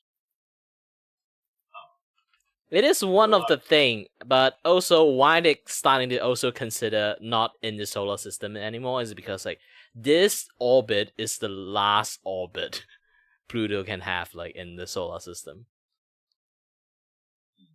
It's like slowly getting flinged out, so it depends on like how strong like the gravitational forces is going to fling it out. So it's only like either 1 or 2, 3, 4 like orbit left. Yeah. But it's gonna be a while. It's gonna be a long while before that happens because it takes hundreds of years to orbit once. Mm-hmm. But outside of that, I know I do a lot of stuff with tabletop, but I've been trying to make a more concerted effort to do more video game streams over the last few weeks. You know what? I give you a very good idea how to play a tabletop game. Do you know how to set up multiple people in one Vupe chat? No. You can go and try to learn how to use a voice meter banana, connect your Discord sound from all your friends that connected together into one place, and then you set your entire Vupe chat as a D&D dungeon. Everyone that connect to you, they are either NPC or they are monster for you to attack. Surprise the shit out of them. Since you know all VTuber have this theme, either they are dragons or like skeletons or ghosts or anomalies, you can just treat them like NPC.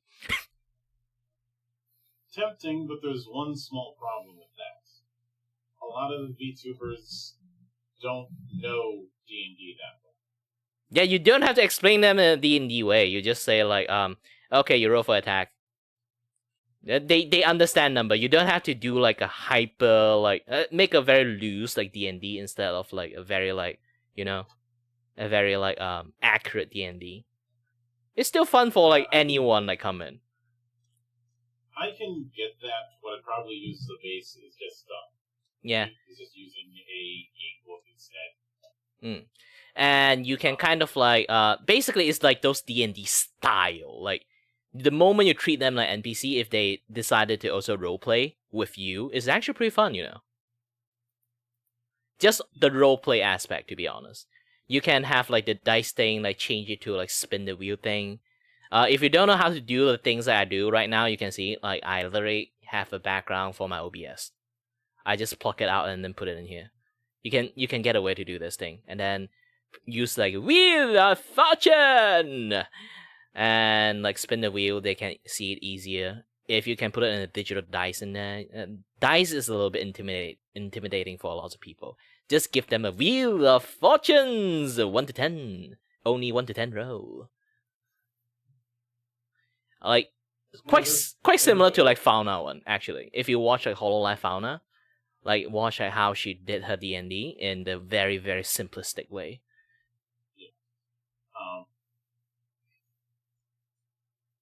I have considered if I can find the right person to do a duet collab using a game book, like say one person makes the character decisions, the other person reads off from the book based on those decisions.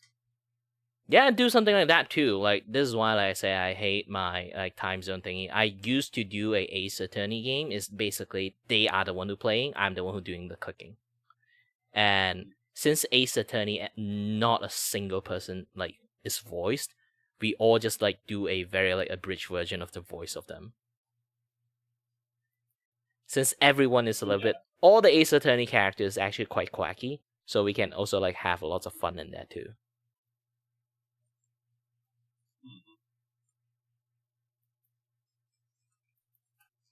Yeah, I can get that. And my years of training to become like the judge, I managed to learn how to use a old man voice properly. Court in session. Yes. I sound like a guy who smoked a little too much in his young age, and now I have some sort of tuberculosis. And I play the entire time. I just play as a judge that is like super distracted. Like halfway they kind of like finish talking on the judge turn.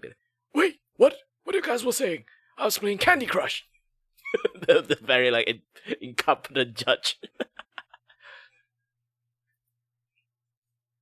Yeah, I can certainly get that.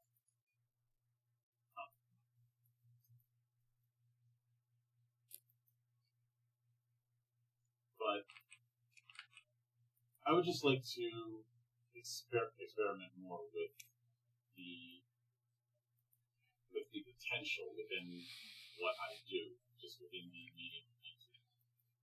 I may have mentioned this to you before, but one of my pipe dream goals is to run a session with a bunch of VTubers. Yeah, this is like one of the method I can think of is like can be involving multiple VTuber. Every encounter is actually every Vupe chat that you go in, and then with all the people together is that you set it up. Maybe like max like 3 player, you are the GM, and then you just narrate everything, and then depends your skill of narrations. Like even like the most like basic like understanding of like D&D or roleplay people, they would understand and immediately start roleplay with you. Yeah, that's why it's a bit of a gamble, which is why I feel like I need to find the right people to do this particular experiment. You need a few friends to with you first. They are also like very like funny, open. It's not like very intimidating in the first place. Also, you can do like open introduction. Do you want to be in our D&D roleplay? One of the encounters, like those kind of things. Like as long as they're okay with it, you can just have fun, Most VTuber already have a slightly roleplay with them, especially a VTuber with lore. You can kind of like read it. The moment they write a lot of stuff in there, like every single time you connect with someone, they have like this entire lore in there. Like if they're written in a very lore way, like they at least have a certain level of like roleplay in their like stream. Most VTuber do have a certain level of roleplay. Yeah, I think the big obstacle in my experience is mental, and this is why you have to make the encounter fast. Like, I don't know how to make encounters within like I know D&D sometimes like one encounter can be like 20 minutes long. It's like you have to somehow craft it a 5-minute. Well, here's the thing though. I would not use D&D for this at all. It's not D&D. It's basically D&D like, It's a light version. I wouldn't even do that. I don't have to. I don't have to use D&D's particular brand of bollocks to... Yeah, you don't have to do that. I mean, like, just something's like a roleplay scene, But this is where I've expressed frustration in D&D being used as a shorthand for the entirety of tabletop role-playing games. Well, here's the thing. If you want to let normal people know, at least they would have a little bit sense. Like, here's the thing. Why is like writing?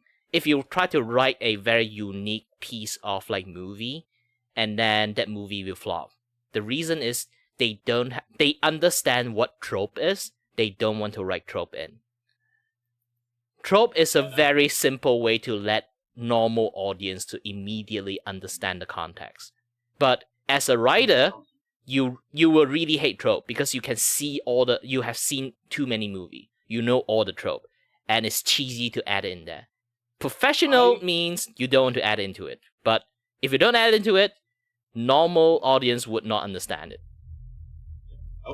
Oh, too bad. That'll have to be a conversation for another day. Yeah. Bye-bye. Bye.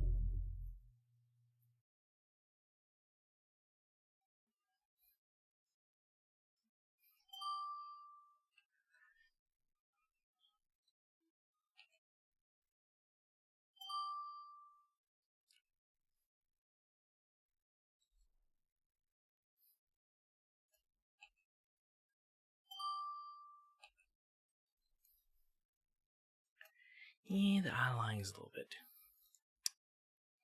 How should I say? I'm yawning. Yeah, actually, the last name you show is actually pretty nice, and then the third name too, I think. Whatever, I don't even remember what you said. I don't even remember the conversation. No! Oh, by the way, your screen looks a little bit dirty. Let me clean it up for you. I mean...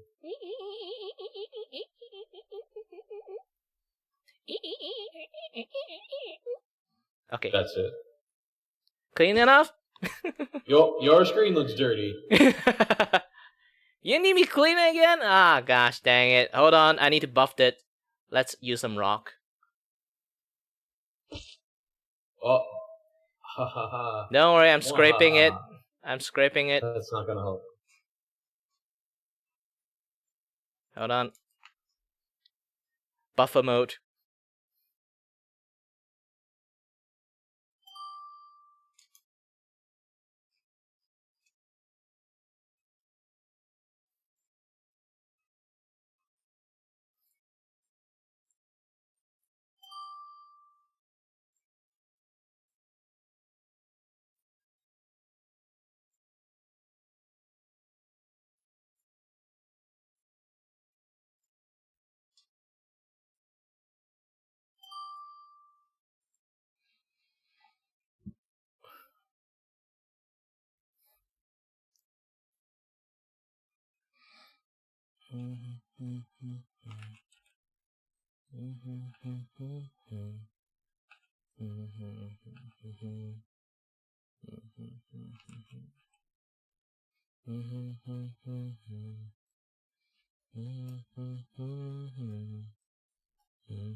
Ain't nowhere left for the good to go. Oh, hey, what's up? Hello there. How you doing? I just was playing guitar while I was waiting for you, you know, while I was waiting for somebody to connect. You know, enough people skipped me. I was like, huh. I don't know. Maybe you seen them a little bit too many times. They just want to meet more people. Yeah. Oh no, it's like back when the fucking guests were on, they were doing it a lot before I even met them. I'm like, oh, okay. I guess they just want to talk to the guests. There are people like that. It's like I know like three type of like people that would do this kind of things. It's like when you will encounter like three type of Vupe chat. Vupe chat number 1, the regular like me, is basically you will almost see me every day. And then Vupe chat number 2, the event goer. They will only appear in event, but also is they behave very normally. And then the third one is the Oshi meter. They would just skip everyone till they meet the Oshi. Yeah, nah, I talk to everyone, and then I terrorize them, and then that's when they start. That's when people skip. I don't know. I haven't seen Plank in a while. I wonder where he went. I was outside his house the other day. We have a theory. Technically, Pang is Sanchi. Technically, Plank is who? We have a theory that Plank is Sanchi.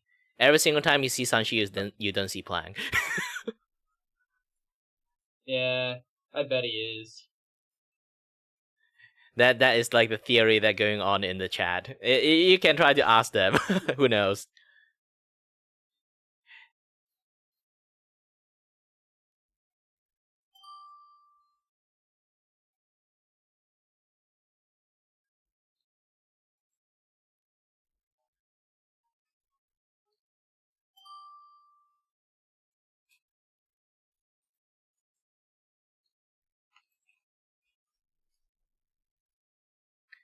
Hello there. Yeah. Oops. Hello. Yeah, nice model you have there. Thank you. Hold on a little bit. So, questions. Are you using normal just like PNG like this, or your model is a PNG plus model? Is I think if I believe is just a PNG model. Ah. I got it done by someone else. Someone else did it for me. Yeah, because like because sometimes like if people have like some issues with like PNG plus model to be in here, I know a way to do it. Yeah, I think it's just a PNG type. Yeah. Just thing. But yeah. All right. Pretty good everything. Oh, and also I'm sorry for interrupting. You can just continue today. Oh no, you're fine. I just really like this model, and I like how she did a good job on it. So, yeah, very much it. Just a Texan Sasquatch who just likes playing video games, watching anime, all that jazz, and drinking sweet tea. Yeah. At this point, I'm not sure to say like the chin is a beard or not. It's a chin. I know. I mean, like, is like a full clean chin, or like is a beard that look like a chin? It's a chin. Okay. But it does look really nice, like the fur and everything, all the texture stuff. It's really hard to do something like that. The best like color stuff I can do like generally is just like this one. Yep. I only know how to do vibrant colors. It's like the fur type of colors is not something that I can do normally. Yeah, she did a good job with this. If I believe, this is our first commission where it's a furry type character, or like a. Well, I can't really say it's furry. It's more like a very cool X-Men. That's the reference that I gave her. I gave her a reference to an actual Marvel character called Sasquatch. So I guess she took that and just did something with it. So. Yeah, it's funny thing, like a lot of people see like furry stuff, they immediately just copy a furry. For me, it's like animal themed character does exist, right, in comic. Are those furry? Is Beast furry in X-Men? It would be hilarious if people just. I think it's also the fact that I think Beast and this character that I mentioned, Sasquatch, they're all drawn by the same person. Yeah, I just see the familiarity. It might be because it might be Jack Kirby, but I don't really know. He draw lots of stuff. It's hard to know. Yeah, I've been enjoying this. First time streamer, so I'm streaming for over a month, or not over a month, but like close to a month. Beginning of June. Fairly new. Well, congratulations! You managed to survive for a month. Let's see for a year. I've been streaming for 9 years. Wow. Yeah, basically just a normal facecam streamers, and then become VTubers afterward. This and that stuff. But accumulations, I've just been a VTuber for like 3 years, and then facecam streamer been more or less a very long time. It's a little bit on and off, but I can actually consider it like already been streaming for 9 years. Okay. Yeah, been through high and low. Just been streaming really 2 games. Zenla Zero and Warframe. That's pretty much what I've been streaming. I'm trying to stream more. This 2 game already have like your entire bag full. To be honest, just Warframe alone kind of already got entire full. If you like insisting have to do every single daily, not just the salty. Like there are people who only do salty, and then there are people who do everything. I haven't done a sword in a while. I haven't really done those, or my Archon hunts, or any of those other stuff. Yeah, just enjoy time. Yeah, I've been farming the new stuff that's come out. For like the new operation in Deviri. Because I need to farm the new Warframe. Yeah, you can try to get like the creator tag. I remember like in being a Warframe creators, like you will like get a special tag for yourself if they recognize you as one. Yeah, I hope you get that. I'm trying to. Yeah, but I'm hoping to try other games as well. Like Mecha Break is a new game that just came out, and then Edition 33. Mecha Break. Oh, nice. The Falcon unit. I got the commissions to do this thing. Actually, I was going to paint the girl, but I showed the progression, and then the one who commissioned me be like, you know what? Stop it. Just hand me this thing. It's good enough. You don't have to paint the girl. Just color the eye. Okay, done. I'll be like, this is the first time I like hand in something incomplete. Wow. Still good for me though. I don't have to do extra work. Yeah, I can't wait to start playing it. I might stream it maybe tomorrow, maybe Thursday. I don't know. They released like yesterday. Yes, technically, because it is like 1 a.m. my time. Ah. It did release sometime yesterday. Being a Malaysian, I think is like for me is like actually around afternoon. I think it's like around afternoon. Yeah. But anyway, time running out. All right. Yep. Have a nice day and see you next You time. too. See you. Bye bye.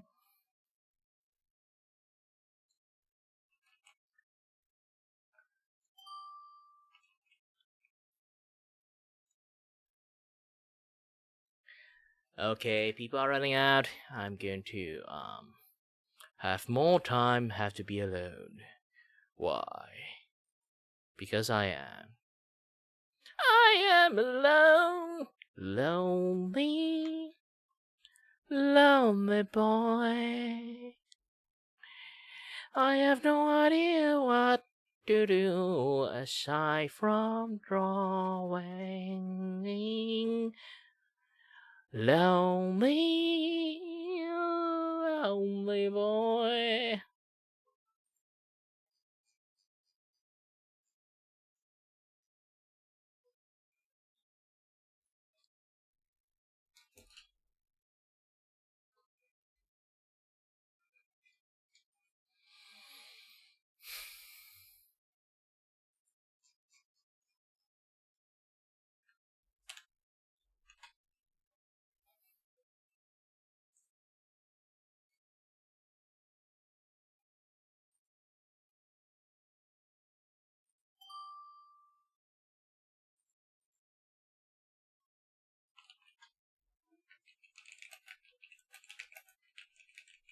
Hello there. You again. How many more you did terrorize? Oh. Hold on a little bit. I need to clean my everyone, guys? I need to clean my screen. Oh, vegan. What is this? Alright, it's clean. How you doing? Doing great. A little bit drawing, a little bit of I need to update the progress to the client at the moment. But yeah, it's like generally everything's working well. The artwork is doing well. I finally fixed like all the issues that I see. And everything just look nice. Oh, there's a back here I forgot to draw. Commit a crime. Hmm? Commit more crimes. Ah.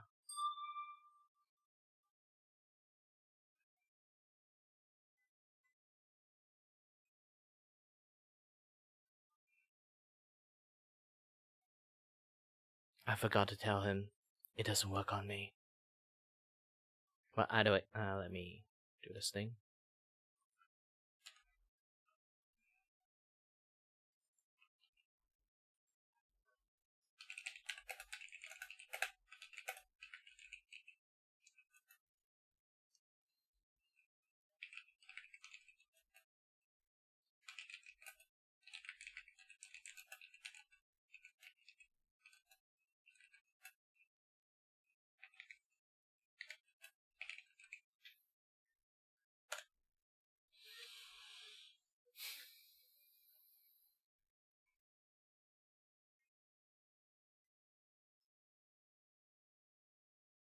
Do do do do do do do do do do do do do do do do do do do.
Let's open.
I guess this is the end of the Vupe chat scene.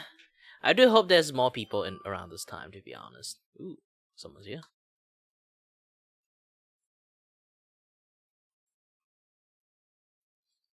Hello, we meet again. Hi and bye. Too bad. Too bad.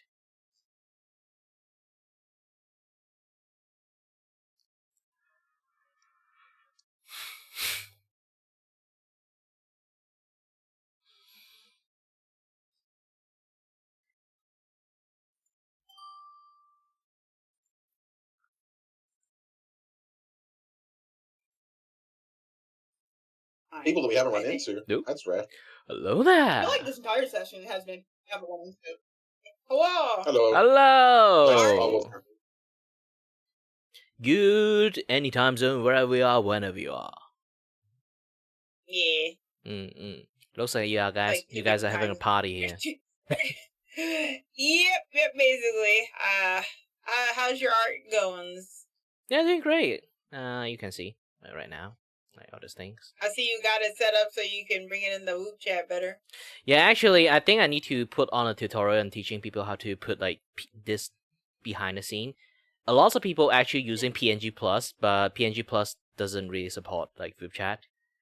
So I found a roundabout way to use Spout 2 to as like a OBS OBS have a plugin you can turn your source or like scene into a spout, so you can put it in VTube Studio as a background.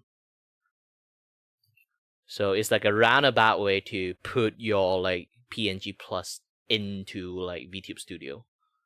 I figured that's what the Spout was for on VTube Studio. I just never bothered with it. Also, it does not fix it. Having it at 10K did not fix it. It's still having a connection. And I don't understand why. I don't know. Are you guys streaming on? Streaming with Jack yesterday, and you're streaming today. Is me, so it might be just because you have to connect it to me as well as everything else. I don't know, because I was streaming before with you. You mean like being laggy? Yeah. Yeah, it's having the stream's having a lot of trouble. Yeah. If stream is lagging, it's most likely you can see like does it and the OBS show like encoding overload time to time. If it's encoding overload, is your graphic card is like can't handle rendering that many things. You have to lower it. I see. You have to go to output and your there's a preset you can change. Like it's not a good way to do it, but it is the only few way I know. It's like you have to set it to faster, lower quality. Not the lowest quality. Lowest quality usually will make things a little bit too janky. Okay, so maybe it's because. Wait, can I make it take from my GPU? Because the GPU is at 0. Is that what's happening? Are you using your... Have you been using your CPU to render your stream? And it's been going absolutely fine. And until today, this is the first time ever. I'm surprised you didn't get blue screen. So GPU is at 0 this whole time. Yeah, it means like your streaming setting, you are not using your GPU to run your stream. You're using your CPU to run your stream. Yeah, I mean, I love how my fucking NVIDIA graphics card has just been on vacation. I don't even plug into my fucking... I don't even put my screens into that bitch. It's just been vibing. It's like, hello, I'm here. I just make your games kind of pretty, but not pretty. Technically, I'm surprised it's 0% because like you are running a VTube Studio, so it should at least use a tiny bit. Yeah. So can I put it? So this. I wish you had told me. Oh, you have to restart. You have to restart the stream to actually like switch. Yeah, I already turned it off. That's why I was looking in the stream. The settings. Yeah, you have to turn off the stream and then change the video encoder. If you're using NVIDIA, you have to find the NVIDIA NVENCH. The H264. Get out there. Oh, wait. The video encoder is changed? If it's like 264X, then that is using a CPU. Yeah, no, it's not that. It's... Hold on, why won't it let me adjust stuff? What the hell? That depends. You Alright. have to click into advanced output mode to actually see it properly. I can see it. I just couldn't click on it for some reason. Because you're streaming, you can't click on it. No, I already turned the stream off. That's what it was. Because I was in the settings. Like, I could see it. It wouldn't let me do anything. The stream was off. That was the first thing I did. Why do you hate me so much? Something is using. Yeah, means like you can adjust the encoder setting, but the moment you can't adjust the streaming setting means like something is running. So it was using my CPU because the encoder that it was using, I was using a depreciated version for some reason. So I guess I don't even know what the fuck that would even be. Why would it even be doing that? Anyway, so hopefully that's it. I'm just gonna leave it at 10,000 bit rate just in case. Ah man, I sure do hope this is what fixed it. Wait, hold on. Should GPU be changed though? Because GPU still says. Oh wait, no, hold on. GPU is gone now. Because it's actually okay. So it was using. Okay. So I feel like that's recent. Because it was not. It was okay. This is not recent if it's like that. It's just the moment you're doing collab is running more stuff and it kind of like start stressing up more. Yeah, so it was OBS. OBS did something and it didn't like the settings because I'd already had it set to my. So I did have it set to my graphics card, but then it. I wonder if it reset when I added new RAM. No, I think OBS just fucking shat the bed for some reason. Whatever. So yeah, that would explain it. I was just like, I don't understand it. It was like I have everything fine, and now everything's screaming. Yeah, don't worry. You somehow, luckily, you met a tech support here. Oh my god! Is tech support free though? If you guys need more tech support, you guys can actually ask me. I've been teaching a lot of people how to use Vupe chat in a fun way. Oh, look at you being a teacher. Alright, hold on a little bit. I think the screen is a little bit blurry. Let me clean it up.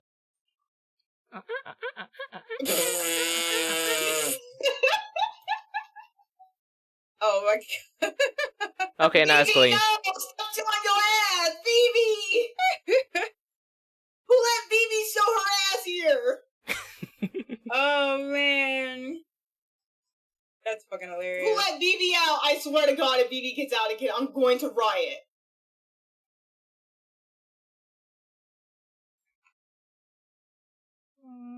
Fancy? Oh, wait, it does look like Finzi. I know, right? Wait, it even has the heart. Nah, Hang on. it's a different What the VTubers. fuck? Since yeah, I draw, know, but it was just.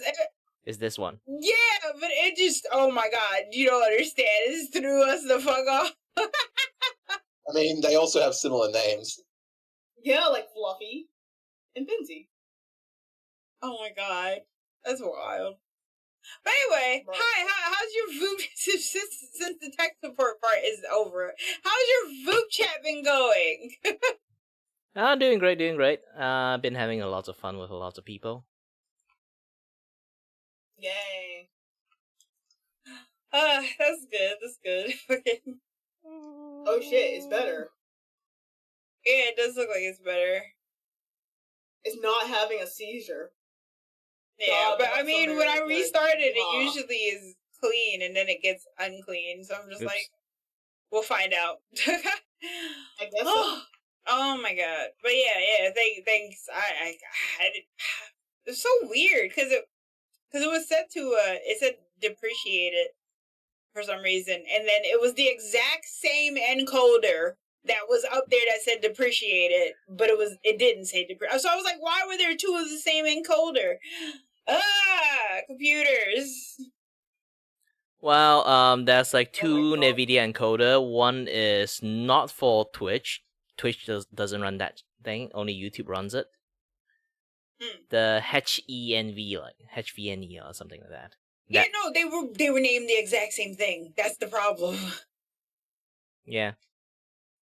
It was weird, but it's good now. Hurrah! Hooray! Hooray! So who are you drawing? Well, I'm drawing the trash can.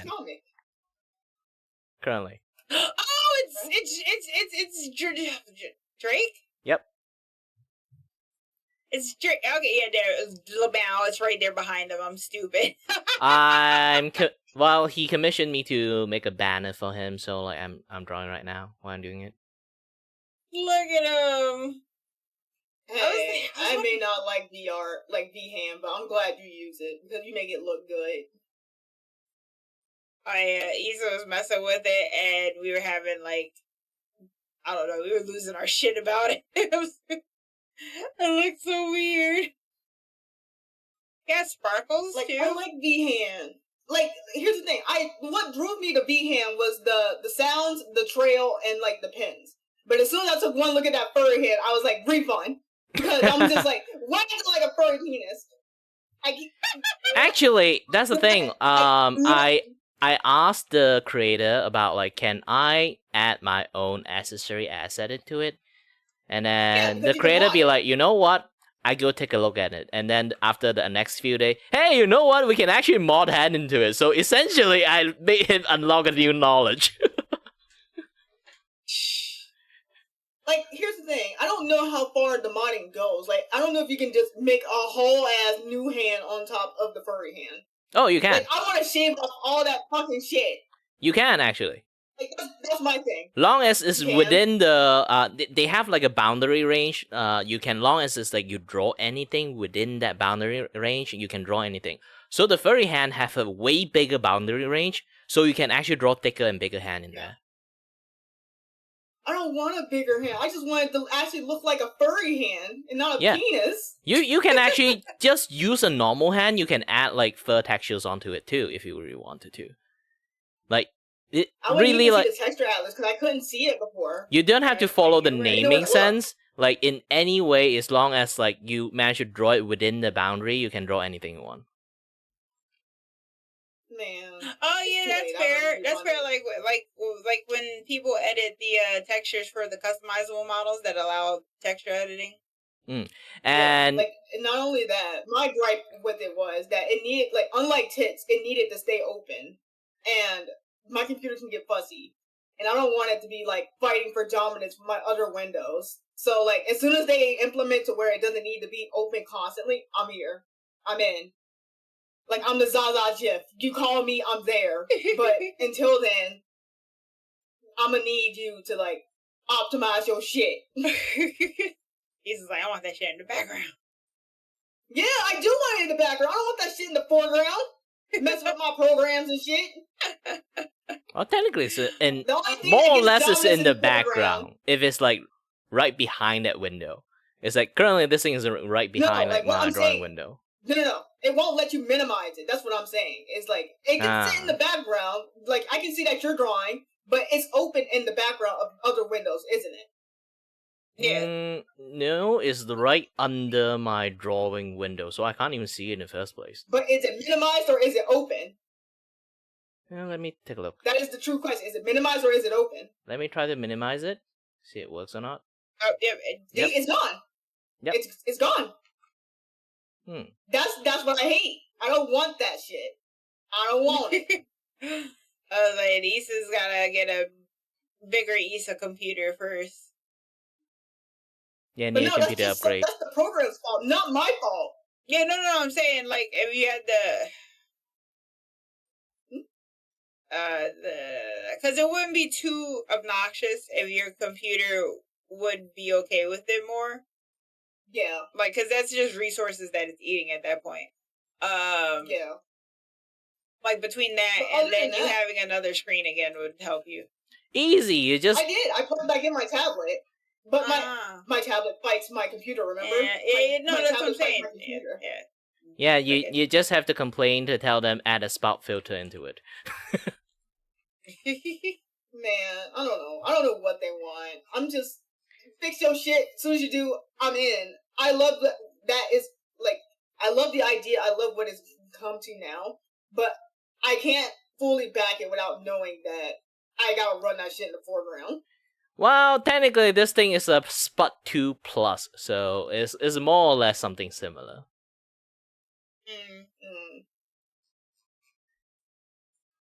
That's my gripes. I like it.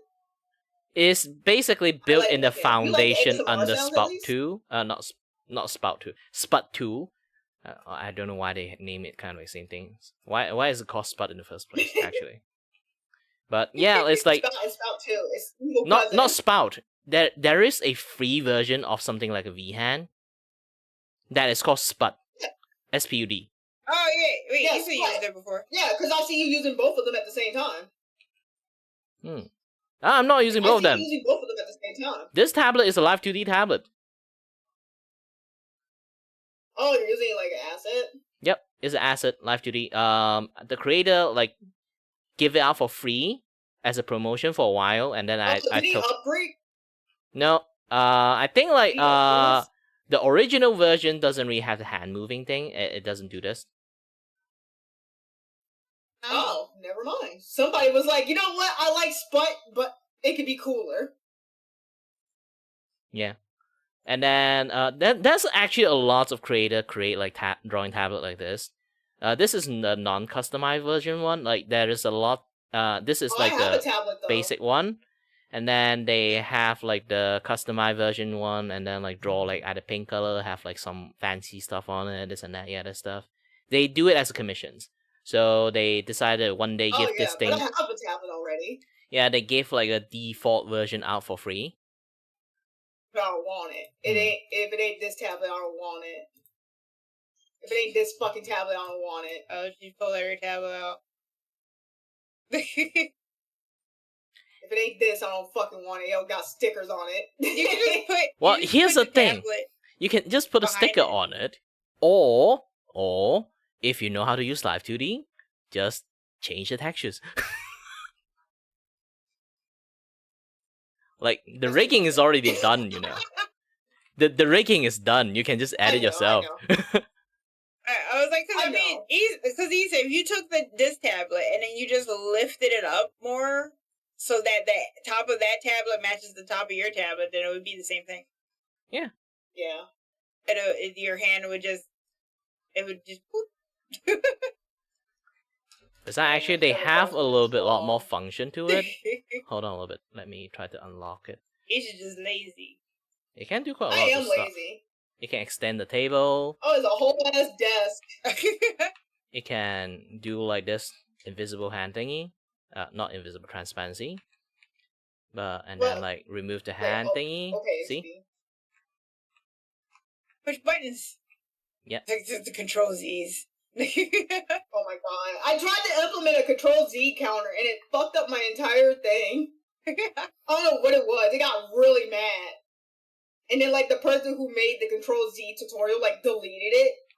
Dang. And I was like, why would you do that? So yeah, you can do quite a lot of stuff with this one. Who made it? Pretty good. I remember it's like some like Japanese like creators. Like the site is like in some sort of Japanese VTubing asset site. Is it Booth? I think it's Booth. Yeah. I can't remember that well. It's been ages I've been using this thing. Yeah. I think you can find it. Like go Booth free tablet, and then you might find it. Who knows? Maybe she's still offering it up for free. Man, you're over here helping everybody today. Yeah, I'm super tech support. I'm at. It is much appreciated. You know, like someday, one day, I will like. There's people like is like either admin or partner in like Vupe chat. I will be like, in future, I will have a tag. It's like tech support for no reasons. Bruh. It's gonna be you and Ren that make that. It's just like we're both tech support. Just like immediately start role playing as tech support. Tech support here. What kind of Vupe chat issues you have here? Not the coding. I'm not the programmer. Don't ask me the purple screen of death. I do not know how to fix that. Even I encountered purple screen of death. The purple screen of death. So the purple screen is when somebody disconnects. If it has a purple screen and then it's well, no, I guess there is that thing where the purple screen has been actually showing up, but you can still hear each other. Yes, it's just basically the camera just doesn't load, and for some reason, it's very consistent on a few specific person I keep meeting. Rose is one of the person I can't see her every single time. She used to load in, which is weird. So I wonder if she moved or her internet changed a little bit. Because I think it might be the internet too. Yeah, maybe the internet just didn't catch up to the camera, so it never showed. Yeah. It's basically it's like a delay issues. I felt like, but Rose used to load it in. Yeah, for now, I just can't see her consistently. For other people, I still can see. Like, I can see you guys, but if I connect to Rose, it's been like a running gag for us. It's like the past like 4 or 5 days. It's like I just can't see her. Oh my god. I think other people can see her. Just for some reason, I cannot see her. I guess I got banned by her.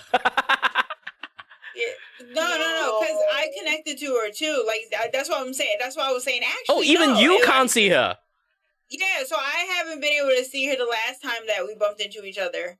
But that's what I'm saying. I was like, I wonder if something about her internet changed. Hmm. It was a wild time, but because there's so many factors that can just fuck up or like make or break your connection on Vupe chat. Oh goodness! Especially the freaking home button right beside the profile button. At least make it when you click the home button accidentally. You at least confirm people. Do you want to leave the chat? At least, not immediately refresh the freaking page. Are you sure about that? Like at least ask that.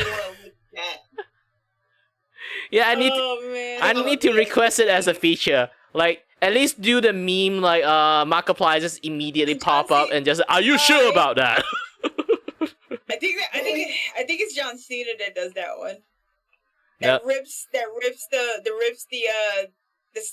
space time continuum and sticks his face out. Yeah, also like Markiplier did do that one bit too. Oh, did he? Okay. I don't.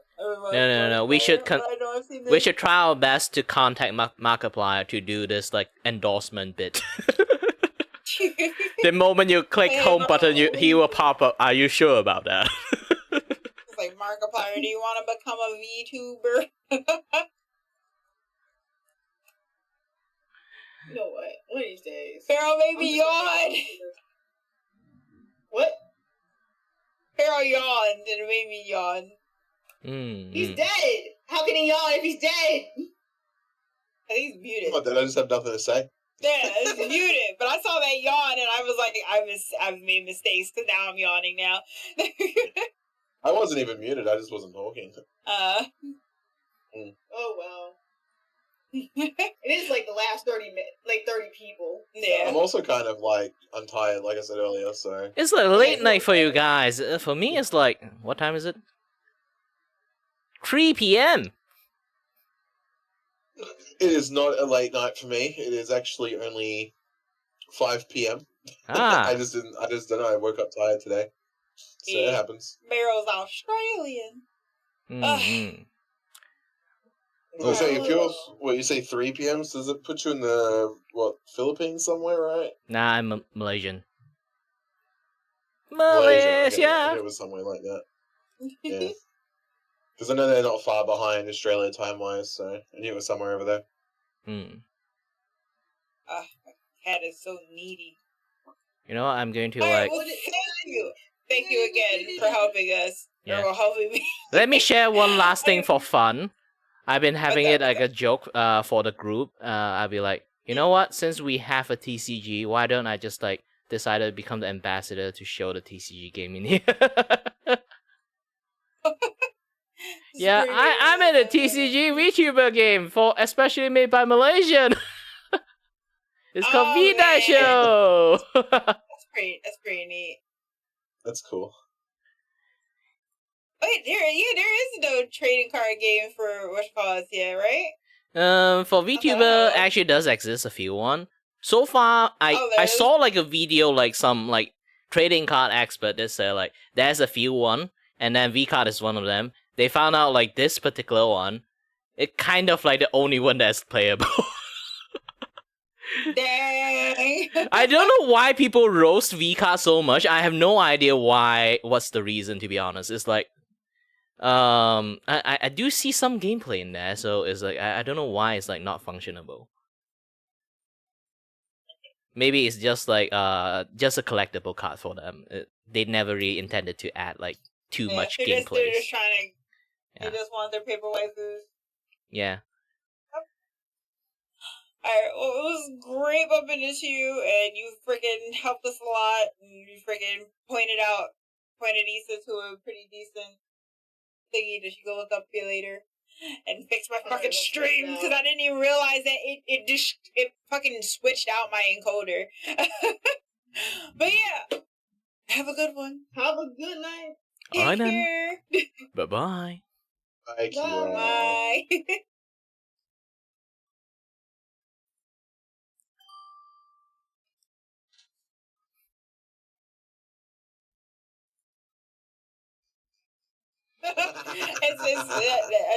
And we meet again. Means that hello again. Wow.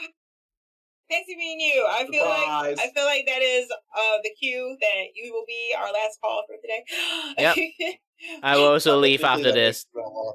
Alright then. Bye-bye. Yeah, it's done. Right. Yeah. I'm another VTuber. I'm not the VTuber you guys just seek, so I'm a different one. So have a good day for you guys. Well, it was great meeting you too. Take care. Too bad I don't have the South Park the what's the fat bastard sound? Kyle? Not Cartman? Kyle. Cartman, yes. I can't do a Cartman sound. I only need to do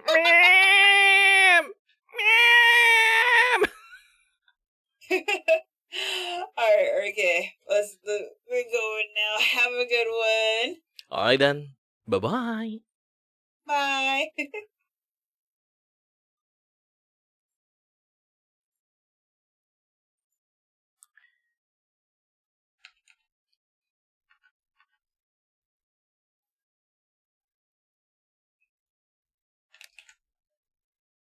Good. That's back.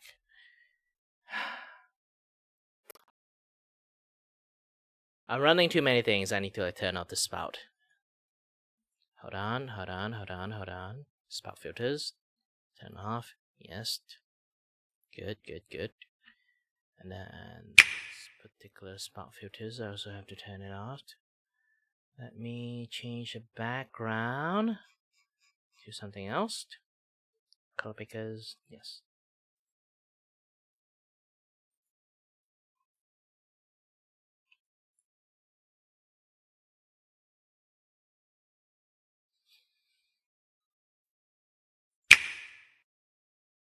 Do I use this or this one? I guess this one is fine. Let's have this. Let's go to the studio setting. Turn off that particular spout filters.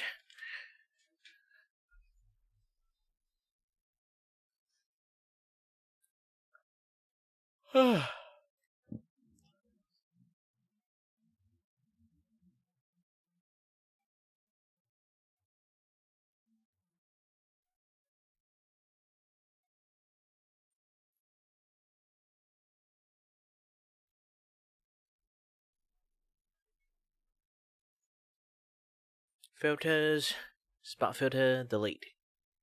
Yes, done. And with that, if I take a little bit of break, let me get to your toilet a little bit. I'll be back soon. Hold on.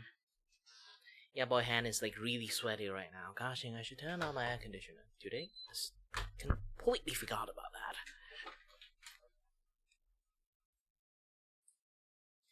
He's dedicated so much of his life to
bring some snack.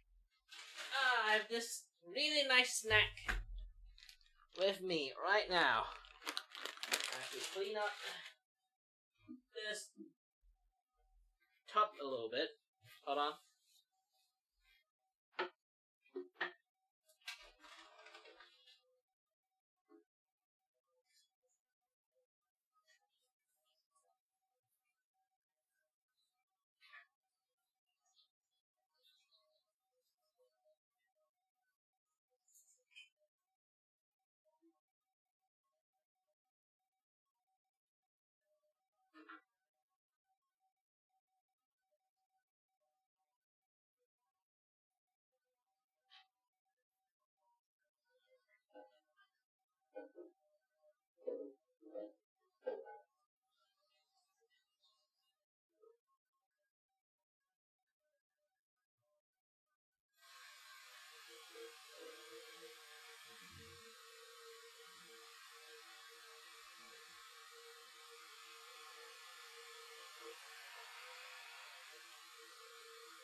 Alright, I gave it a wash. Hold on a little bit. I'm going to air dry it under the fan.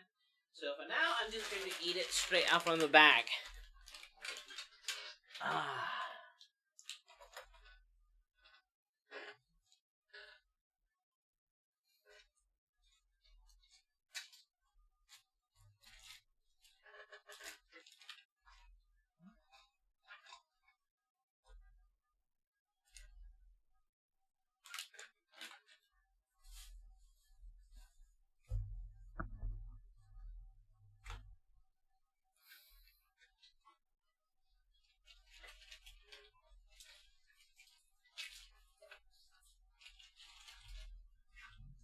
Where's my scissors?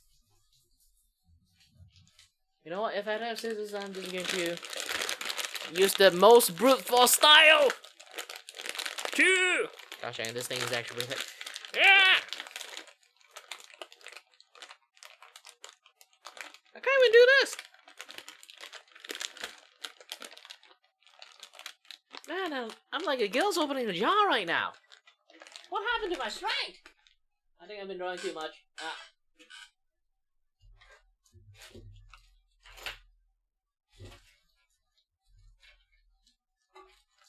Where's my scissors?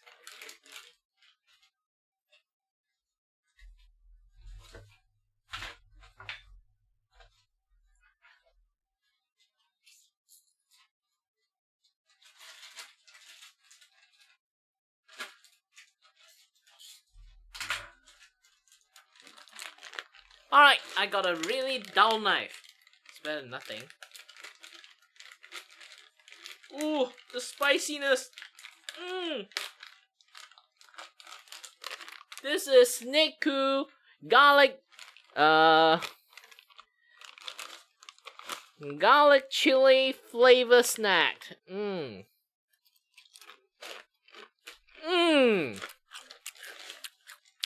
Best thing in the world. Spicy and sweet, both blending together into one thing.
and the most sophisticated bombs anywhere in the world. Think of it.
Any or no reason. But according to the EU Commission, that might be a violation of Directive 93/13 EEC, which protects consumers against unfair terms in consumer contracts. So if that term is unfair, that means that part of the contract is null and void. He goes on to explain how powerful that can be because of what a mess that is. Because there is so much gray area with how the video games currently operate in regards to those protections, it would be a legal headache that would require an analysis of the laws or implementation of new laws that could lead to, hopefully, an improvement when it comes to gaming. So the big hurdle was the signatures, needing 1 million, and currently it's at like 460,000, so it doesn't reach the threshold. Yikes. I've been very vocal from the very beginning about how little faith I have in petitions, but that's just from the perspective of an American. In America, petitions are more worthless to Petitions do nothing! You're better off just writing what you want on a note to Santa Claus and shipping it to the North Pole than you are doing anything with a petition in this country. I don't know how different it is in the EU. Maybe it really is this powerful there that could lead to substantial change and improvement when it comes to games and preservation and all of what we've already talked about. Hopefully, I mean, that's really all that's left for the Stop Killing Games initiative, which sucks, but that's the position that it's in, unfortunately. We'll see. And I wanted to talk about it because I really want to see something change with the games industry. I've said that so many times, but it's just it's in. For me, I think it's just a symptom of a greater issue. I would like there to be pushback on this this communist agenda that is so obviously being pushed on society. Such a sorry state. Like, think about the whole metaverse shit. They wanted there to be a metaverse where you could live in your metaverse. Dog, they so obviously want to own everything, and they want you to be happy that they own everything. I mean, I'm talking big budget AAA space. Indies, I think, are absolutely crushing it. Absolutely golden right now in the golden age of indie games. But overall, in the big budget games and the way the industry keeps pushing things, it sucks. So I wanted to talk about Stop Killing Games here. Hopefully things can turn around and maybe a huge W's around the corner for the Stop Killing Games initiative. We'll see, but anyway. We'll see. I don't know. But so anyway, Mr. Pirate Software responded to this, actually. He responded to this, and it's kind of crazy. It's a little bit insane. A little bit freaking crazy. So this is his response. BAM! Do you see what I am talking? This is brutal! This is Bible 2! Bible 3! We already have a Bible 2! Look at this! I've been reading through all the posts against me over my stance on the Stop Killing Games initiative. Tons of people calling me a liar, that I misrepresented the initiative, which you did. Also, a lot of content creators dogpiling in this to get their pound of flesh! Yeah, I didn't actually, I'll be honest. I waited until your response, until I dogpiled on it, because I like making fun of you from a holistic standpoint once I know you're a retard. Let's dig into what I actually did. And he doubles down! He doubles down! I responded to this, this is too long, man, just take the L. And I completely stand by what I said. Definitely follow me on Twitter. I completely agree with me. I am 100% correct. This is too long, man, just take the L. But he can't. The reason why I said this is because he can't take the L. He is diametrically opposed to L taking. L taking does not exist in this man's brain. He cannot take an L. This is holistic tardation content. So Moist Critical came back. I have no doubt. He came back to make a second video on the response, and apparently he even called Pirate Software to actually cook him appropriately. And I respect the fuck out of this. I really do. So let's kill this man in Minecraft, obviously.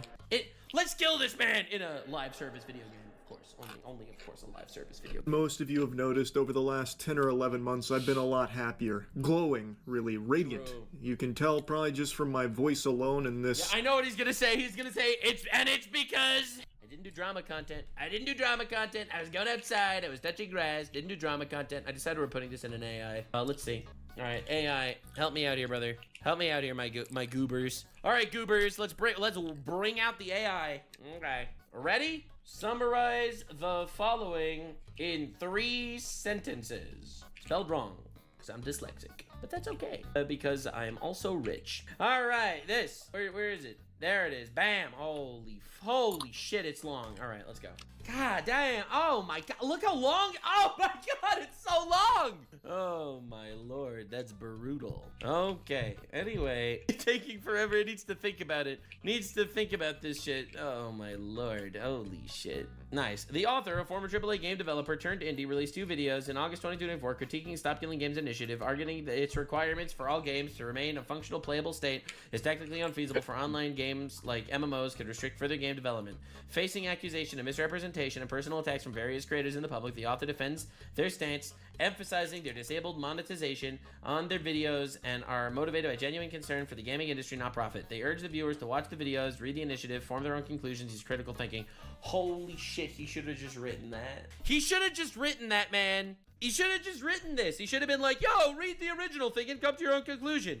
Now do this in Fortnite terms. Yo, I dropped 2 vids in August 2024. No cap about the Stop Killing Games initiative, saying it's a rule to keep all games in a functional play state, trying to keep a battle bus running forever. Straight up impossible for online games like Fortnite or other squad-based bangers. Got a ton of hate from content creators and randos calling me a snake, but I'm not sweating it. I turned off monetization, so it ain't about the V-Bucks. It's about keeping the game dev meta free for future bangers. Watch my vids, peep the initiative, and build your own opinion. Don't just follow the lobby's vibe. This is what he should have posted. This is what if he would have posted this, everyone would have appreciated him. But he has no balls and a big ego. Striking smile. So what is the secret to this newfound happiness of mine? The one trick doctors don't want you to know? I haven't been online as much. Yeah. I've been going outside far more frequently, spending time in the real world. And as such, I'm sure many of you have noticed over the last 10 or 11 months, internet drama hasn't been a huge focal point of the channel because I haven't seen a whole bunch. I told you he was gonna say, well, the reason why I'm happier is because I don't do drama. I haven't kept up with the vast majority of it. And of course, occasionally I've still dipped my tootsies in some of it, like if there's something particularly wacky going on, and I still cover like news and crazy shit going on with aliens and all of that kind of thing, or if there's like a really cringe, prankster that got arrested or something, I'll still talk about that. But it's not like a fixation for me like it used to be over the last few years where I was covering any and all internet creator space hoopla. And I want to keep it that way. I'm having a lot more fun not doing that. That being said, there is something that has unfolded here that's like the John Wick killing the dog moment that's bringing me back, just very temporarily. And it's Pirate Software. Yesterday I talked about Stop Killing Games. Go off. And there's also mentioning Pirate Software because of the found effect he has had on that initiative in its demise. I say demise, but it's not actually fully cooked, but... Oh god, it's so cooked. It's so cooked! Of course, I'll link in the description. If you're in the EU, definitely sign it. Absolutely, but it's cooked. It has been on life support, and Pirate Software did play a big role in that because of 2 videos he made. He torpedoed that shit! As well as a stream shitting all... Yeah, chat, don't worry. People in my chat worried about my mental health because I call retards. You don't understand. I am not like the average Saiyan warrior. I have ascended to a level even further beyond. Calling people retards on the internet makes me very happy. All over it. And that's not even doing it justice. He was full-blown tooting on this. He was shitting on it with some fart on top. And a lot of what he was saying about Stop Killing Games wasn't accurate. It was a misrepresentation of the initiative. And the guy behind it, the guy spearheading it, Ross, finally set the record straight on a lot of the misconceptions that Pirate Software helped to put out there and kind of exacerbate these thought processes that just weren't accurate for what the initiative was actually aiming to do. He finally set the record straight, and I, of course, wanted to talk about it as someone who does actually care about it. Now, as I've said, I've been a little more off the grid. I bought a fucking farm, so I've been, living off the Lord's land recently, and had a lot of the happenings. So, Pirate Software's previous anime arcs of drama, like with World of Warcraft and the... They're all one thing. They're all one thing. You see, let me explain something to you, okay? And I absolutely love this. All right, I absolutely love this so much. Okay, very often. Yeah, let's close that. Don't save. Yeah, that shit's crazy. That's my B-Nux win philosophy, which truly works very often. Now let me show you something. Okay, and I want this to be very clear. All right, every person has a nucleus. This is a person. All right, this is the person. Now this person makes many decisions in their life. Many different decisions in their life. And every decision that this branches off into could definitely be explained in its own way. Absolutely, you can do that. Now, the interesting thing is, very often you will be able to tell what the person is actually like and what the core of this person actually is by recognizing the branching factor here. All right, so let's talk about Pirate Software, for example. Copyright, all right? Allegedly, copyright struck a small developer because he made fun of him, okay? Roach, his big drama in World of Warcraft wasn't even that he ran away and let everyone in his guild die because he roached out in World of Warfare. It's the fact that he literally sat there and took no accountability for anything that he did. All right, there's this, the Stop Killing Games. Now, his Stop Killing Games drama is that he wildly misrepresented the actual situation and doubled down again and again and again about this obvious misrepresentation. The other ones are that he is constantly, he couldn't actually take accountability for the fact that he made Heartbound. Heartbound is a game that he was supposed to have released a very long time ago, and every single time he's supposed to release it, he ends up coming up with a new excuse as to why it's not done yet, and he can't, he's like, yo, don't worry, it's still happening, Heartbound is still being made, don't worry. Did I call it World of Warfare, not World of Warcraft? Listen, I'm a retard, all right, that's fine. And also, you have to realize, a lot of his videos is that he says that he comes from a place of he's a Nepo baby at Blizzard. He's an official game dev. How could you not listen to him when he is a game dev that worked in Blizzard? But in reality, yes, he's a game dev that worked in Blizzard because he's a Nepo baby and his dad got him the job. Now, you have to realize every single one of these different dramas that he gets into, every single one of them literally has the same nucleus.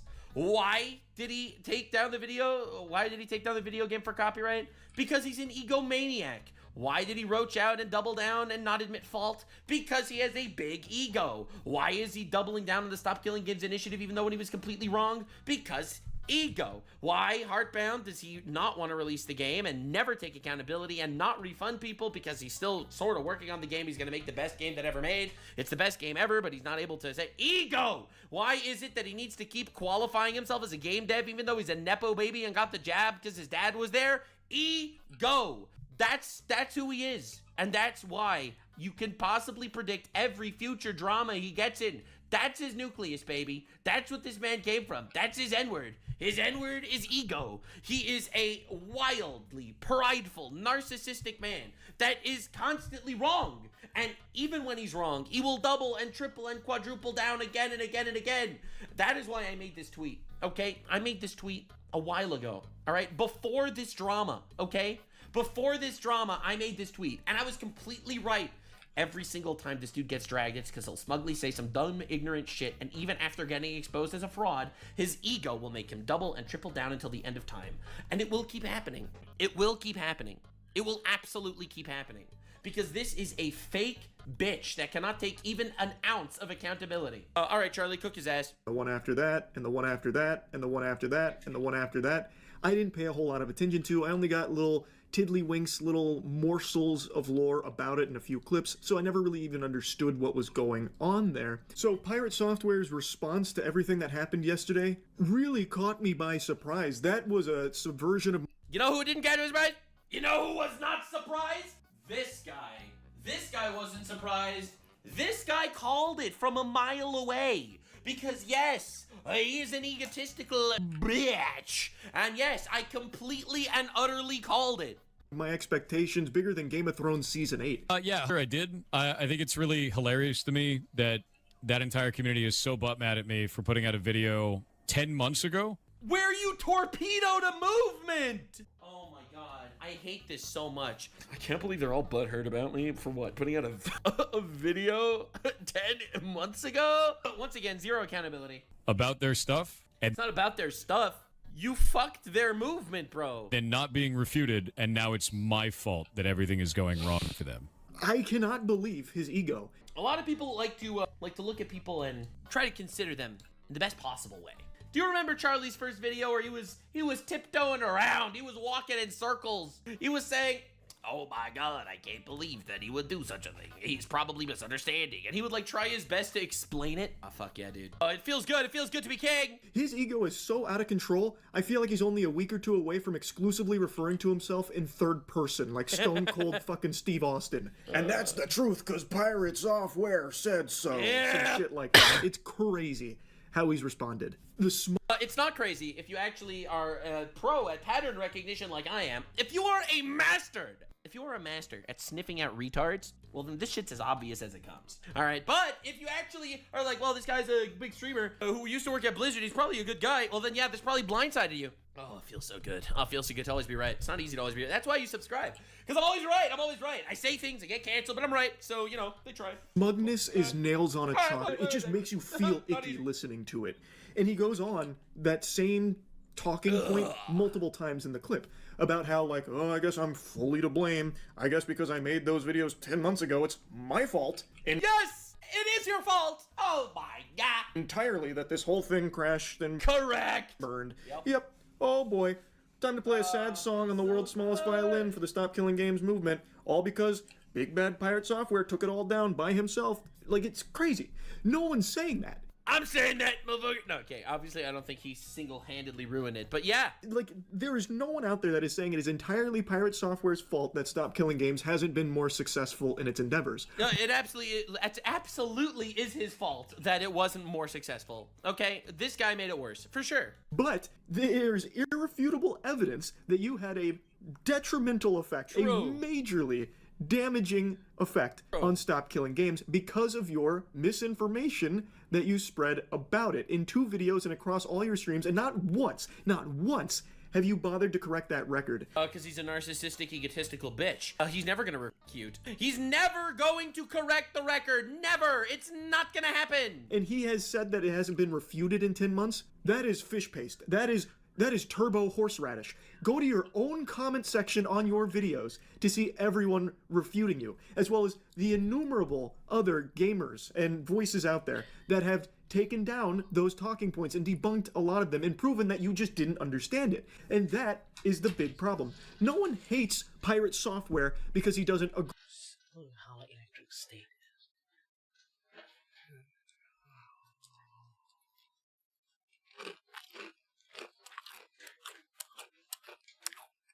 I said my piece last time.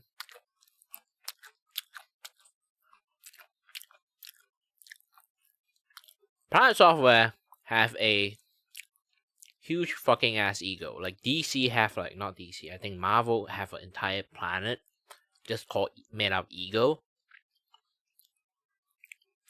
Pirate Software dwarf his size.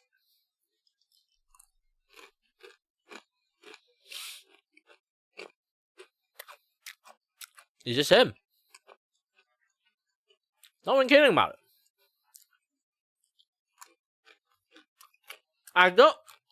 The way I explain how Pirate Software functions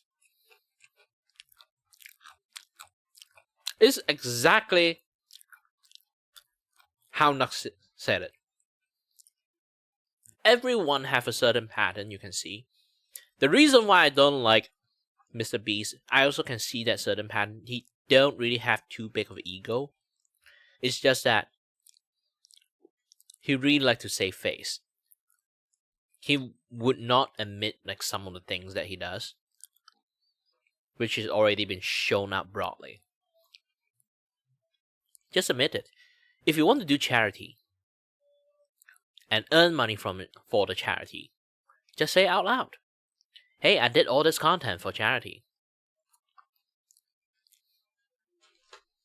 But it's more like I get more view if I say I do this content for charity.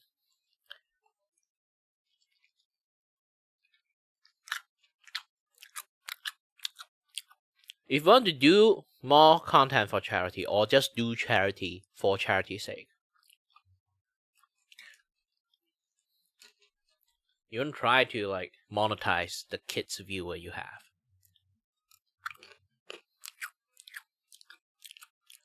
Chocolate, luncheon, all those things are kid stuff. I know he knows that majority of his like people is kids. So putting on a merchandise kids friendly is some things that you should, but also at the same time,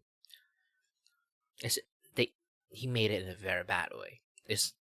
There's sometimes he just don't want to admit he does this thing for money, even though the money is going to make it into donation. Yes, you still have to say it. It does it for money. Don't put it in like a grandstand or something like that. Everyone sees it.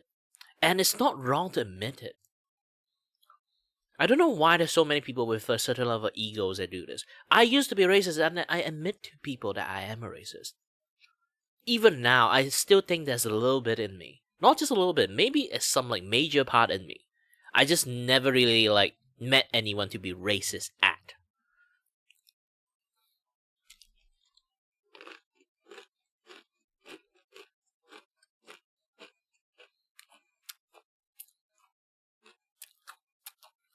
But still,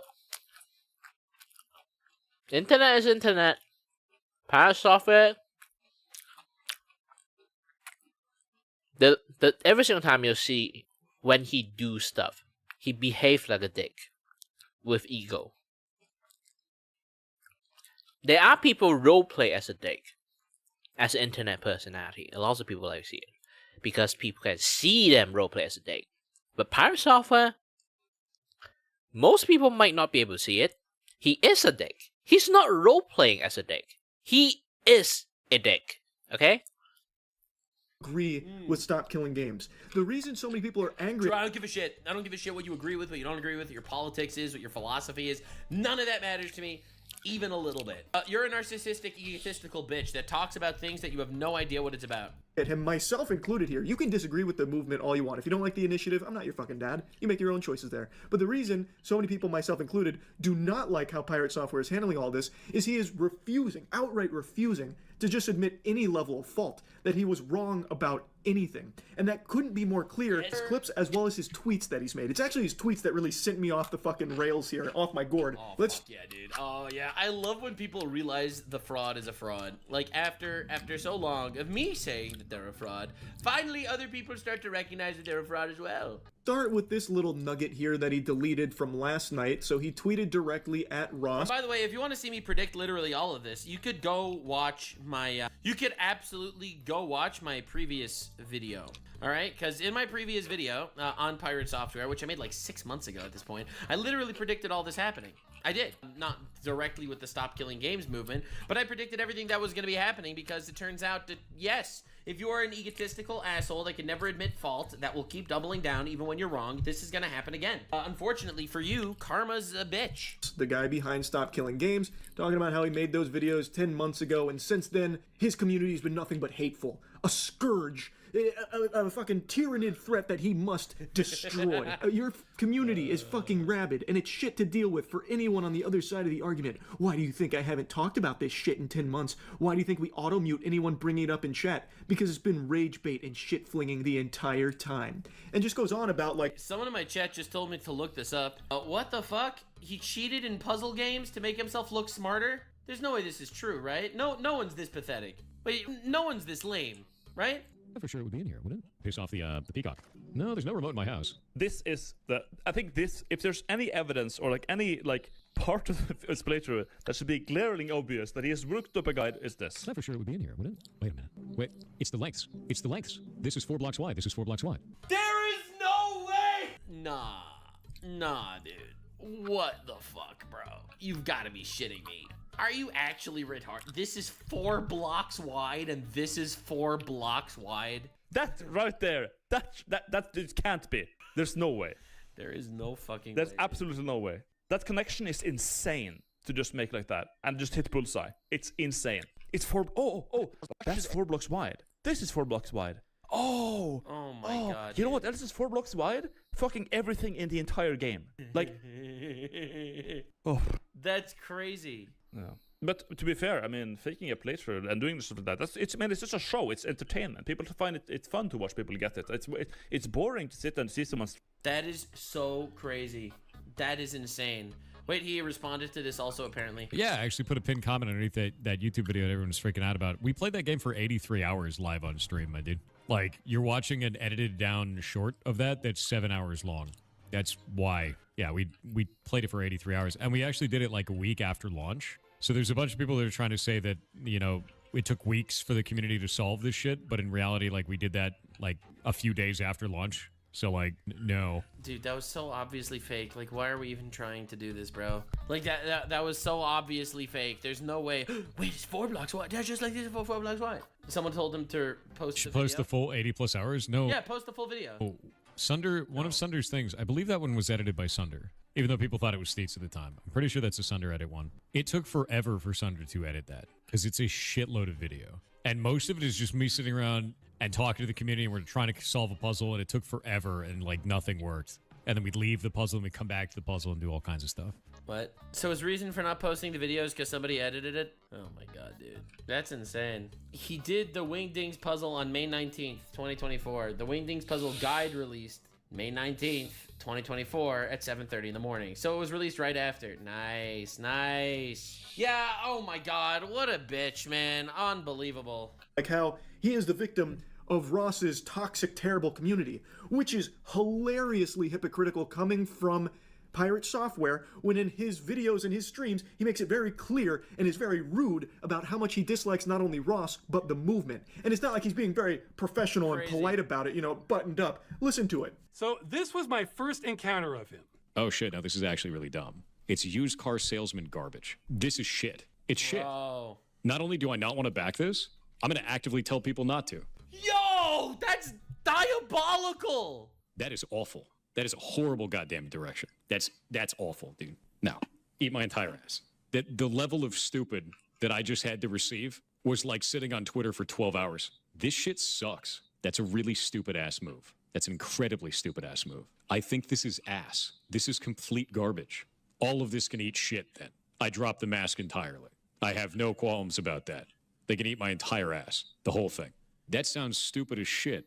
Yeah, I'm sure it's Ross. So then he played victim that the other guy was rude to him after he releases a video like this? Oh my god! It's in his community that are actually the assholes here. Brother, come on, you can't possibly be calling the wambulance with a side of french fries here about people being mean to you when you are literally the one that started the shit flinging and name calling. And by the way, Ross never even addressed this for 10 months because he didn't want to dilute the initiative into just having it be boiled down to drama between creators, which I think was actually very big of him. The only reason he's talking about it now is because it's at the end of its life and so many people still don't understand it because of someone like Pirate Software misrepresenting it. So he's finally setting the record straight there. Anyway, he did delete that tweet, but just a little while ago he made a new tweet, a very long tweet as well as a series of tweets under it in regards to this whole thing.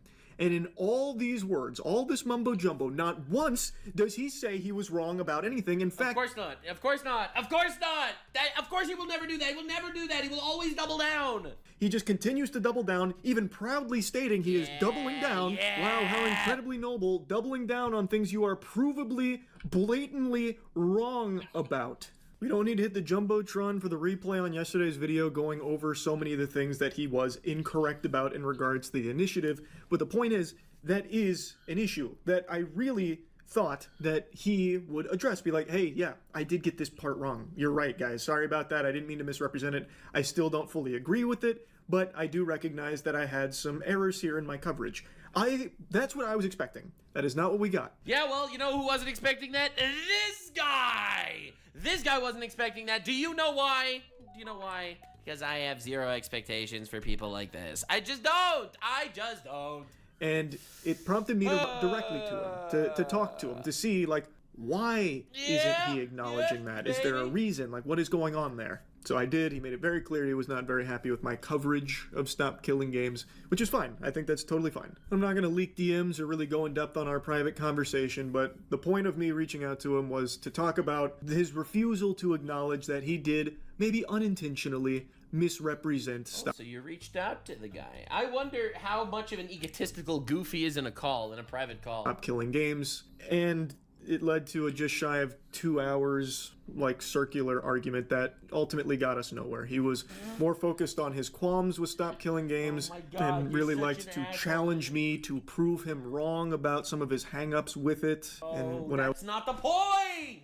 The point isn't whether you even agree with the movement or not. It's not about the movement. It's about your blatant misrepresentation of things and doubling down. Would mention the behavior aspect, hey, you did misrepresent it, and I'd give him a timestamp. He'd then instead say how I'm wrong for thinking that he misrepresented it. We got nowhere. So I want to just publicly say this again. There are plenty of things you can disagree with when it comes to the Stop Killing Games initiative. I'll put links to it if you want to learn more about it, and you can form your own opinions on it if you want to support it. If you don't like it, that's fine. That's super normal. And I didn't reach out to try and champion that Pirate Software should become, a huge ambassador of Stop Killing Games, out there on the fucking front lines fighting for it. It had nothing to do with that. It was simply about the misunderstanding that he showcased, maybe unintentionally, and the misrepresentation of it that he broadcast, again, maybe unintentionally, which has in turn, over the course of 10 months, misled people on what the fuck Stop Killing Games even is in the first place, which I found to be a problem because he's never even acknowledged that as something that has happened. And because he refuses to acknowledge that, and anyone that even, tiptoes around that subject, he kind of treats as though they're fucking idiots, like me, for thinking that he's misrepresented something. Now, he did just post a tweet where he said he talked to me and Josh Strife-Hayes, and in that tweet, this will prove how useless our conversation was, unfortunately. He posted another tweet after talking to Charlie. Oh my god, dude. Imagine being such a fucking communist shill, man, that you'd rather double down and triple down and humiliate yourself than admitting fault for even 2 seconds. There's not a single peep about misrepresenting what Stop Killing Games was about. It's more so about how the public just doesn't understand game development. You don't understand. He is a guy that worked in video game development. He is 1 billion times more intelligent than the average man. He knows everything. Not like you degenerate libtards. It kind of reads to me like we're all just too stupid to understand it from his side of things. Yeah. Our conversation basically amounted to toilet paper. Yeah, because you're trying to convince a narcissist that he should take accountability. Unfortunately. He can't take the L. Biometrically allergic to taking L's. And he will continue taking L's. He will keep taking L's. You don't understand. You don't understand how this works. You don't understand how this works. He will continue having this happen to him. And he will wonder, why? Why are people treating me like I'm a little bitch? You'll never get it. You'll never get it. I was focused on, you have done this, maybe unintentionally. You should at least say it was intentional. In my opinion. And even if it was unintentional, I don't care anymore. Because he doubled down and tripled down. Nah, dude. This guy, again, he's one of the largest streamers. And these are such fake, lying assholes. That you have, or, are you aware that you did this? And then it became more of nope, I didn't. You're wrong. And then he uses our conversation at the start of this for something that was not even the focus. I was not there to try and convince him to be part of Stop Killing Games. I don't think we made any ground on, his perspective versus mine on Stop Killing Games. He has some qualms about how difficult it would be in certain cases. I agree with that, for sure. I still think overall Stop Killing Games is a net positive for the gaming industry where something desperately needs to change with a lot of these awful practices. But for the 10 millionth time in the last 2.5 hours, it was just about him having this awareness that his coverage did mislead people. And that he doesn't maybe care. Not maliciously or anything. He doesn't care. He does not care. Misunderstood or misrepresented Stop Killing Games in numerous instances. And the way that he talked about Ross was unacceptable. That at least made it into the tweet there about the way he talked about Ross being like a fucking used car salesman type deal and calling everything about it ass. He at least recognized that was too harsh So he gave a quick I'm sorry for that, which is good. I do appreciate that, and I'm sure Ross will appreciate that as well, I imagine. Sure. But I still wanted to make this video after the fraud. There's a reason why Ludwig picked to make a video game with this guy.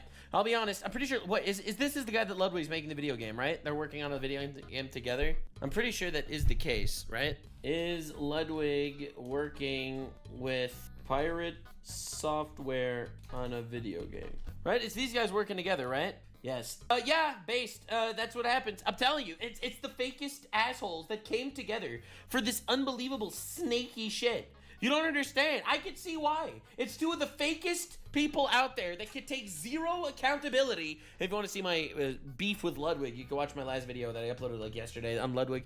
And it is insane, bro. It's crazy. It's crazy. It's crazy. It's all the worst, fakest people that get together and decide to do whatever they can. And that's why the world is lucky that they have me. Conversation, because I just really do not understand. I truly cannot wrap my head around why he fights tooth and nail, coming for throats for anyone that tries to mention that there was misrepresentation in his coverage of the Stop Killing Games initiative.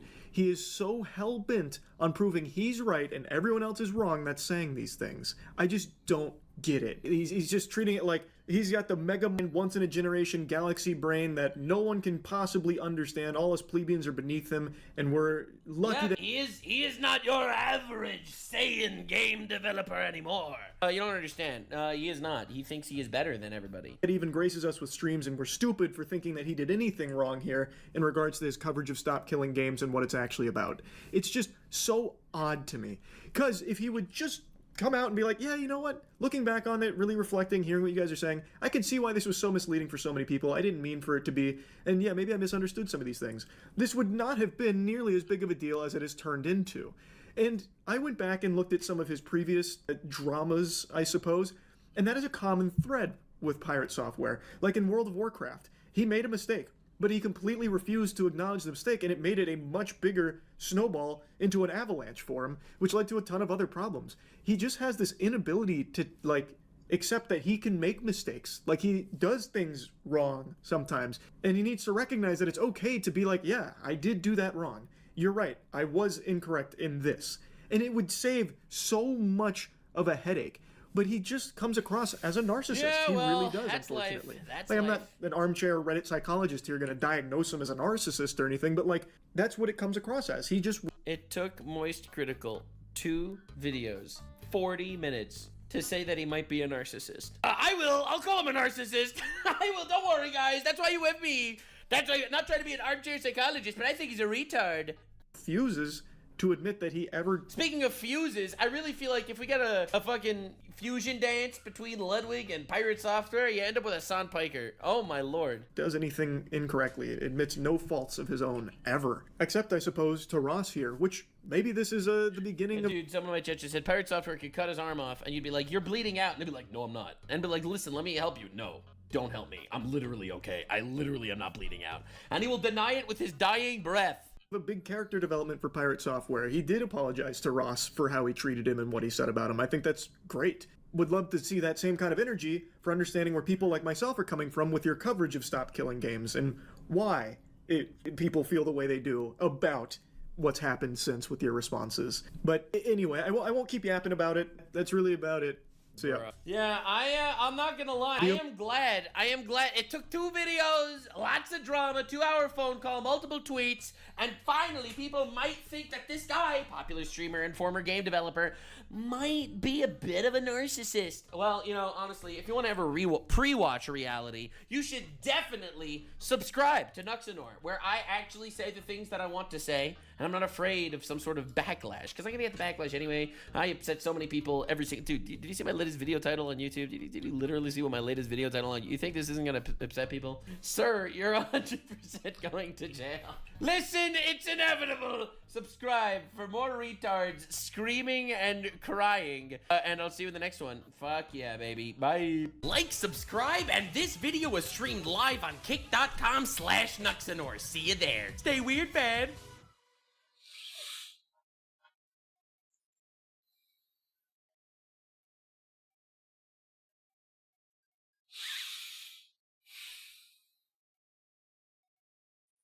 I think it's time we talk about a really important thing that is going to affect a lot of us and is affecting a lot of us who are into the gaming space, which is the Stop Killing Games initiative. I know a lot of people have been asking me to talk about it for a while.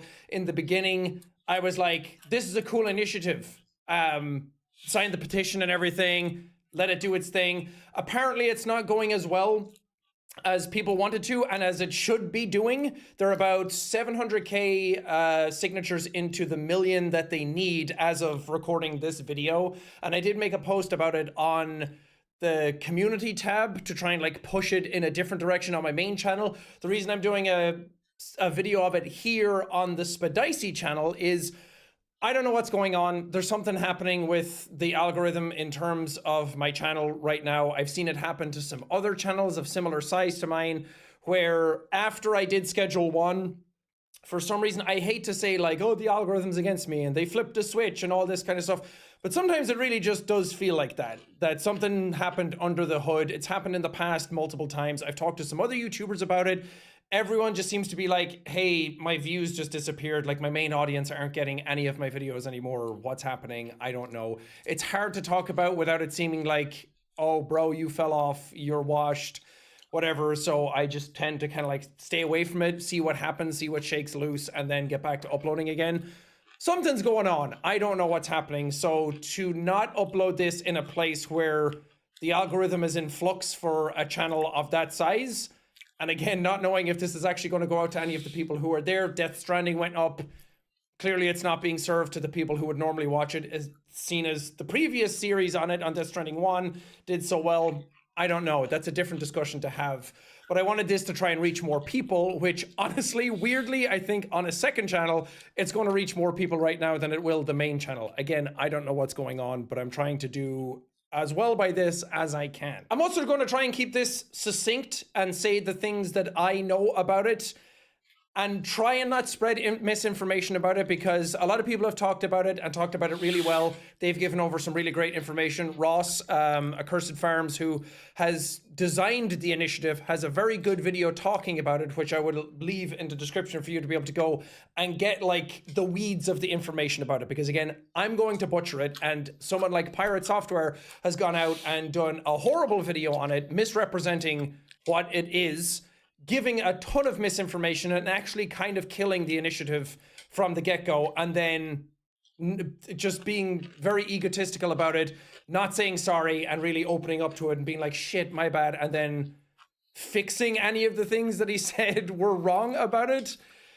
It's a fucking mess. So I want to put my voice to it and my name to it and whatever audience we can get behind it to try and sign this petition, which I will also leave in the description. There's a petition for you to be able to sign it in the EU, and there's a petition for you to be able to sign it in the UK, because Brexit and fucking a whole mess of stuff involving that as well, to make it even more difficult to do anything like this in this world. It's happening in the EU right now because Ross himself said that, I mean, again, I don't want to say stuff that's wrong. I'm so sorry if I say anything that is... I'm doing this with the best of intentions. There is a lot of nuance in this, and I'm trying to get the cliff notes right. Again, like somebody else didn't. But basically, stuff in the US is harder to do, and there is a chance to be able to put stuff into law in the EU to be able, at least get it in people's faces. That's the purpose of it now. Hopefully it would go into law to try and like protect games and protect game preservation and all that stuff, and just for the consumers to keep things good for everybody. And the EU has been pretty good at doing certain things in the past, like putting, I think it was the EU that put USB-C chargers in like iPhones and stuff, right? Instead of Apple being able to just sell their proprietary stuff all the time. And as he pointed out, people in Australia went after Valve and took them to court to be like, we need some sort of refund policy because it's bullshit that you don't have it. It goes against law for consumers. And then that went through, and then everybody who uses Valve and Steam ended up being able to get a refund through that platform. And I think that's really cool. And there is an initiative to try and do that with games, which At its core, it's basically to preserve games that, let's say you have a game that there's tons of games out there, for example, that are being supported by developers and they're getting patches, or they're live service games and they're getting a whole bunch of other stuff. And again, there's a lot more nuance to it. And I urge you to go watch Ross's video on it and to try and learn more about it. But at the end of it, it's basically to be like, when a developer wants to stop supporting the game, which inevitably it will, you don't really expect a game to be supported absolutely forever till the end of time because they're working on new stuff. You can't really support something for like however many people are going to be playing something years in the future, whatever. And it's unreasonable to expect a developer to support a game forever. I don't think anyone would expect that. It's just, I don't know, in a perfect world, sure, but it's not going to happen. Money talks. But if a developer wants to stop supporting a game, if they want to kind of, sunset the game, that's the term I'm looking for, then to put stuff in place where you can hand it over to the consumers where they can start supporting it themselves and put stuff out and we can still enjoy the game and whatever community for the game is still there, or any game you want to play. People keep using The Crew as a thing because Ubisoft are like, yeah, we're shutting it down. And then the thing you bought is no longer yours. And that's pretty fucked up. Like in a lot of other practices, like it's maybe this is a bad analogy, but you like buy a Blu-ray movie, you have the movie, you can watch the movie. But for games, none of that legislation is really in place yet.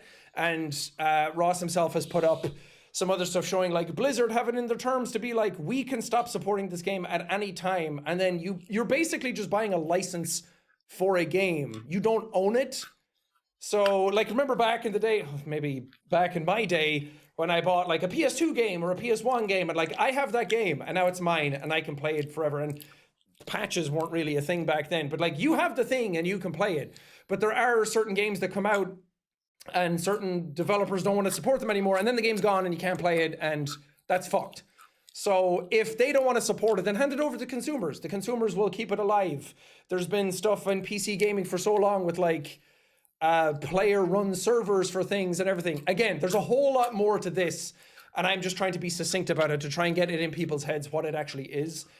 And this initiative is to put it in front of EU legislation to show them, hey, this is fucked. This shouldn't be like this. Can we change it? And then hopefully it'll trickle down everywhere else if this happens because it's put into law in the EU. Again, a lot more to it, and I'm really...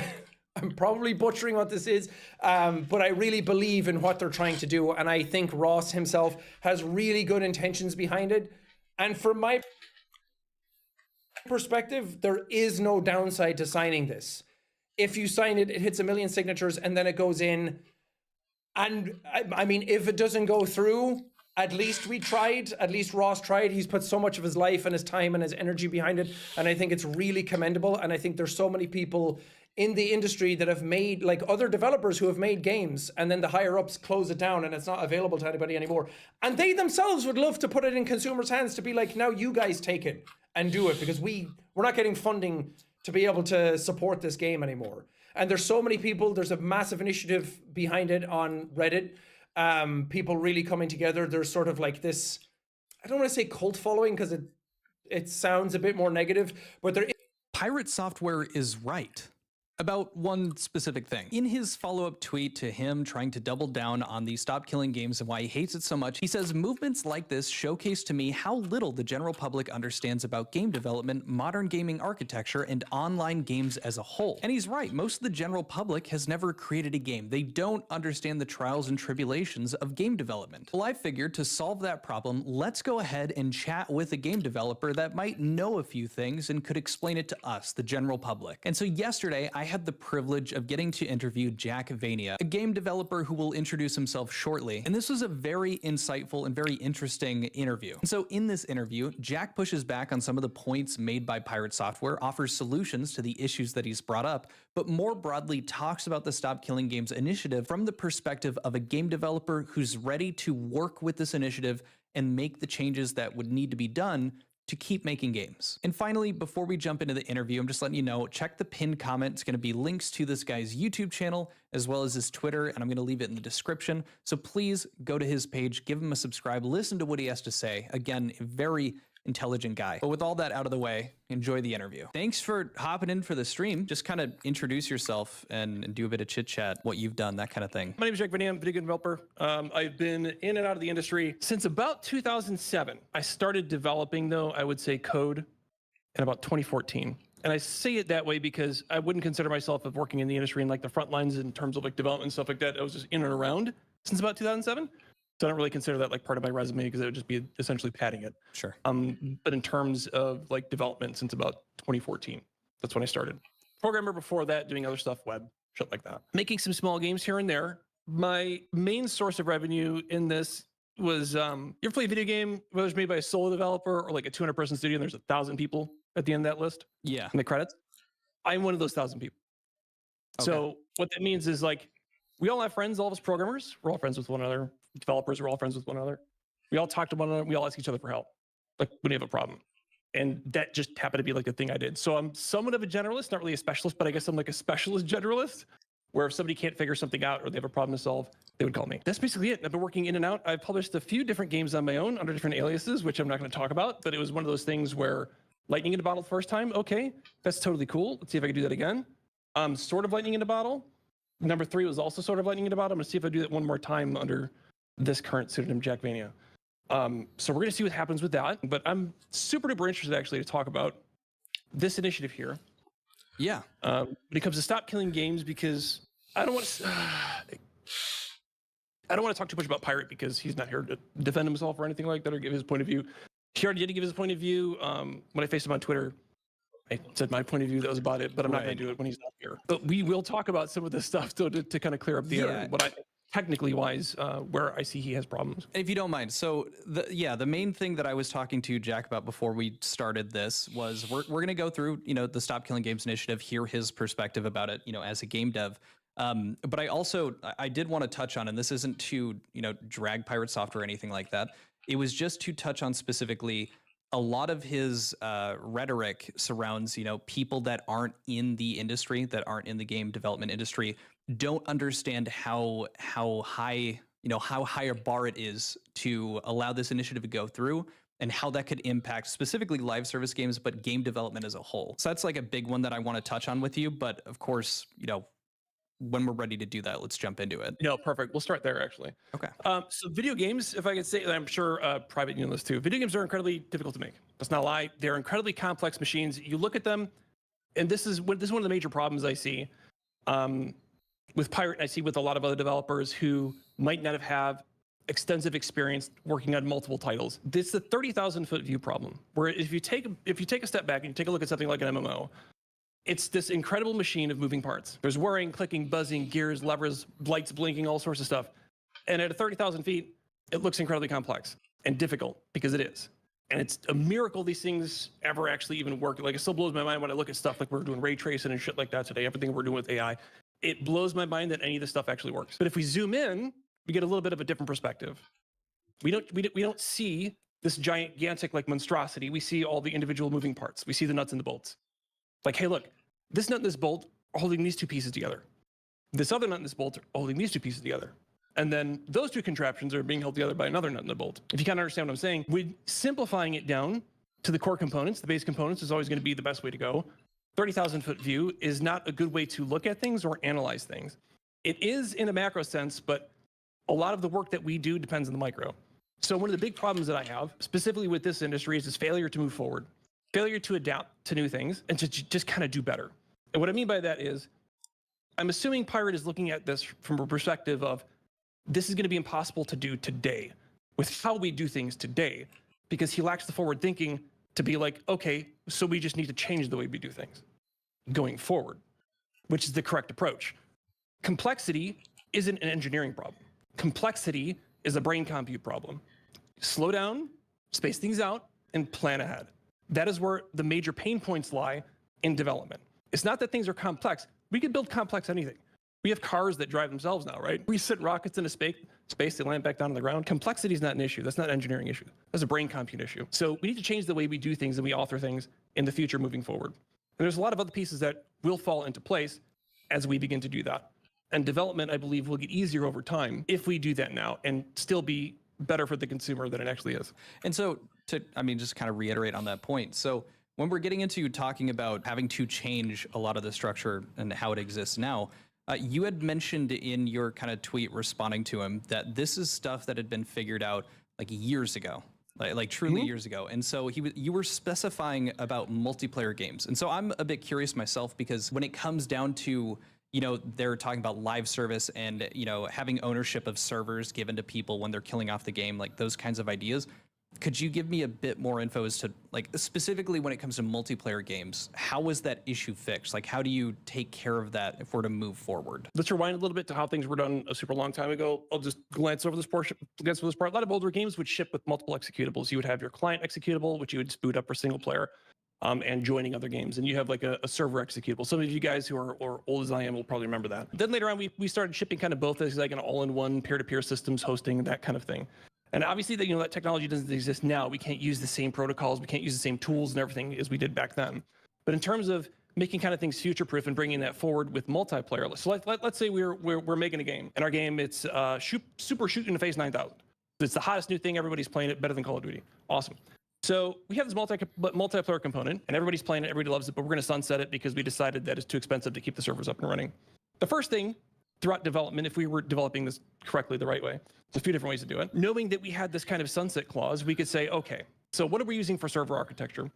What does our server structure look like? Okay, so maybe we're using a little bit of Amazon, maybe something from Microsoft. There's authentication servers over here. This is where we store our data. And these are all individual pieces that are up in the cloud, quote unquote cloud. They're all working together to provide like a single, I would say server to the, colloquially that everyone identifies it as, that the player would then log on, the client would log on to play the game with everyone else.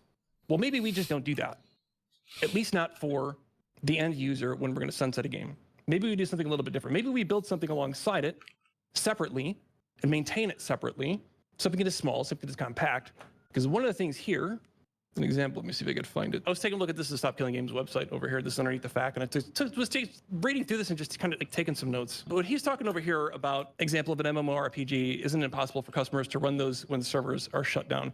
So this over here, he mentions not all will be this scalable, however, which is true. I mentioned this earlier about using these different services. Like you got Amazon, you got Microsoft, you have authentication servers, all sorts of different integrity checks, security, and stuff like that. Sure, we can strip out a lot of that stuff because here it says, so if a server could originally support 5,000 people, but the end user version can only support 500, that's still a massive improvement from no one being able to play the game ever again. So what this tells me, my little note here is, this clearly implies that a one-to-one state is not expected, and an approximation is a reasonable enough solution. What that means is that it doesn't have to be exact. It can be an approximate of what the game was live. And we could do that. So we could build our game with, maybe we build it with some nicer APIs. I think I spoke about that on Twitter too. If nobody knows or understands what an API is, the simplest way is to say that I would like my glasses case and my pen. These are two individual applications. I would like them to talk to one another, but they can't because it's a pen and a glasses case. So I have to develop some kind of a protocol. You can call it a language, you can call it a set of rules so that they can exchange information back and forth without having access, without the glasses case having access to the ink, and without the pen having access to the glasses inside. So think about like Twitter, for example. Perfect example, social media. Now I'm gonna guess at what their APIs are. I have no idea because I'm not signed up for them, nor do I really care for their APIs. But I'm assuming that if I were to sign up for their APIs and pay for them, I'd be able to do things like read a whole lot of data off of the website. I could probably write data to the website. I could probably have access to better search tools so that I could scrape data a little bit better, more analytics tools so that I could see more about posts. And on my end, I could write a program in something like Python to say, hey, look, I want to take all these users' posts from this one account. I want to save them all. And then I could have it parse out the post ID, the name, who this person was talking to, the text and the images, this, that, and the other. Parse out in JSON or XML or something like that, perfect. Then I could take whatever I want with that data and do with it whatever I want. So I could create heat maps of who this individual likes talking to, who they most interact with, topics that they really like a lot, and whatever I want with the data. The API would just let me talk to Twitter without having direct access to the database, without having direct access to the code from my little Python script that I wrote. That is effectively what an API does. It's also a form, it could be considered a form of abstraction in programming. Yeah, to just give it a go. So it's taking something that, admittedly at a face value would be very difficult to kind of set up. Like for instance, like you were saying, the ink in the pen and the glasses case. And it's a protocol to set up and make that specific relationship. It allows it to happen in general. And it kind of just serves that function. And that's the goal of it. And it takes care of that specific job. Yes. Pretty much. But then, like, to go forward with that, you'd be able to use that API. So if you're actually building a game with the understanding that, let's say, this Stop Killing Games initiative is in play, if you were to use that, that means that you could prep an API to set up and, you know, run the protocols that you need it to for when this gets to end of life. Yeah, so you give those APIs to the end users so that they can create their own servers if they'd like. So super shoot you in the face 9000 could live on forever. Right, and so it'd be a baby version of it, so you're not having to give up like everything. It's not doing something crazy like that. It's just like it's listed in the Stop Killing Games initiative, a functional playable game. Exactly, a functional playable game. Okay. So we could do things like that with multiplayer games. MMOs are kind of a different beast because they obviously, I don't think I'd be able to handle thousands of people on my computer here at home. Who knows? But yeah, no. We plus, even if we just didn't even want to do that at all and just want to create like a small bespoke server, we could do that too. Or better yet, some games to help facilitate this kind of not even end of life, but just support for the game in general, have open sourced a lot of the tools that they've used for their servers, so that people can create their own solutions and actually contribute to the projects to keep things alive. Yeah, perfect example. I mean, Gary's mod, Team Fortress 2, like these places have those open things. Now, admittedly, I do think about, you know, the issue that has run in where Pirate Software was talking about, you know, people monetizing that, like think like Minecraft, a lot of those servers, or like GTA 5, they have paid servers that you can join. I guess, where does that kind of run in? So maybe I'm a little uneducated, I might be jumping over, but I am aware that in some instances like this, to run those separate servers, it can be illegal. Like, what specifically about it makes it illegal? Is that the developer, publisher making it so, or is that? I'm assuming, I'm not 100% up on law, but I'm assuming it would be copyright or IP, and there'd be more notes about this too. Oh yes, this would be, where is it at here? Copyright. This is something I'm thinking about too, especially in regards to this movement, because a lot of people might be afraid that this is going to happen retroactively. It technically can, without developers having to do anything. And the way to do that would simply be to say, okay, so law, right? We've seen Blizzard go after private servers and stuff like that, especially specifically here in the United States. So imagine now if a game is sunset, it dies. The Crew, perfect example.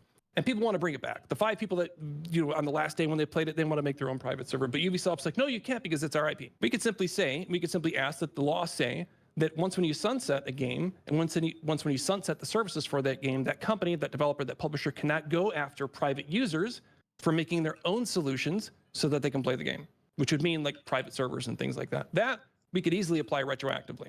So now Ubisoft wouldn't be able to go after anybody for the 5 people for trying to play the Crew, or, you know, the 3 people that are going to be playing our game, Super Shooting the Face 9000 10 years from now. That's the thing that has gotten to me the most out of any of this, because when I'm thinking about it, every time we talk about sunsetting a game and hitting that kill switch, that is the developer of the game, that is the publisher, accepting that they are not making money on this IP anymore. They have given up. They are fully pulling out. So at that point, why do they have a vested interest in what people choose to do with that, outside of, like, I can understand, you know, if an IP has like they're setting up a franchise, or they're setting that up so they have an issue with like the branding itself being used, but in terms of the game itself just being played by the people that still enjoy it, I'm with you on that, where it just makes sense that that could be instituted as some sort of law thing. But even then, the Stop Killing Games initiative is not focused on, you know, the retroactive aspect of it, but that is a really good example of a way that it could without any burden on developers. I would not see that. I would not think that would be a burden at all.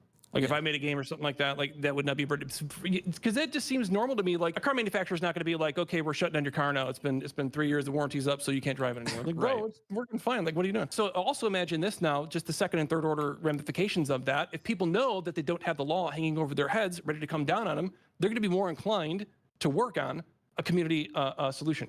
They're going to be more inclined to donate their time to create an open source server for something.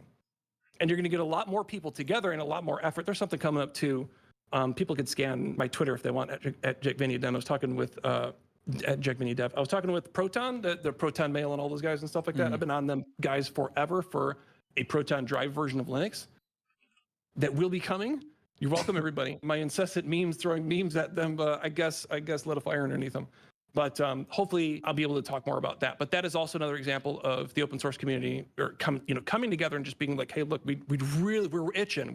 Just give us anything to help us. You know, we'll do this for you. Just give us anything. And after enough pressure, we finally did it. So I'm really excited about that. That's awesome. Admittedly, not enough of a PC head to understand Proton, like a dry version of Linux, but that sounds awesome, especially for like open source stuff. I know that is a huge deal. So congrats on actually working with them and using memes to to achieve the ends. That's awesome. They threw all the memes out of my head. It took a while, but we wore them down. There we go. Well, okay. So the last thing I want to touch on with Pirate, just like one of the conversations he had, and then we can get over to like some of the other like Q&A parts of this.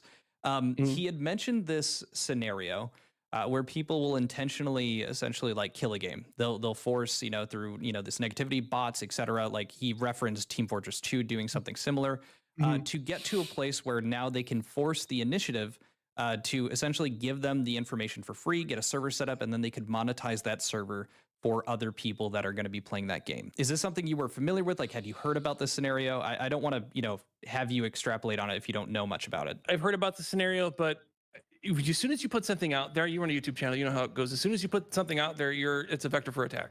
Right. You know what I mean? And whether this doesn't have to be anything. Like we've seen people attack video game companies, like you mentioned, Team Fortress and stuff like that. Like the vector of attack is always going to be open. It's always going to be there. That's almost a non-starter argument for me because it's like saying, well, what about piracy? The people are going to pirate no matter what. Like, I cannot stand DRM. I hate DRM. I refuse to buy games that have DRM on it. In my game, the one I'm working on right now, there's Steam integration. Steam integration only goes as far as like achievements, rich presents, and stuff like that inside the game. For those who don't know, could you like briefly DRM? DRM's digital rights management. It's basically a check that the checks may be different, right? So it could be a code that you have to put in. It could be a disk that you have to put in your drive. They used to be like that back in the day. You used to have a disk and a drive in order to play the game. But now they're mostly like online checks and stuff like that, authentication checks to make sure that you actually own the game. And that's that's basically a way of preventing a user from playing a game unless the game phones home to some server somewhere. Sure. So think like Helldivers would be a good example. Just like a lot of people were upset about Sony. You had to make an account for, I think it was Sony, to connect to the servers. Now they do it for a variety of other reasons at this point, but that's I would say that's a comparable, like that is essentially what you're doing. You have to connect online to play the game. Yeah, or it could be something simple too, like through Steam's APIs. What I could do is I could simply say that when the user launches this game, like if they launch it from the folder and Steam's not running, I could just simply say that if Steam is not running, launch Steam. If Steam connects and it connects to the internet, then just check to see if this application ID is in the user's inventory, if they own the game or not. And that could be also a form of DRM as well. But that's what I was saying. Like I avoid doing that with my game. So when I do my check for Steam, you could launch the game in or out of Steam. It doesn't matter. So when I do my check for Steam, I just basically look to see if Steam is running. If Steam is running, I'll hook in through Steam's API so the user can get Steam achievements, rich presents, whatever else, there's no leaderboards for my game, but all the Steam features that they would expect in the game. If Steam is not running or they're offline, nothing happens. There's no phoning home, there's no nothing, because it's just a simple flag. It just checks once every time you start up the game. It doesn't even check to see if you own the game, it just checks to see if Steam is running, which is interesting too. Because I feel that's an acceptable kind of like a trade-off. If you are running Steam, the game can hook in for that kind of stuff. If people want a clean version, I was also considering doing like a clean version, putting it in a separate build that doesn't contain any APIs for Steam or anything. Then they could just select that one, download it, zip it up into a file somewhere, and put it on their drive for safekeeping. Right, but even then, we're talking about appeasement for like a DRM that's just a bit more. Well, either way, yeah, I'm a little bit tired. I have to take my break. Thank you very much for watching, guys, and as always, stay healthy, stay safe. Until next time, stay tuned on next stream. I'll be finishing this thing up sooner or later. Technically, the background is much more easier to do. Just the foreground, the characters, I need to draw like a high-quality trash can too. I need to give him like the best trash can in the world. So either way, again, thank you very much for watching, and as always, stay healthy, stay safe. Until next time, stay tuned on the next stream. Bye-bye.